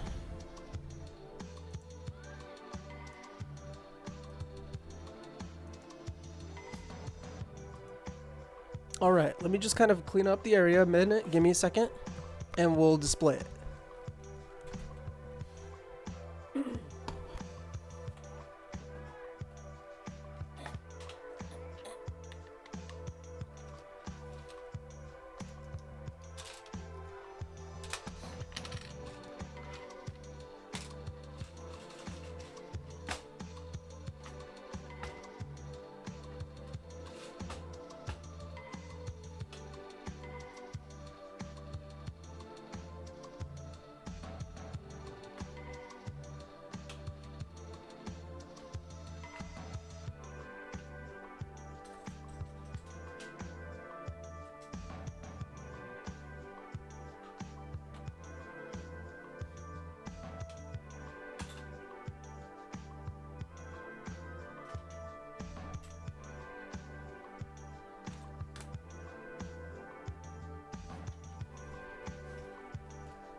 All right.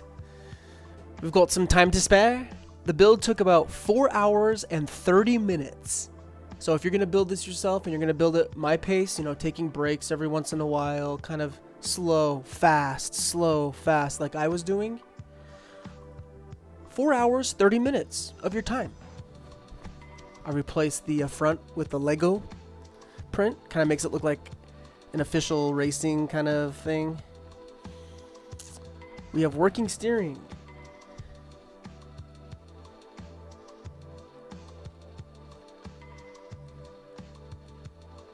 And I love it. It's responsive, fast.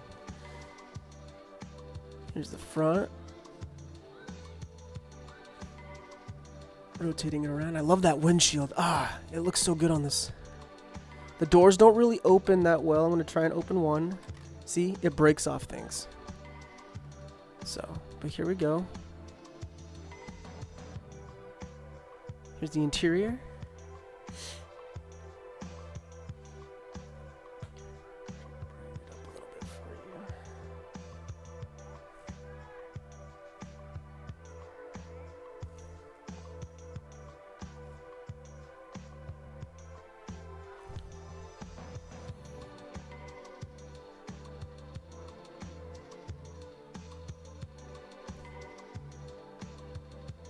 But then when I close the door, it's going to catch again and probably... Oh, nope, didn't break that time. Rotating it around. Rear looks aggressive.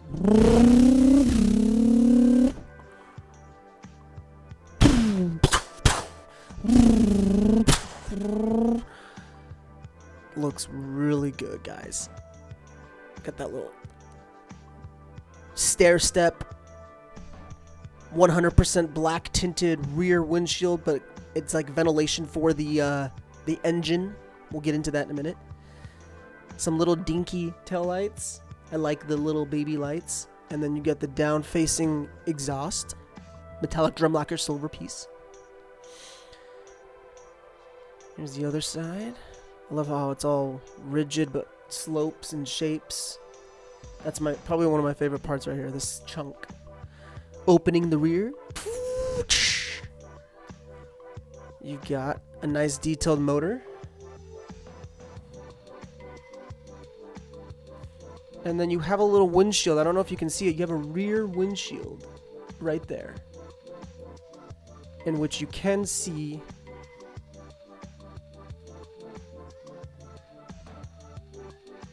you can see through it. Here's the passenger side. Oh, that piece broke off again. Yeah, the doors aren't meant to be open, so that's definitely a point downgrade for me. Got a lot of leg room. Let me brighten up the light a little bit.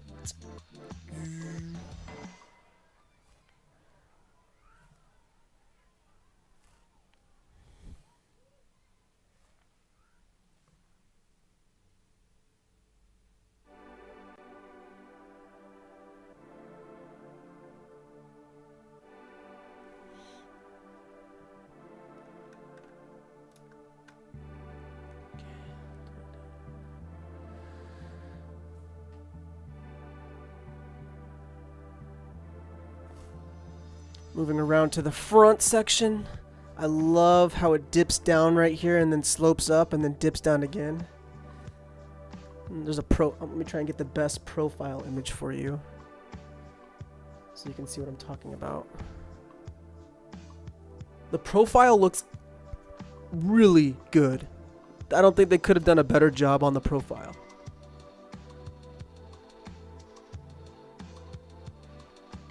I mean, that looks spectacular. Maybe the back could be raised just a hair. It looks great. And coming back to the front. The front does not open, but this is where the boot would be. Trunk space. But the front does not open. And then that's it head on.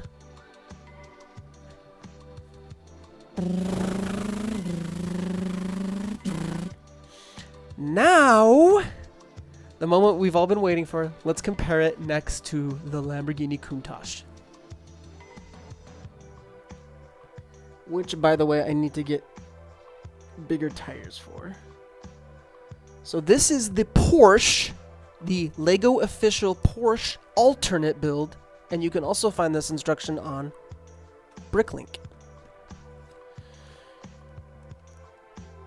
The doors on this are also kind of dinky, but I love this one too. It's great. Let me turn the light down a little bit. The exposure is a bit too bright. I think comparably,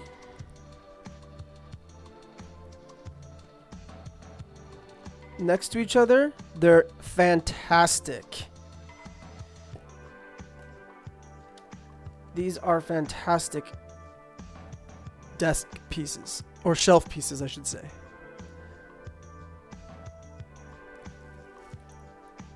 Ladies and gentlemen, these are Lamborghinis. We have the Miura and the old Countach. They're both old, actually. Here's a rear peek. The Countach rear just looks exquisite.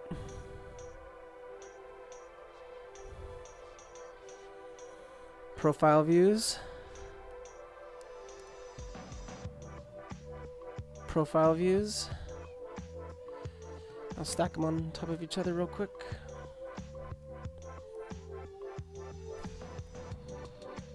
They're about the same footprint.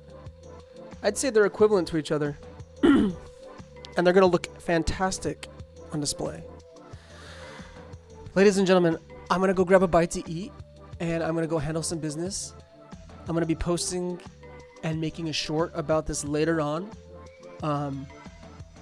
as well as photos. So stay tuned on the Instagram, as well as stay tuned on the Carboxylated official, Carboxylated YouTube, because we're going to do a short that is going to be featuring both of these. I'm going to have to rate this one, the Countach. This is a 10 out of 10 for me. This is fantastic. This guy, we're going to go 8.5 out of 10. The doors don't open. That's a big killer for me. As well as the rear tires rub against this a little bit, the rear section. Other than that, fantastic. You can't go wrong. Great display piece. Look at the windshield. It's just, look at it from a top-down view. I didn't show that. Here's a top-down view. Fantastic. One more profile view. Let's do an underbelly. Oh. So if you turn it upside down, oops. The hood falls off. Let me just grab those pieces real quick. Wow.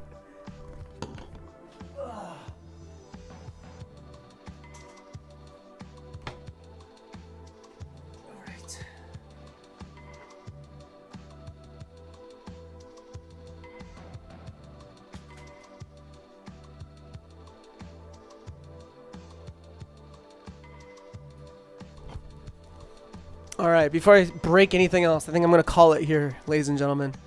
But I want to thank you so much for tuning in on this Lamborghini Miura build, old truck alternate. You guys are awesome. Once again, be sure to like, share this video, follow the Instagram as well, and stay tuned for more content. It's going to be bursting out of the seams.